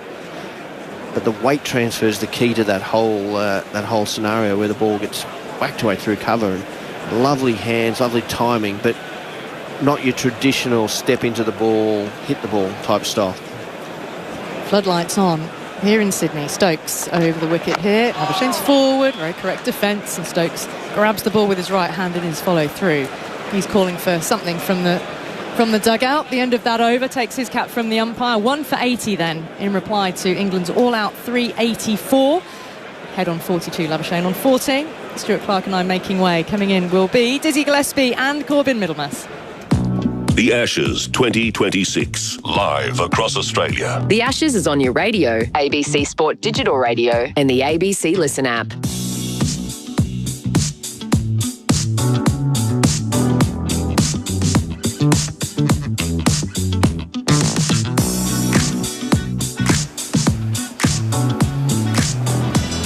Josh Tongue just takes a little sit down, so he makes his way up the steps of the old members pavilion to the England dressing room. Bryden Cass is back on for his second spell. Australia 1 for 80. Travis Head's 42, Marnus Labuschagne on 14. Story of the day, England all out, 384. Joe Root 160. 84 for Harry Brook. Michael Neser 4 for 60. And then Stark and Boland got 2 wickets each, and the Aussies batting for the first time in the test. They're 1 for 80. Head's 42. Marnus is 14. And the man out was Jake Weatherald for the 4th time in the series, LBW, this time off the bowling of Ben Stokes for 21. Evening, Diz. Evening, Corby, and evening to all our listeners. Yeah, there is a technical issue there with Jakey Weatherald. Something he's probably going to need to sort out. Cass swung around to bowling from the Randwick end on his way in, full at leg stump, and Head easy for him. Just controls it along the ground and then trots through for a very slow single. He moves to 43. Feels like we've said he's walked a single like dozens of times this series. Doesn't waste too much energy, does he, between the wickets? Doesn't waste much energy, Big Trav. In Adelaide, he was actually walking backwards for some of them. That's right. Watching the ball down behind the wicket. That's right. He was too, Rick. Is he the most popular member of the Australian cricket team right now? Oh, he's up there. He has to be, doesn't he? I think he would be. I mean, we were fortunate enough to go into the change rooms after the Adelaide test. And Cass on his way in. Past umpire Raza as he hits the crease, bowls to Labuschagne, and he drives him a little bit over pitched back down the ground. And with the fielder quite wide there at a regulation mid-off, it's Potts who runs back to the boundary line. He saves 4, flicks it back in. But Marnus is going to get through for 3. And Travis Head had to get on his bike there. Marnus moves to 17, 1 for 84. Yeah, so Corby, we were former players invited by Pat Cummins into the change rooms, and Travis had arranged for Ron Ball T-shirts to be made, and he was like a kid in a candy store when this box arrived, and he was handing him out, and then he was handing out drinks, and he is really a central figure in that Australian dressing room. There's no doubt about that. Cast tries again, bowls to Head, who's forward and just defending out towards Stokes at mid-off. I mean, you caught up with him after the Adelaide Test. Is that right? For a brief chat? Very brief. Very brief. It was early when we spoke. So. Oh, was it? Early? Yep. Early in the evening, yeah? Yeah. Early in the morning? Early in the next day. Right. But I just, even like his popularity with the general public, so it's unbelievable. Yeah, extremely popular in the dressing room, popular outside of it. I don't know, you think of the name brand guys in this Australian team right now. His Cast is on his way in, delivers to Head, a full-blooded drive, and Stokes stops that on the bounce at mid-off. But I don't know, he'd be as popular as any of them, whether it's Cummins or Smith or any of the bowlers, and you think that he's just got that. He's got that everyman persona about him, doesn't he? And yet, no question. But then he's also a larrikin. It's good fun. But then the way that he plays is as as dynamic as any player in world cricket. No question. He's a lovely guy. He's very down to earth, Trav.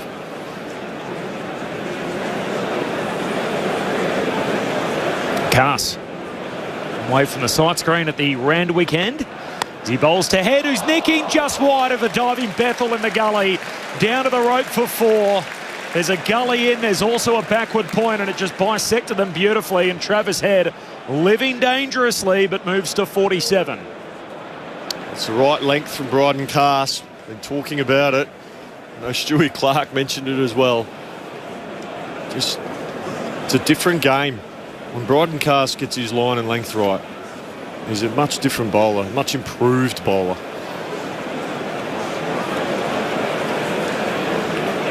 That one was very close to Jacob Bethel there in the gully. Cast pushing across the lefty. Hedge driving. Glorious cover drive away for 4. There's another milestone for Travis Head. And for the third time in the series, he passes 50. He's 51 not out of 55. And it's a textbook cover drive to bring it up. 1 for 92. This appreciative crowd at the SCG all standing up in unison, applauding the man of the moment. His wagon wheel scoring all along the ground. Funnily enough, not much straight down the ground. Gives you a really clear, strong indication of just how short the England seamers have been on this surface. We're critical of the Australians as well, of the lengths they bowled. Just can't get my head around it. 23 off the last 2 overs. Wow. Well, he had 4 boundaries in his first 20, which came in the first couple of overs, and he's ended up with 8 boundaries in his 50. Coupling back-to-back balls, that was also the end of the over. 1 for 92 as Stokes starts a new one and bowls wide of the stumps to Labuschagne. His 200s, by the way, have come in second innings on both occasions, so 123 clearly in Perth to start the series, and then his big 170 in Adelaide. So, I mentioned it when he got the 50. That's the third time this series he's made it to 50. As a result, it's his highest first inning score of the series so far, and his conversion rate is pretty good. He's looking ominous again. 51 off 55.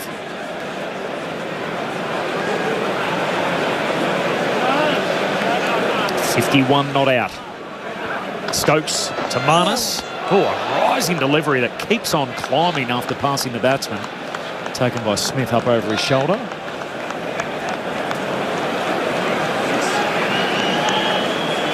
The reason why the sub's out there from an England point of view and no Joe Root on the field is the official response from England is just some time off his feet for Joe Root after batting for so long.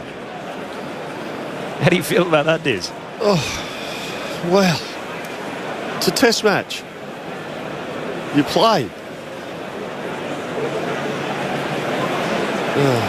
Doesn't sound like an official injury, though, does it? Stokes to Marnus. Again, he's reaching for a ball, awkwardly playing along the ground out to mid-on. So Shoaib Bashir's on at the moment, who is standing at mid-off.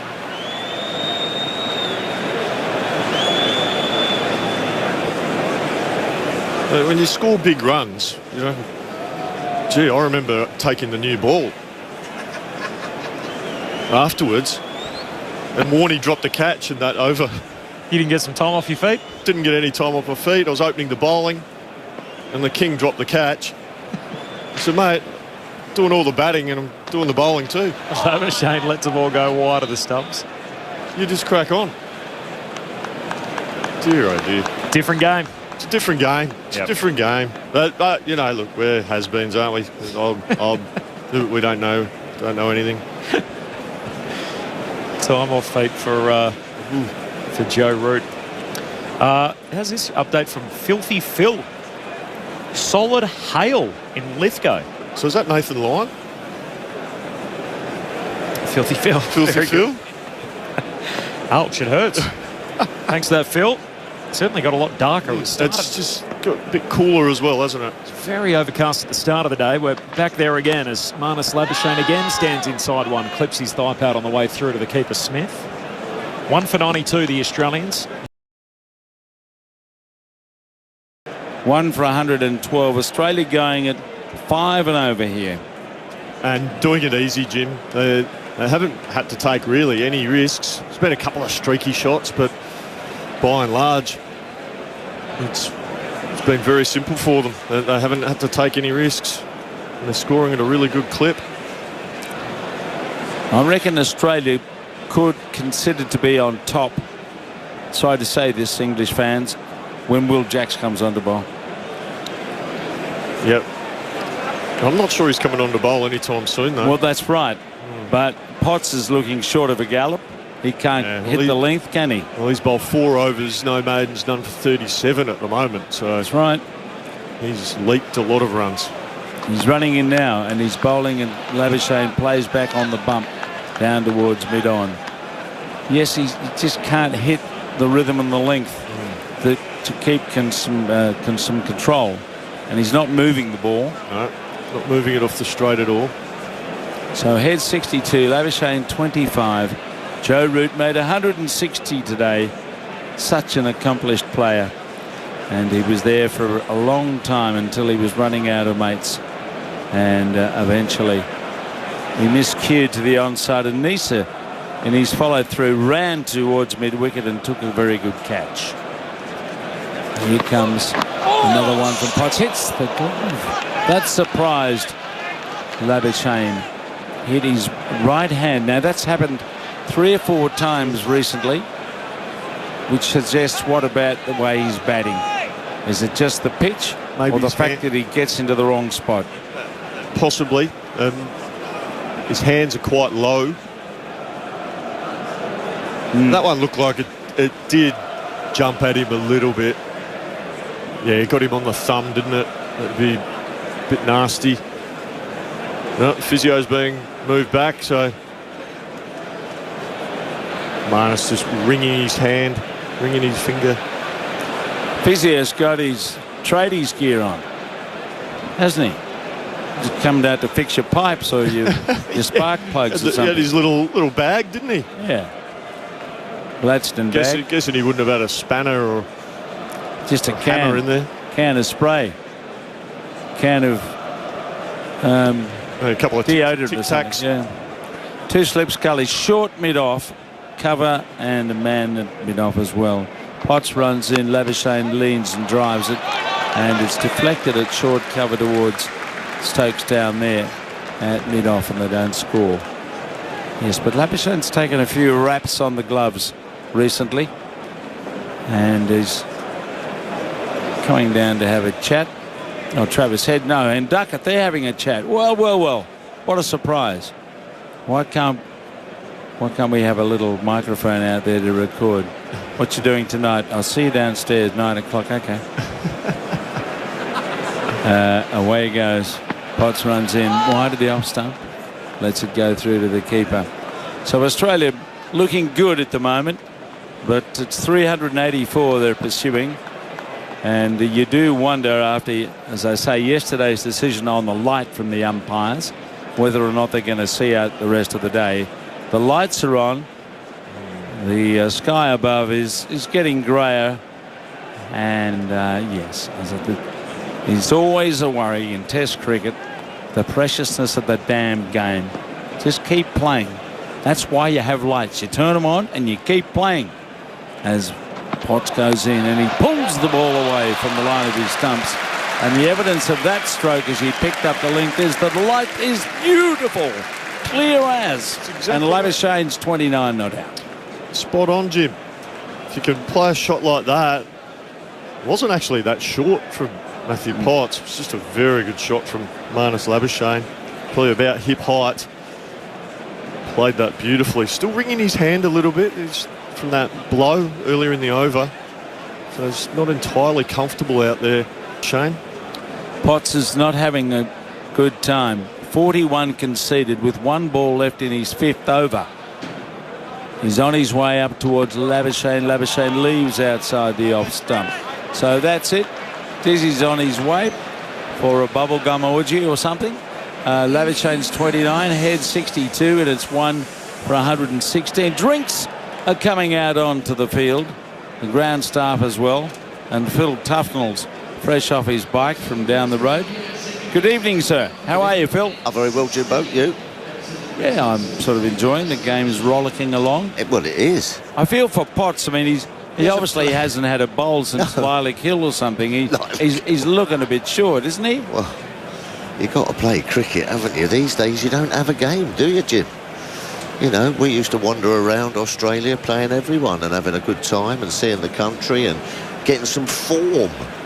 You don't get form in the nets. He could have gone off and played for, in the old days, he would have played for Sir Julian Khan's 11 or something like that in England, or, you know, A.W. Frogan's team at Dubbo. Give him a game. There you go. You could have sorted him out a game. I could have, yeah. Yeah. Easily. There you go. Bang. But I don't think they would have allowed him to go. He might have been, he might have been contaged about a form of cricket that's foreign to baseball. Well, I don't know. But you've got to play, haven't you? You've got to play. Of course you have. You've got to play. You've got to get form. As you see, it's all very well and good having nets and you run up and you bowl and some bloke flicks you down the leg side and picks it up and throws it back. There's no hurt there. So you can net and net and net. And people say, oh, I looked at him in the nets. He looks in good form. Nets isn't where you get your form. Nets is about getting a little bit of rhythm and, you know, feeling kind of good about yourself, and then you play in a game, you take wickets, and that's where your form comes from. That's true. Tell you a little story. When Colin Cowdrey came out here as a bit of a senior at age 42 in 1974-5 yes, to take on Lillian Thompson. That's right. And he had a net when he arrived down at my old school, and we took a few guys down to bowl to him on a Sunday in the net. Yeah. And he batted for an hour and a half and was very polite with us. Didn't, you know, like young blokes try to hit it back over your head for 6. He just played, got himself into a bit of nick. Groove. Nick, yes. He came down after an hour and a half, and this is what he said. He said, "Thank you very much, chaps. Now, can I buy you a milkshake?" Oh, it was so funny. And we looked at each other and thought, well, we might go down the pub and have a beer. But lovely gentleman he was. Lovely gentleman. Yeah. I've never liked nets. Hated nets. If anything, I used to bowl myself out and nick in nets. You know, because you used to just bowl them, but that was in the days when you didn't have net bowlers and what have you, and you used to go through the batters, and then you had to stay for an extra half an hour and give the 9, 10 and Jack a little go, you know. You came up in the conversation today when Smith was caught off that bouncing ball from Labuschagne at cover. You know, some of the worst dismissals people have ever seen. You bowling to Mark Wall? No, I got it in his head. I got it in his head, mate. I got it in his head. He didn't know which way to do. He didn't know where he'd do it. Yeah. Didn't he leave the ball and it deflected off his pads? No, I think he at the Gabba. Gabba, yeah. Yeah, no, he tried to have a little dart. He tried the reverse sweep. Reverse sweep, yes. But, yeah, it was a bit weird. But it went through his legs and bowled him. It would nutmeg him or something? What did it do? Yeah. But I think that one was up there, Mr. Smith's. Oh. It had a long rap sheet, that dismissal. Yes. It had just before lunch. It had everyone out on the boundary. New ball just round the corner. Joe Root on 100. There was a long rap sheet. Yeah. Yes. But why not to play that shot? They won't let him forget, I'm sure. Around the wicket now. It's pushed away off cast by Head towards cover. And it's 1 for 116 on the resumption after a refreshment break. You're eager to kill. What do you got, Rick? Phil, you actually dismissed Mark Waugh more than any other batter. Yes. I don't think you knew that. 7 times. Chris Cairns and Ian Healy 5 times. Yeah. Oh, there you go. That's good. He was a good player, Mark. Silky, good hand, lovely hands. Bowled him 3 times. Yeah. What was your method? What did you do that could put him through? Bowled him.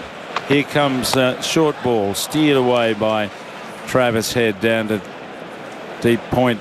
He might have had Take a run. He might have had a few most of the times. Yeah, he's a good player, Mark. We had a nice little tussle. Nice to see him out the back, actually. We always have a laugh and a joke. Good player. Lovely hands. You could clip you outside that on a good line, sort of off stump. Just to knock you through mid-wicket. Good player. Beautiful reflexes. Yeah, and what a catcher as well. Great catcher. 181 catches. So Head 63, Labuschagne's 29, and it's 1 for 117. We're back with Labuschagne facing Cast, who lets it go outside the off stump, bowled it wide, and he thought about having a chase and let it go by. So Australia making a positive reply to the England score. And the question mark about this pitch, it's a bit like that. There's a wonderful question mark when you go to Lightning Ridge. It says population. Yeah. Question mark. Because most of the people who live there don't want to know that they exist. They don't want you to know. Oh. Just in case you do actually find an opal. Yeah. And you sell it. Bit of gold. You know, you don't want anyone to know. No. He's Cast, driven away by Labuschagne through the covers. Runs here. It's skittling away out towards the boundary there.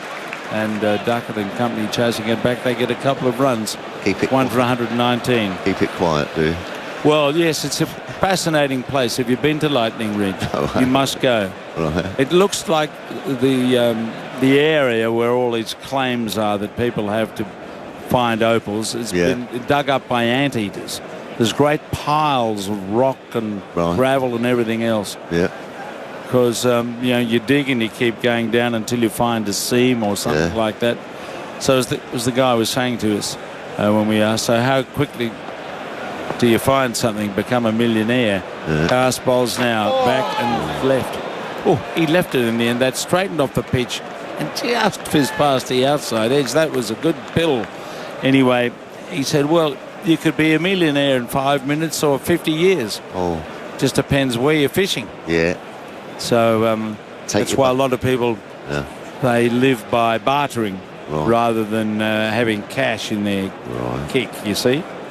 So take your bucket and spade to Lightning Ridge. Well, you do, but if you find something, you really don't want anyone to know. Because those blokes in town who collect money might want some of it. Sounds a bit like the Wild West, Jim. It's the Wild West. Cast bowls and it's driven square of the wicket through the covers. That's a nice shot from Labuschagne. It's galloping across the turf for 4 runs. A cover drive. Labuschagne is now 35. Head 63. It's 1 for 123 at the end of the over. Yes, Mr. Rick. Travis Head has reached 500 runs for the series. He's the first Australian to do so in a series since Marnus Labuschagne 3 seasons ago. And then before then it was Marnus Labuschagne 3 seasons before that. So in Australia, we know England with Bradman and Smith. Who has the record for the most number of runs scored in a 5-match Ashes series? Bradman? Who has the record? I think Smith was near it when he came over to our place. Yeah, no, I think in Australia. Oh, sorry, mate. Yeah, Bradman scored a million in 1930. That won't be eclipsed. I reckon it's Bradman in 36-37, 810. Oh, right, yes. Of course, big score in the last test. Now, around the wicket, Potts drives, as driven rather, by Travis Head. He miscued and a bump back down the pitch off the bottom of the bat. So, from England. Root has some discomfort with his back. Unlikely to return today. That's not information. We could see that when he walked off the field. Can't we have a bit more analysis? Has he got a slip disc? Come on. Yeah. We want a bit more investigation into why he's off the field. We knew he had a sore back. Oh. Potts bowls now, and he drives at this and sends it slamming away out to deep point for a single. Heads a runner ball, 64 of 64. It's 1 for 124. Pretty dark out there now, isn't it? Don't say that. They'll come off. So sorry, They'll hear you. They'll come off. Sorry. Look, there's 40,000 people here. I know. They want to watch another hour or whatever it is of cricket today. Jim, I think that's what Phil wants. What? I think that's what Phil wants. He wants to go. Well, come off. Yeah? What is it? 124 for 1. Oh, dear. You got a long night ahead of you as well, haven't you? No, not at all. Really? No, not at all. You taking Dawny out for a steak or something? Might take her out for a You bit should. of grub. Yeah, make sure. She deserves it. Yeah, she does. Potts comes in again outside that off Summits left alone. Labuschagne 35, 1 for 124. Yeah, we'll go for a bit of grub somewhere tonight. You've been socialising here? Yeah, I've been enjoying myself, mate. Just on the sort of the wind up, wind down now. You know, we'll be off on day 5, day after day 5. You're sailing home on the Mariposa. How are you getting home? Yeah, no, we're flying. Imagine those old days. Oh. 5 or 6 weeks to get here and the same to go home. Wow. So you go from one season to the next season. As Potts runs in, and he's driven spectacularly by Labuschagne out to deep cover for 4. He leant into that, and Potts is going for a bundle here. 46 in his 6th over, and it's 1 for 128 with that luscious stroke through the offside. It's a few freebies here. There is. I mean, that's money for old rope, and that's a beautiful half volley outside off stump. It's a beauty, that, you know, just the right amount of width, just on that lovely length that can't bounce and get the outside edge or Yorkshire. Yeah. All you had to do was just ease yourself forward and put that away. Now Potts, strong-looking fella, runs in and bowls just outside the off stump. He can't get much going here. He's bowling dead straight, you know, straighter than the Nullarbor plane. He's not swinging it or cutting it, so if he doesn't quite get the length, Labuschagne's onto it. Having said that, I know I'm the kiss, and he'll probably nick the next one to the keeper, but we'll keep saying that then, Jim. Yes. Because England are again looking a bit bedraggled and a bit desperate and devoid of ideas. Bring on the spinner. Bring on Will Jacks, champion off spinner. Here we go. Potts runs in and is defended. Yes, yes, yes, no, yes, yes, yes, and they go. And they make it easily in the end. And the throw goes past the stumps and is fielded out there by Pope, who's backing up. And that is the end of the over. 1 for 129. Head 64. Labuschagne 40. And Phil Tufnell's about to be joined by Corbin Middlemass. ABC Sports coverage of the Ashes. Australia versus England. It's on your radio, ABC Sport Digital Radio, and the ABC Listen app.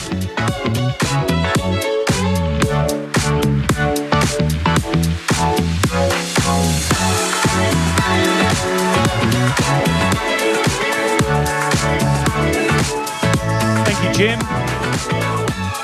Evening, Tuffers. Hello, mate. Feeling good? Oh, it's starting to feel like a long trip now. Yeah, I was about to say that. Feels like a bit of the air's come out of the balloon. Doesn't it? Just when you get yourself a decent score and think you might be able to make something happen and burst through a bit of a gate. No, nothing happening. It reminds me actually a little bit when we toured India. Embers and I, we didn't bowl very well. We bowled all right. We got a few out, but we were getting flogged around. And the bloke who looks after our liaison man. Yep. As Josh Tongue's coming back on. And he's bowling to Marnus Labuschagne over the wicket. Marnus lets it go outside the off stump. The umpire, by the way, was just checking the little light meter, so that'll be the next problem we'll have. There'll be some booze. Floodlights are on, but it's but no one's home. 45 minutes away from the scheduled stumps time. Sorry. Yeah. No, you're all right, mate. In India. Yeah, and this our liaison man, little chap called Govind, he said, Phil, I can see your numbers are a bit down. We're heading off to Madras, or Chennai, as it's called now. And he said, and I've arranged you to meet this guru chap. Okay. Yeah, like a real famous fella. You know? Yeah. So we said, listen, we'll do anything, mate. We'll do anything. As a way to try and turn the tour around. Yeah, yeah. Tongue over the wicket, and Labuschagne lets it go. So he's met us in the morning in the lobby, and we've walked down into Chennai, you know, about 1,000 people following us in the England tracksuits, and we've turned this corner, and there's this guy sort of cross-legged, beard on, and, you know, necklaces and jewellery and everything like that. And we've bowed and said hello, sir, and everything. And then behind, and he put these tarot cards out in front of us. And behind him, in a little cage, was this little blue parrot. 2 slips in a gully, overcast skies. Labuschagne squirts one away on the leg side. He'll pick up an easy single towards the man in the deep, who comes in off the boundary. Will Jacks keeps it to 1. Marnus to 41. Australia 1 for 130. And to be fair, this blue parrot looked like he'd had a bit of a tough life. He had one leg sort of with a wheel on it. Like that. And his beak had been a bit smashed up and everything. Anyway, he opened the cage, and this parrot is come sort of hobbling down, sort of down the steps of this little cage, and the crowd goes silent, and me and Embers are sitting there like that on the edge of the seats, and he walks along the tarot cards, sort of having a look at them like that. Tongue's coming around the wicket to the lefty. Travis Head stands tall on his toes and defends on the offside. And he's walked past him. Oh, is he going to pick one? No. He walks back again. So, and then he's finally gone for one. You know, the crowd's erupted. You know, we've got all our money out. And he's given it to the guru. All the money's come out. And thanks very much. So we're walking back to the hotel, and we go to this chap, Govind. We go, Govind, what did he say? What did it mean? What did it all mean? And he said, Mr. Tufnell, Mr. Embry, he said, the guru said. As Tongue's on the way in around the wicket, Travis Head turns it away along the ground out through mid-wicket for a single. Chotsu for 1. 1 for 131. He said, your luck will change on the 28th of this month. So me and Embers have gone, oh, that's fantastic. So, you know, a bit of a spring in the step, back to the hotel. After a couple of minutes walking, Embers has turned around to me and said, Tuffers, we fly home on the 30th of this month. True story. So we were getting done left, right and centre by everyone. No. Oh, no. And even the one-legged blue parrot. Yeah, even he was having a laugh at us. Wow. Did you enjoy your time in India? Oh, it's a great time. Yeah. Yeah. Not particularly on the field. No. We got a bit of a walloping, but it was a great experience. Tongue over the wicket. Labuschagne defending on the offside, and that's the end of the over. So Head's on 65. Marnus is 41. And after England made 384 all out, which triggered an early tee, Australia 1 down. Marnus Labuschagne and Travis Head going along swimmingly. The Aussies 1 for 131. Weatherald the only man out. LBW for 21. Last of the real old school tours, that was. Right. 1992. Phil de Freitas didn't get a wicket. Yep. Didn't get a first-class wicket. On the tour? Yeah. Wow. Didn't get one first-class wicket. People were dropping left, right and centre. Did you stay in nice places back then? No, not particularly. No, not like it is now. No. The places the guys staying now. Oh, amazing. Unbelievable. Yeah, I mean, this was going back in the day a little bit. Yeah. The plane started sort of like a bit wobbly, so we all had to then go around on trains. Yep. Wow. Yeah, 18 hours to Calcutta, you know, all squeezed on a train. Man. But it was incredible, but it's brilliant. And this is what the guys have got to remember about touring, and I think that's what's been forgotten a little bit. When you see those guys after years, and you've been on that kind of tour with them, the smiles and the laughs and the friendship, they last forever, you know, last forever. Even if it doesn't go so well on the field, you know. And Potts from the Paddington end coming around the wicket to Travis Head, who's looking to cut, and he does so successfully. Backward a point, away to the boundary for 4. A diving effort from Ollie Pope, can't save the boundary. And Head to 69, 1 for 135. Yeah, just opened the face there a bit later on that one, didn't he? He can either smash you in front of point and he put the guy on the boundary in front of point, or he can just rock back and just open that back face and it flies through gully. It's an amazing country. I mean, you would, I don't know, when was the last time you were in India? I went there to do some commentary not so long ago.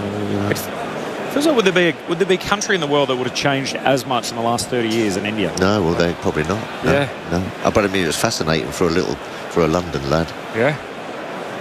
Potts around the wicket again. Head's looking to go after him. Drives straight to cover, and Jacks Fields 1 for 135.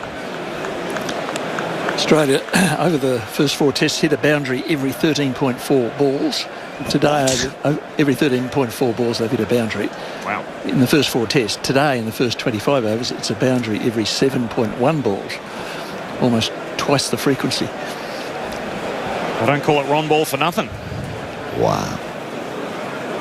Well, that just sums it up. Every 7 balls. Every 7 balls. Today. Potts around the wicket again. Head finds the gap through extra cover, and the chase is on downhill. Trotting out after it, cast close to the boundary line, pulls it up in front of the members' stand, and Head's going to have to run him out. He gets 3 for it. Moves to 72, 1 for 138. That's an incredible stat, isn't it? Yeah. So you can't bowl you can't bowl an over without getting it for 4, roughly. Wow. What's the best place you've visited in cricket? I guess places that you wouldn't necessarily be on your destination hit list, and yet the game's been able to take you to see things that you thought, wow, that was pretty cool. Yeah, all over the place, really. We play some cricket in some fabulous places, don't we? You know, South Africa, you know, the game reserves and the, what's it called, you know, Victoria Falls and everything. Potts back over the wicket to the right-hander. Labuschagne bat on ball, but plays out the point. No run. Yeah, West Indies. Yep.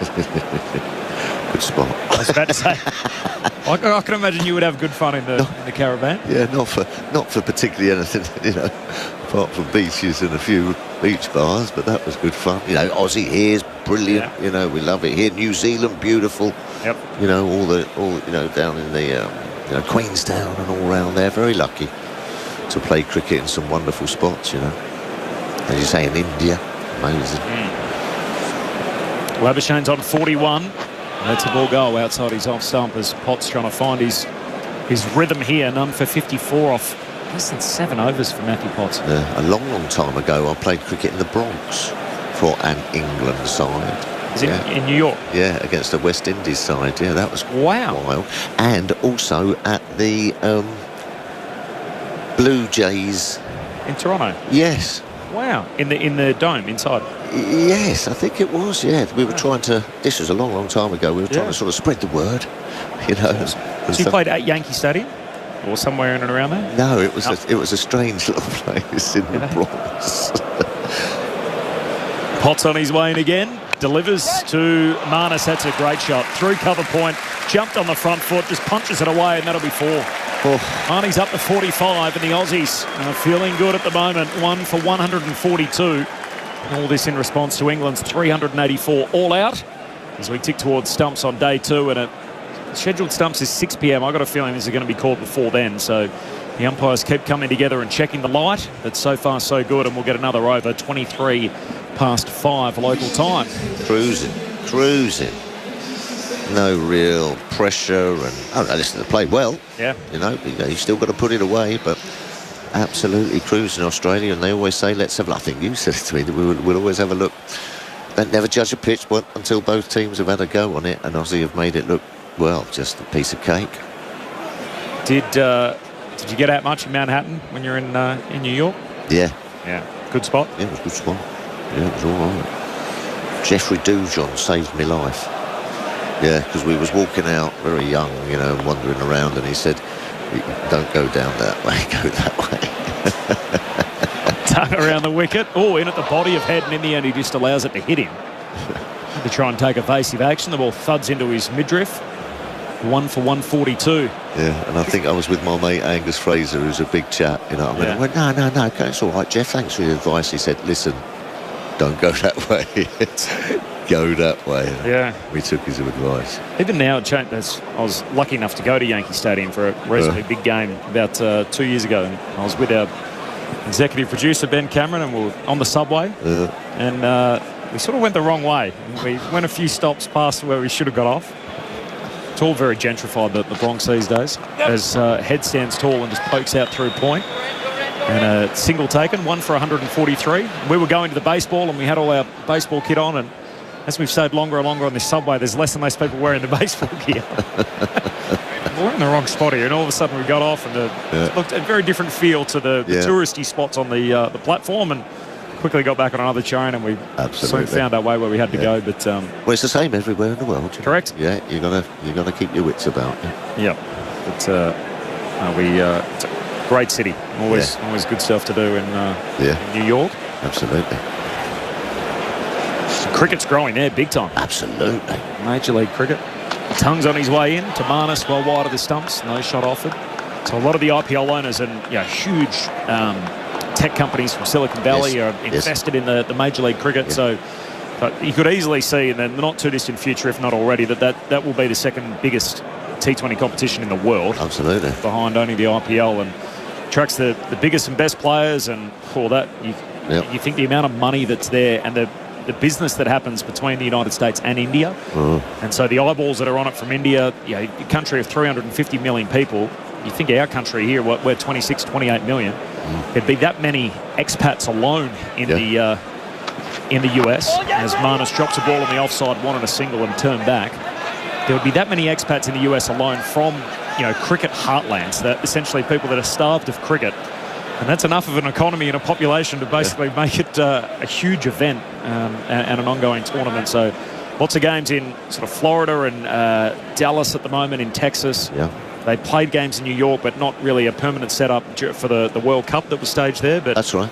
Before long, expect this to be a proper round-robin tournament, and the 6 or 8 teams they have will be playing home games, and it'll be on. New York. Quaffy.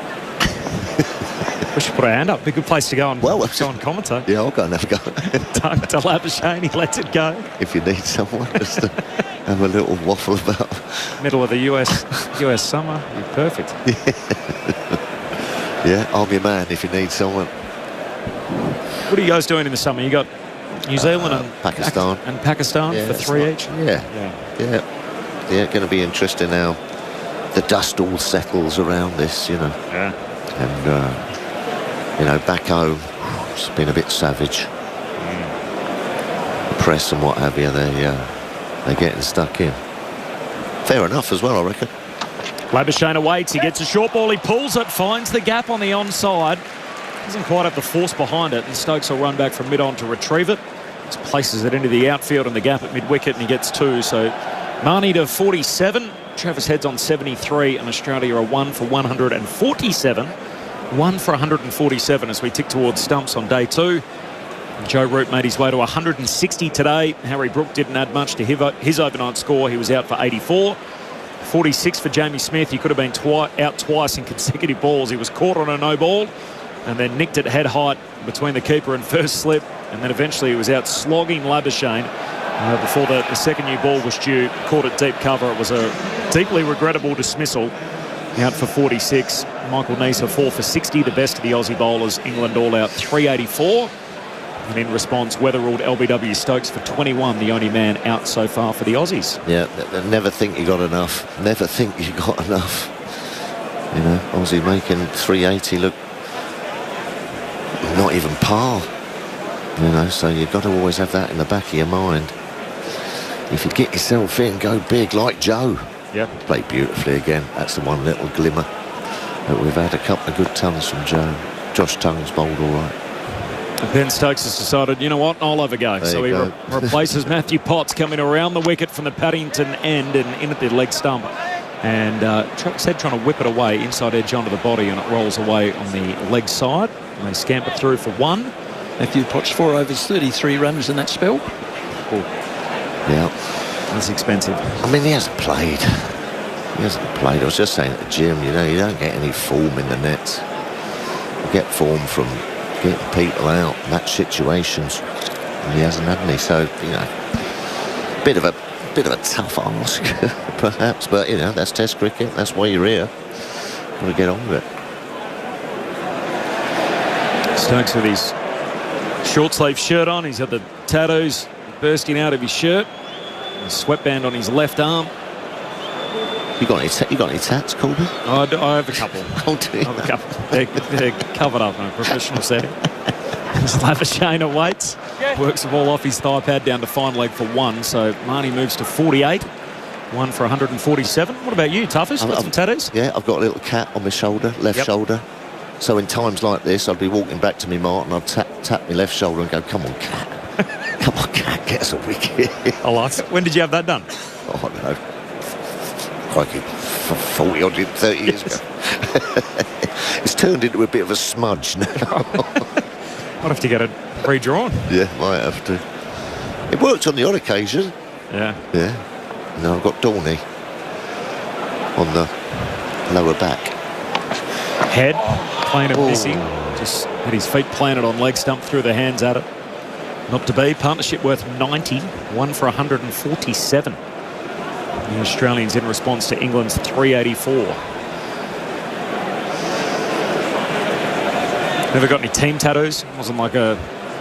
That's a big thing in sporting culture nowadays too, isn't it? Yeah, you win a championship or you win some kind of major event, and then let's all go get a tattoo together. Yeah. It was funny, actually. I had a tattoo of my wife, Dorney, done.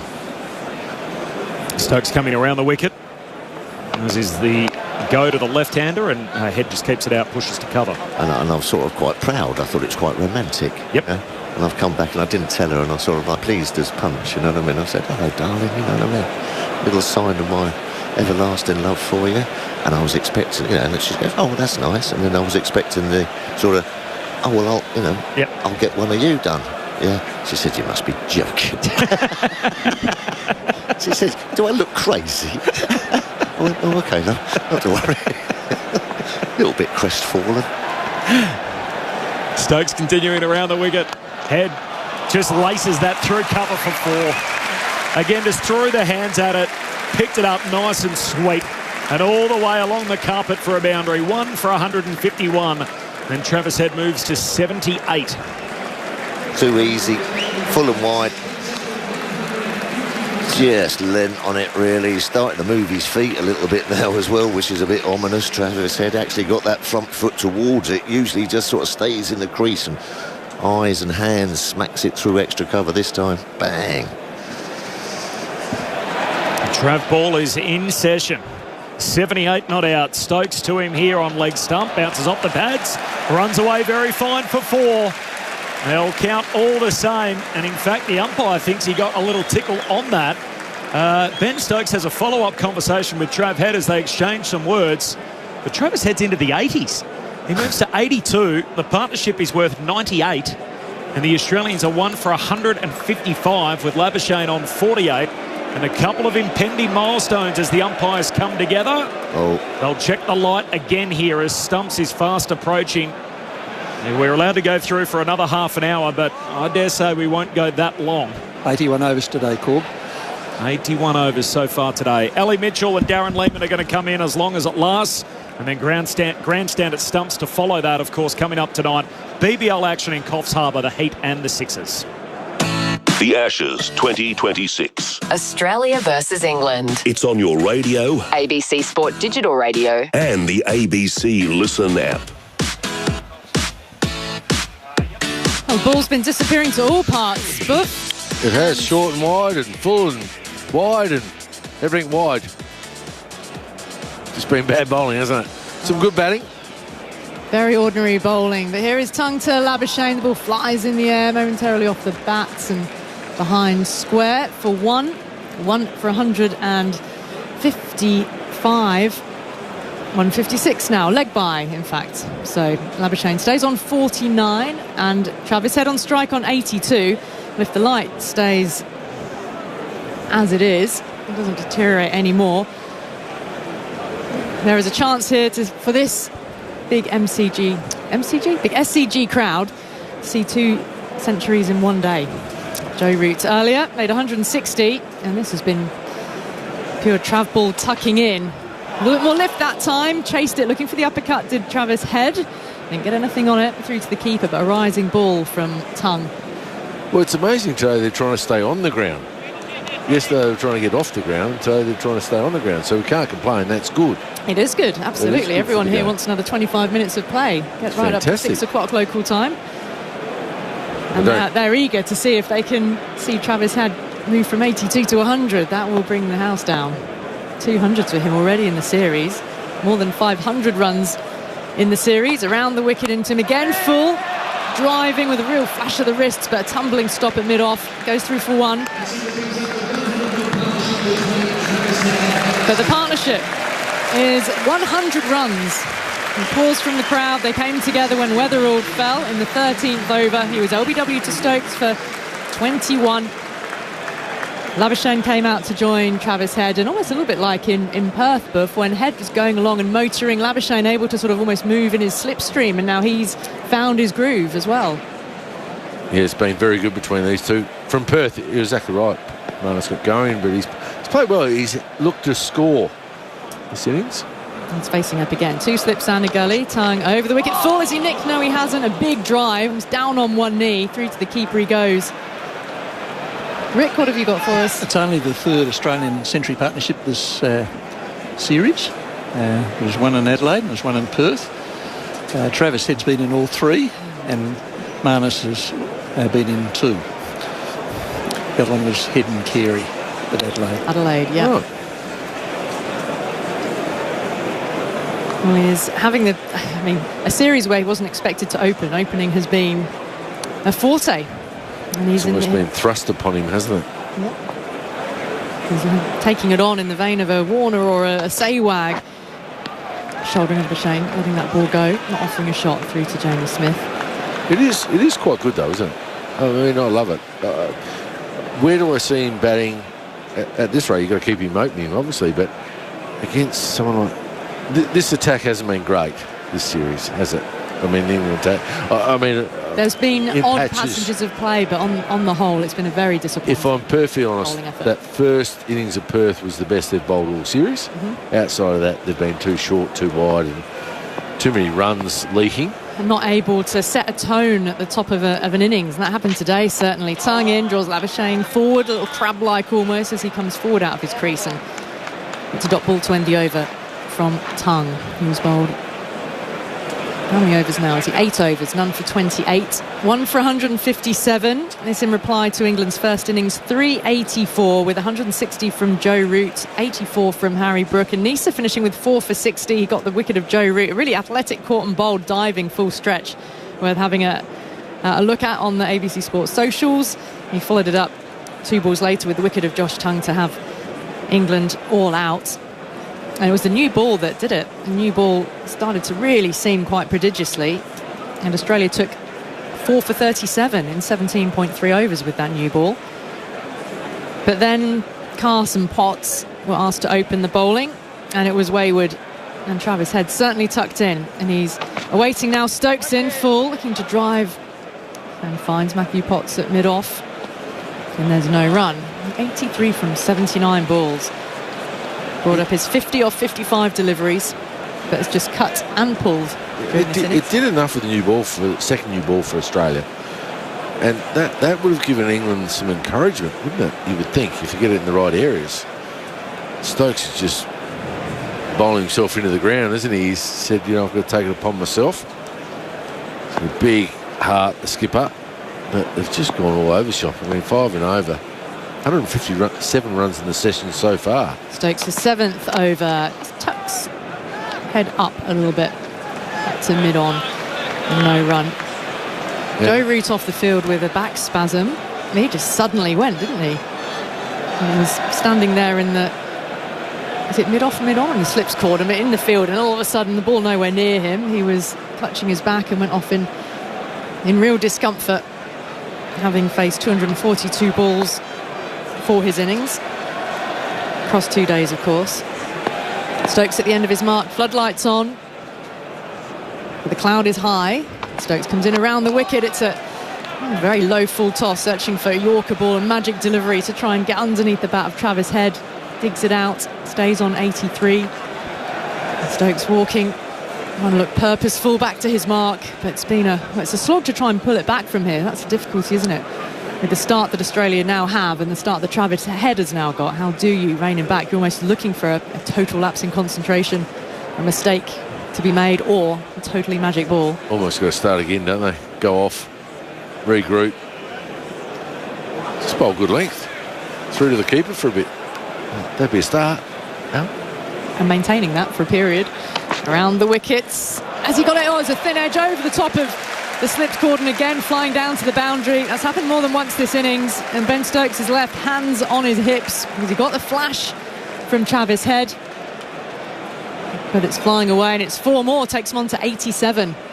Well, he'll try and get him tonight. That's one thing he will do. 100 in a session. And I know it's a longer session, but there are 161 runs, and that's certainly what you don't want, because the game gets away from you very quickly, especially if something like tomorrow they bat really well. They'll be looking to bat once now, won't they? Well, that's it with the start they've got.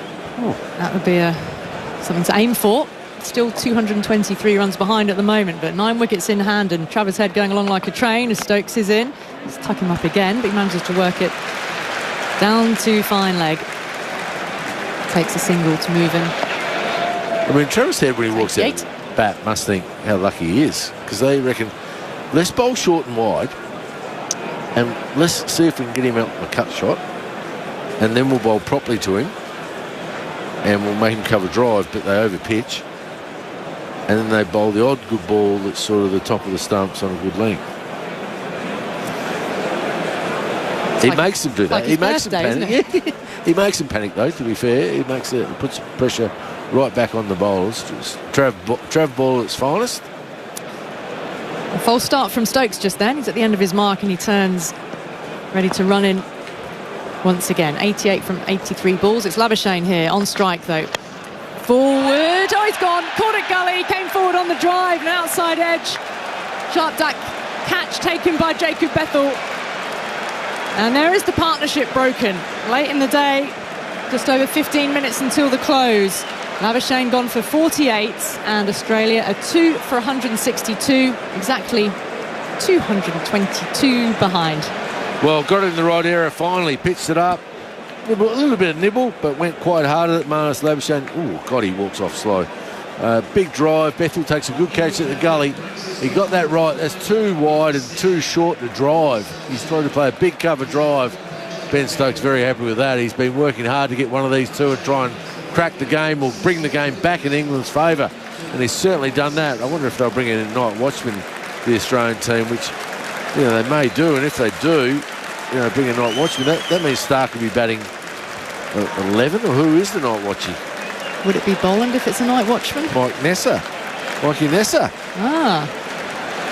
Yeah. Well, Labuschagne is trudging off. He's been denied a 50. They're here, 48 from 68 balls. And here's the announcement for the crowd. Michael Neser comes out then. He'll take his time, fronting out. That's a big wicket for Australia, for England, sorry. Yeah, very important to break that stand. Coming together at 1 for 57, 2 for 162. The other thing with that now is you get a night watchman, and I hate night watchmen. I've said it. Because what happens, he's going to get out at some stage in the morning early. So England, even if it gets through tonight, England are going to get a wicket and a bit of confidence in the morning with that third wicket. So you go bang, bang, all of a sudden it's 4 or 5 and you're back in control of the game. So, it's always a dangerous one. How long they're going to play for? I mean, what are we now? 5:43. It's almost darker than last night. They might get another over in, maybe. Yeah, I'd like them to keep playing, but... Well, they will have to go off at the point. They've got the light meter from yesterday now, haven't they? And so that's the benchmark. If they take a light meter reading and it drops below or gets to the level that it was last night, then that will be it. 222 runs behind. That's got the Richies on their feet, waving their microphones. I wonder if they lose another wicket, would they have another night watchie? Wow. Out of that. At the moment, it's Travis Head who's on strike here, so Neser's down at the non-striker's end, and it's tongue to continue. 8 overs for 28 around the wicket. Has Head up on his toes. He steers it towards the vacant point region. Bethel moves across to his left from gully, and Head onto 89, but does mean Tongue gets to have a bowl at Nisa here with the floodlights on. Gloomy conditions, end of the day. Can Nisa get through 15 minutes? He's protecting Steve Smith, due in at 4, and then Khawaja in his last ever Test match at 5. So all being well from Australia's point of view, that will be a moment at some stage tomorrow when Khawaja walks out to bat, and on a very special day as well, with it being Jane McGrath Day. Yeah, how they've gone with the seats today. Have they done a lot with the seats today, Declan? In terms of selling, Declan's not sitting, so we can't find out, but we'll find out soon. I think over $5 million have been raised already. Wow. Yep, there we go. Wow. Over 200,000 pink seats, virtual pink seats, have been sold. As Tongue is in, bouncer to Nisa and a diving take. Jamie Smith across to his left-hand side, tumbles and hangs on, but an aggressive welcome to the crease. Yeah, good bouncer. Try and get him on the back foot, then pitch the next one up and try and knock him over through the gate. That's what they'll be trying to do. And Mikey Nesta doesn't get a long way across, so he's a chance to get beaten on the inside. That's what they'll be hoping. Try and get him LBW or bowled through the gate. It's a big wicket, Marnus Labuschagne. I thought he looked good today, Marnus. It's the best he's looked since Perth, as you said before. 3 slips down the gully here for Tongue to Nisa. The Night Watcher sways back, allows that one to pass outside the off stump through to Smith it goes. Yeah, great day tomorrow. Jane McGrath Day and McGrath Foundation. You got pink all sorted? I do. Yep, not dissimilar to what I'm wearing now, but in pink. In pink, okay. Like it. Yeah, like bit of a waistcoat, trousers, suit in pink. That's my gear for tomorrow. How about you? I mean, you're pale pink today. I'm pale pink. I like pink. Yeah, I'm a darker pink. Got any pink trousers? Sort of salmon? No, I haven't. There you go. Oh. Could do better. Forward, angled away off the outside edge, out towards point. No run. Yeah, I'll take that on board, Al. Rick, have you got something pink lined up? I do, yes, something for the occasion. But just to tell you that Michael Nisa has batted at number 5 once in the Sheffield Shield, and he scored 51. And I know why he did that, because he batted up the order because his wife was giving birth to the twins, I reckon. And he had to fly home in Hobart. Was it? I remember Hobart. remember that game, yes. So, and he had to retire. Did he retire? I thought he withdrew from the match and then came back in. He might have, you know. Tongue over the wickets, defends, he's out towards extra cover. Stokes is there to field. But what it does mean is that Cameron Green has now shunted down the order again. So by the time he comes out, he will have batted in his career at 3, 4, 5, 6, 7 and 8. Doesn't really get a chance to settle much, does he? No. And if Bo Webster bats above him, he'll be at 9. That's true. He's not slated to at the moment, is he? No, As per scorecard, but the team sheet we were handed. They're pretty good with that. That would be the batting order, I would think. Deep mid-wicket. But it means Bo Webster's at 9. Yep. Mitchell Stark's at 10. Wow, that's a long batting order. They will be trying to bat once. Deep mid-wicket's being pulled a little squarer here, standing maybe about 10 metres in from the boundary rope. Deep backward square as well. Tongue is in, drops it on a length and defended by Nisa. Tongue does a little bit of keepy-uppy as he retrieves it in his follow-through at the end of the over. So Nisa has survived. He's done his job. He's protected an end. Travis Head will be on strike at the start. The next on 89. So the game within a game for the spectators here with 10 minutes to go, just over, is, will Travis Head get 11 more runs to bring up a century in this 5th test of the series? It'd be his 3rd in all. I mean, could we see a Steve Waugh-esque kind of century off the last ball of the day, Buff? That would be something for this day one crowd. You could, but I think Stokes will put the field back and just give him one and try and get Nessa out. That's sort of will be the thinking. Only area really is 3rd man, the cut shot. Well, Head just want to get off strike here. Here's Stokes. He's out towards cover of the back foot. No run called by Head. Well, he should get off strike. He should be trying to be there tomorrow. That'll be the right thing to do. Hard when you're so close to 100, though. We've got 11 minutes to go. Particularly all his own instincts and attacking instincts. Yeah. See, 89 off 85 balls still here. And I'd be trying to get it in the next 11 minutes. Like theatre. Steve Waugh theatre. Would be, wouldn't it? Yeah.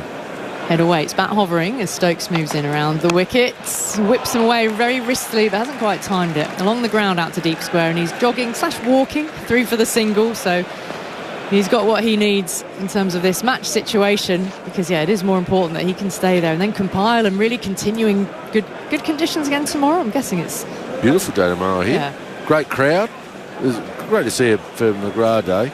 Having a good crowd and great weather. We've had some inclement weather in a few years at the McGrath Day, so what do we end up with today? 46,586. That's pretty good. That number will be very similar tomorrow, you would think.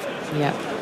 High of 26 tomorrow. Oh, lovely weather at here. What time? We're 10 o'clock start again, aren't we? We are. Early start. So make sure everyone, and particularly if Travis Head is closing in on 100, you want to make sure you're here for first ball.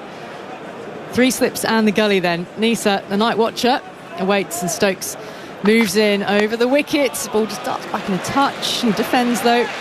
Matthew Potts there to pick up and no run. Nisa wandering away, practicing a accomplished looking forward defence.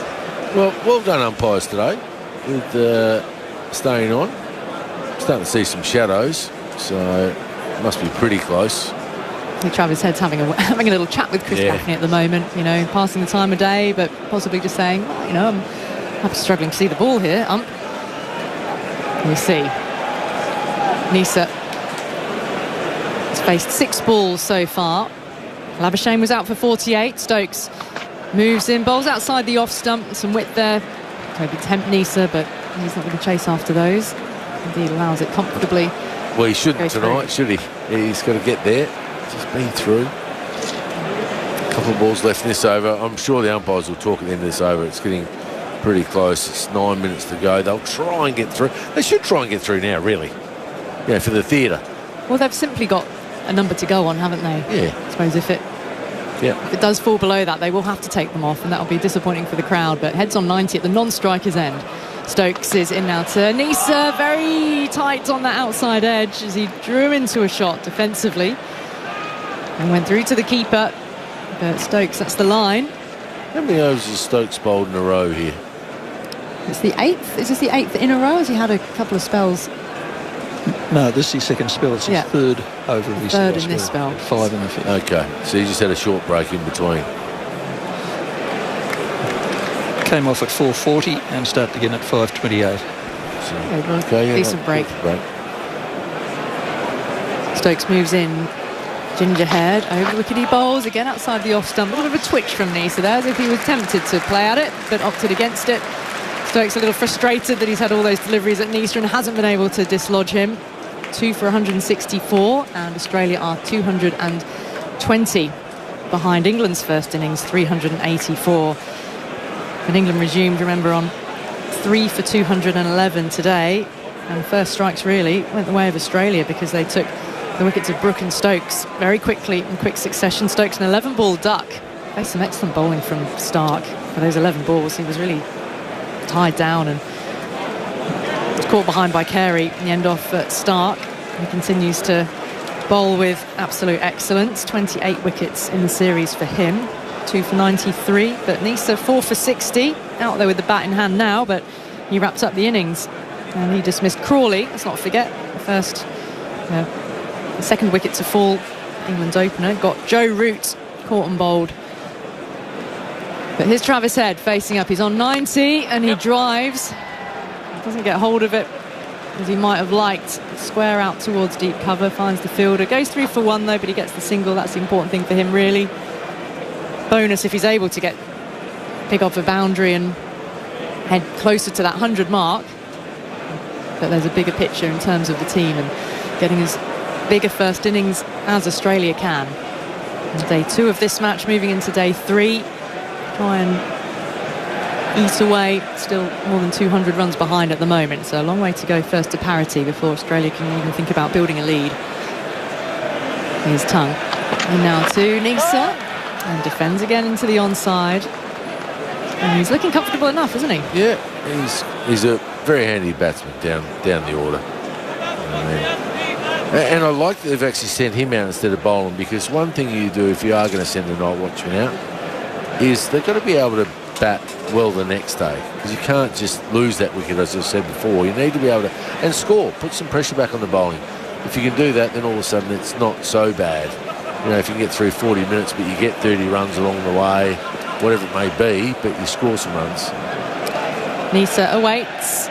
Tongue moves in, bowls, shouldering of arms, raises that bat well out of the way. Allows the ball to pass through to Smith. Well, good day for England. In essence, they haven't bowled well, but they batted well, if it makes sense. See, Joe Root, 160, a whole lot of the day. His first red ball 100 in Australia. Yeah, pink ball in Brisbane. Yep. But backing it up, and I think that's a really important thing for him, but he'll want to back it up in terms of doing it in a winning cause. Yeah. And he's the first person, isn't he? He always talks about the team more than himself. It can be quite a hard an interview to get Joe Root actually talking about himself and what he's achieved. Tongue bounds in, full ball, back up the pitch and fielded by Tongue in his follow through. Good delivery, also well kept out by Nisa. Full and straight, trying to hone in on the stumps. 2 for 165, Australia 219 behind.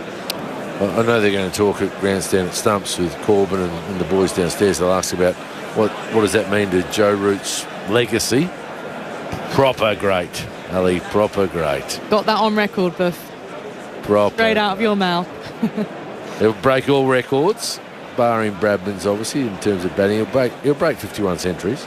He'll break Tendulkar. Yeah, he's 10 away now, isn't he? 41 in his career. Tongue in. He's easing forward up to mid-off. Nisa. And doing his job, staying exactly where he is. Yeah, it's drawn level with Ricky Ponting on 41. So Tendulkar with 51.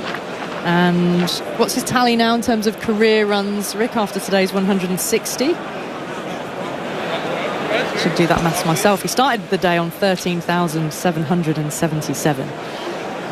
Tendulkar 15,921. Now, a bit of a pause here. Deep mid-wicket just being placed exactly where Tongue wants him. Fine leg back on the boundary as well. Tongue in once more, and Nisa takes the single at the end of the over, and it's just all in control for Australia at the moment. Negotiating the night watcher out there. Travis Head will face the start of the... Sorry, Nisa will face the start of the next over with Australia 2 for 166, 218 behind. Travis Head will be down the non-strikers end on 91. Happy to watch out another over. It's probably going to be one more, isn't it? This will be the last 5:56. 4 minutes to go. 4 minutes to go. Yeah, they're taking their time. It'll be 57, so you think this will be the last over. Or any night watchman or indeed Travis Head with all his experience worth his salt. He'll be just adjusting his pads, gloves, and indeed they did meet mid-pitch and Travis Head had removed his gloves momentarily. They all dropped to the floor, but he's in position and Nisa is facing up as well here to Stokes. Joe Root, 13,937. Closing on the grand 14,000 run mark. Stokes in. That one's bounced nastily and it's struck Nisa on the right elbow. He's rubbing that arm. The ball deflected down into the ground. Nasty, nasty blow. He's pulled the glove off. Both gloves are off. He's shaking his right hand. Well, this doesn't look good. It's fine. He just wants to get to 58, so then it stumps regardless. Maybe it's a timely blow in that regard. There won't be another over after this, you'd imagine, with a bit of a delay, but it didn't look like it hurt. There's no padding. It's forearm, isn't it? Sort of that elbow forearm. Yeah, kind of that area just below the elbow on the forearm. Out does come the physio. The umpires are also coming together at this point. They might go off now because all of a sudden someone's got hurt. Well, they will be thinking about safety, won't they? Yeah, so, they might come off. Well, the physio is there. 2 for 166. He's feeling Nisa's right arm. He's got his helmet off as well. Testing to see whether he can make a grip with his right arm. Stokes is just minding his own business down at the end of his mark. Having a chat now to Potts. But England overall, well, the bowling has really been a downside today, huge downside after the England fans had so much to cheer about seeing Root get to another 100. But for Australia, the delight of seeing Travis Head absolutely tuck into some wayward English bowling, and the prospect of coming back on day 2, see Travis Head bring up a third 100 of the series, where he's absolutely dominated in the vein of a Sehwag at the top of an order. Certainly the way we saw Warner bat, that aggressive opening style for Australia served the team so well for so many years. It's probably what they wanted Ben Duckett to do this series, isn't it? Oh, here we go. But umpires are now calling on the ground staff. So they're deciding that with this delay, always you happening, may as Ali. well come off. Always happening. There is 1 minute to go until 6 o'clock, but Nisa will breathe a sigh of relief. And Travis Head will return, 91 not out. 87 balls he's faced. Australia 218 behind on first innings. But they've dominated with the bat. 34.1 overs to reach 2 for 166. With Weatherald LBW to Stokes for 21. And Labuschagne, a sharp catch by Bethel in the gully, also off Stokes for 48. And Stokes has probably been the pick of the bowlers because certainly very wayward early on. We've got to hand it to Travis Head. When the ball is there to be hit, he hits it. Played very well, Travis Head. They helped with some short, wide and over pitch cover drives, but puts the pressure back on the bowlers, and that's what he's done today, and got his side back in the game after Joe Root's 160, who played beautifully. Travis Head 91 off only 87 deliveries. As you said, a bit of Sayawag in there. David Warner from Travis Head played beautifully. I mean, what a day's cricket though. 88 overs, 9 wickets, 300 runs. It's probably one of the better days of Test match cricket we've seen, and hats off to both sides for staying on there longer. Hats off to the umpires. I gave them a hard time last night, but they played right till stumps, 6 o'clock, and it was probably a little bit darker than last night, so give them a bit of credit. Love the atmosphere of this Test match. I mean, it's a quality. The wicket's been good. It's had enough in it. There was a little bit more movement with the new ball, and then Stokes tonight, but I thought bowled really well, nipped it around. So tomorrow morning's a key for both sides. Who can grab ascendancy on day 3? The McGrath Foundation Day, McGrath Day, Jane McGrath Day, obviously Pink Day. Everyone bring your pink clothes, and let's have a great supportive day for the foundation. But more importantly as well, just making sure that everyone enjoys themselves and stays safe, and we have a great day's cricket. That's what we want again. Yep, day 3 in Sydney is always a highlight on the cricket calendar, and there is a double highlight for people to come. Don't miss first ball, because Travis Head will be 91 not out come 10 a.m. tomorrow, when we will be back with you.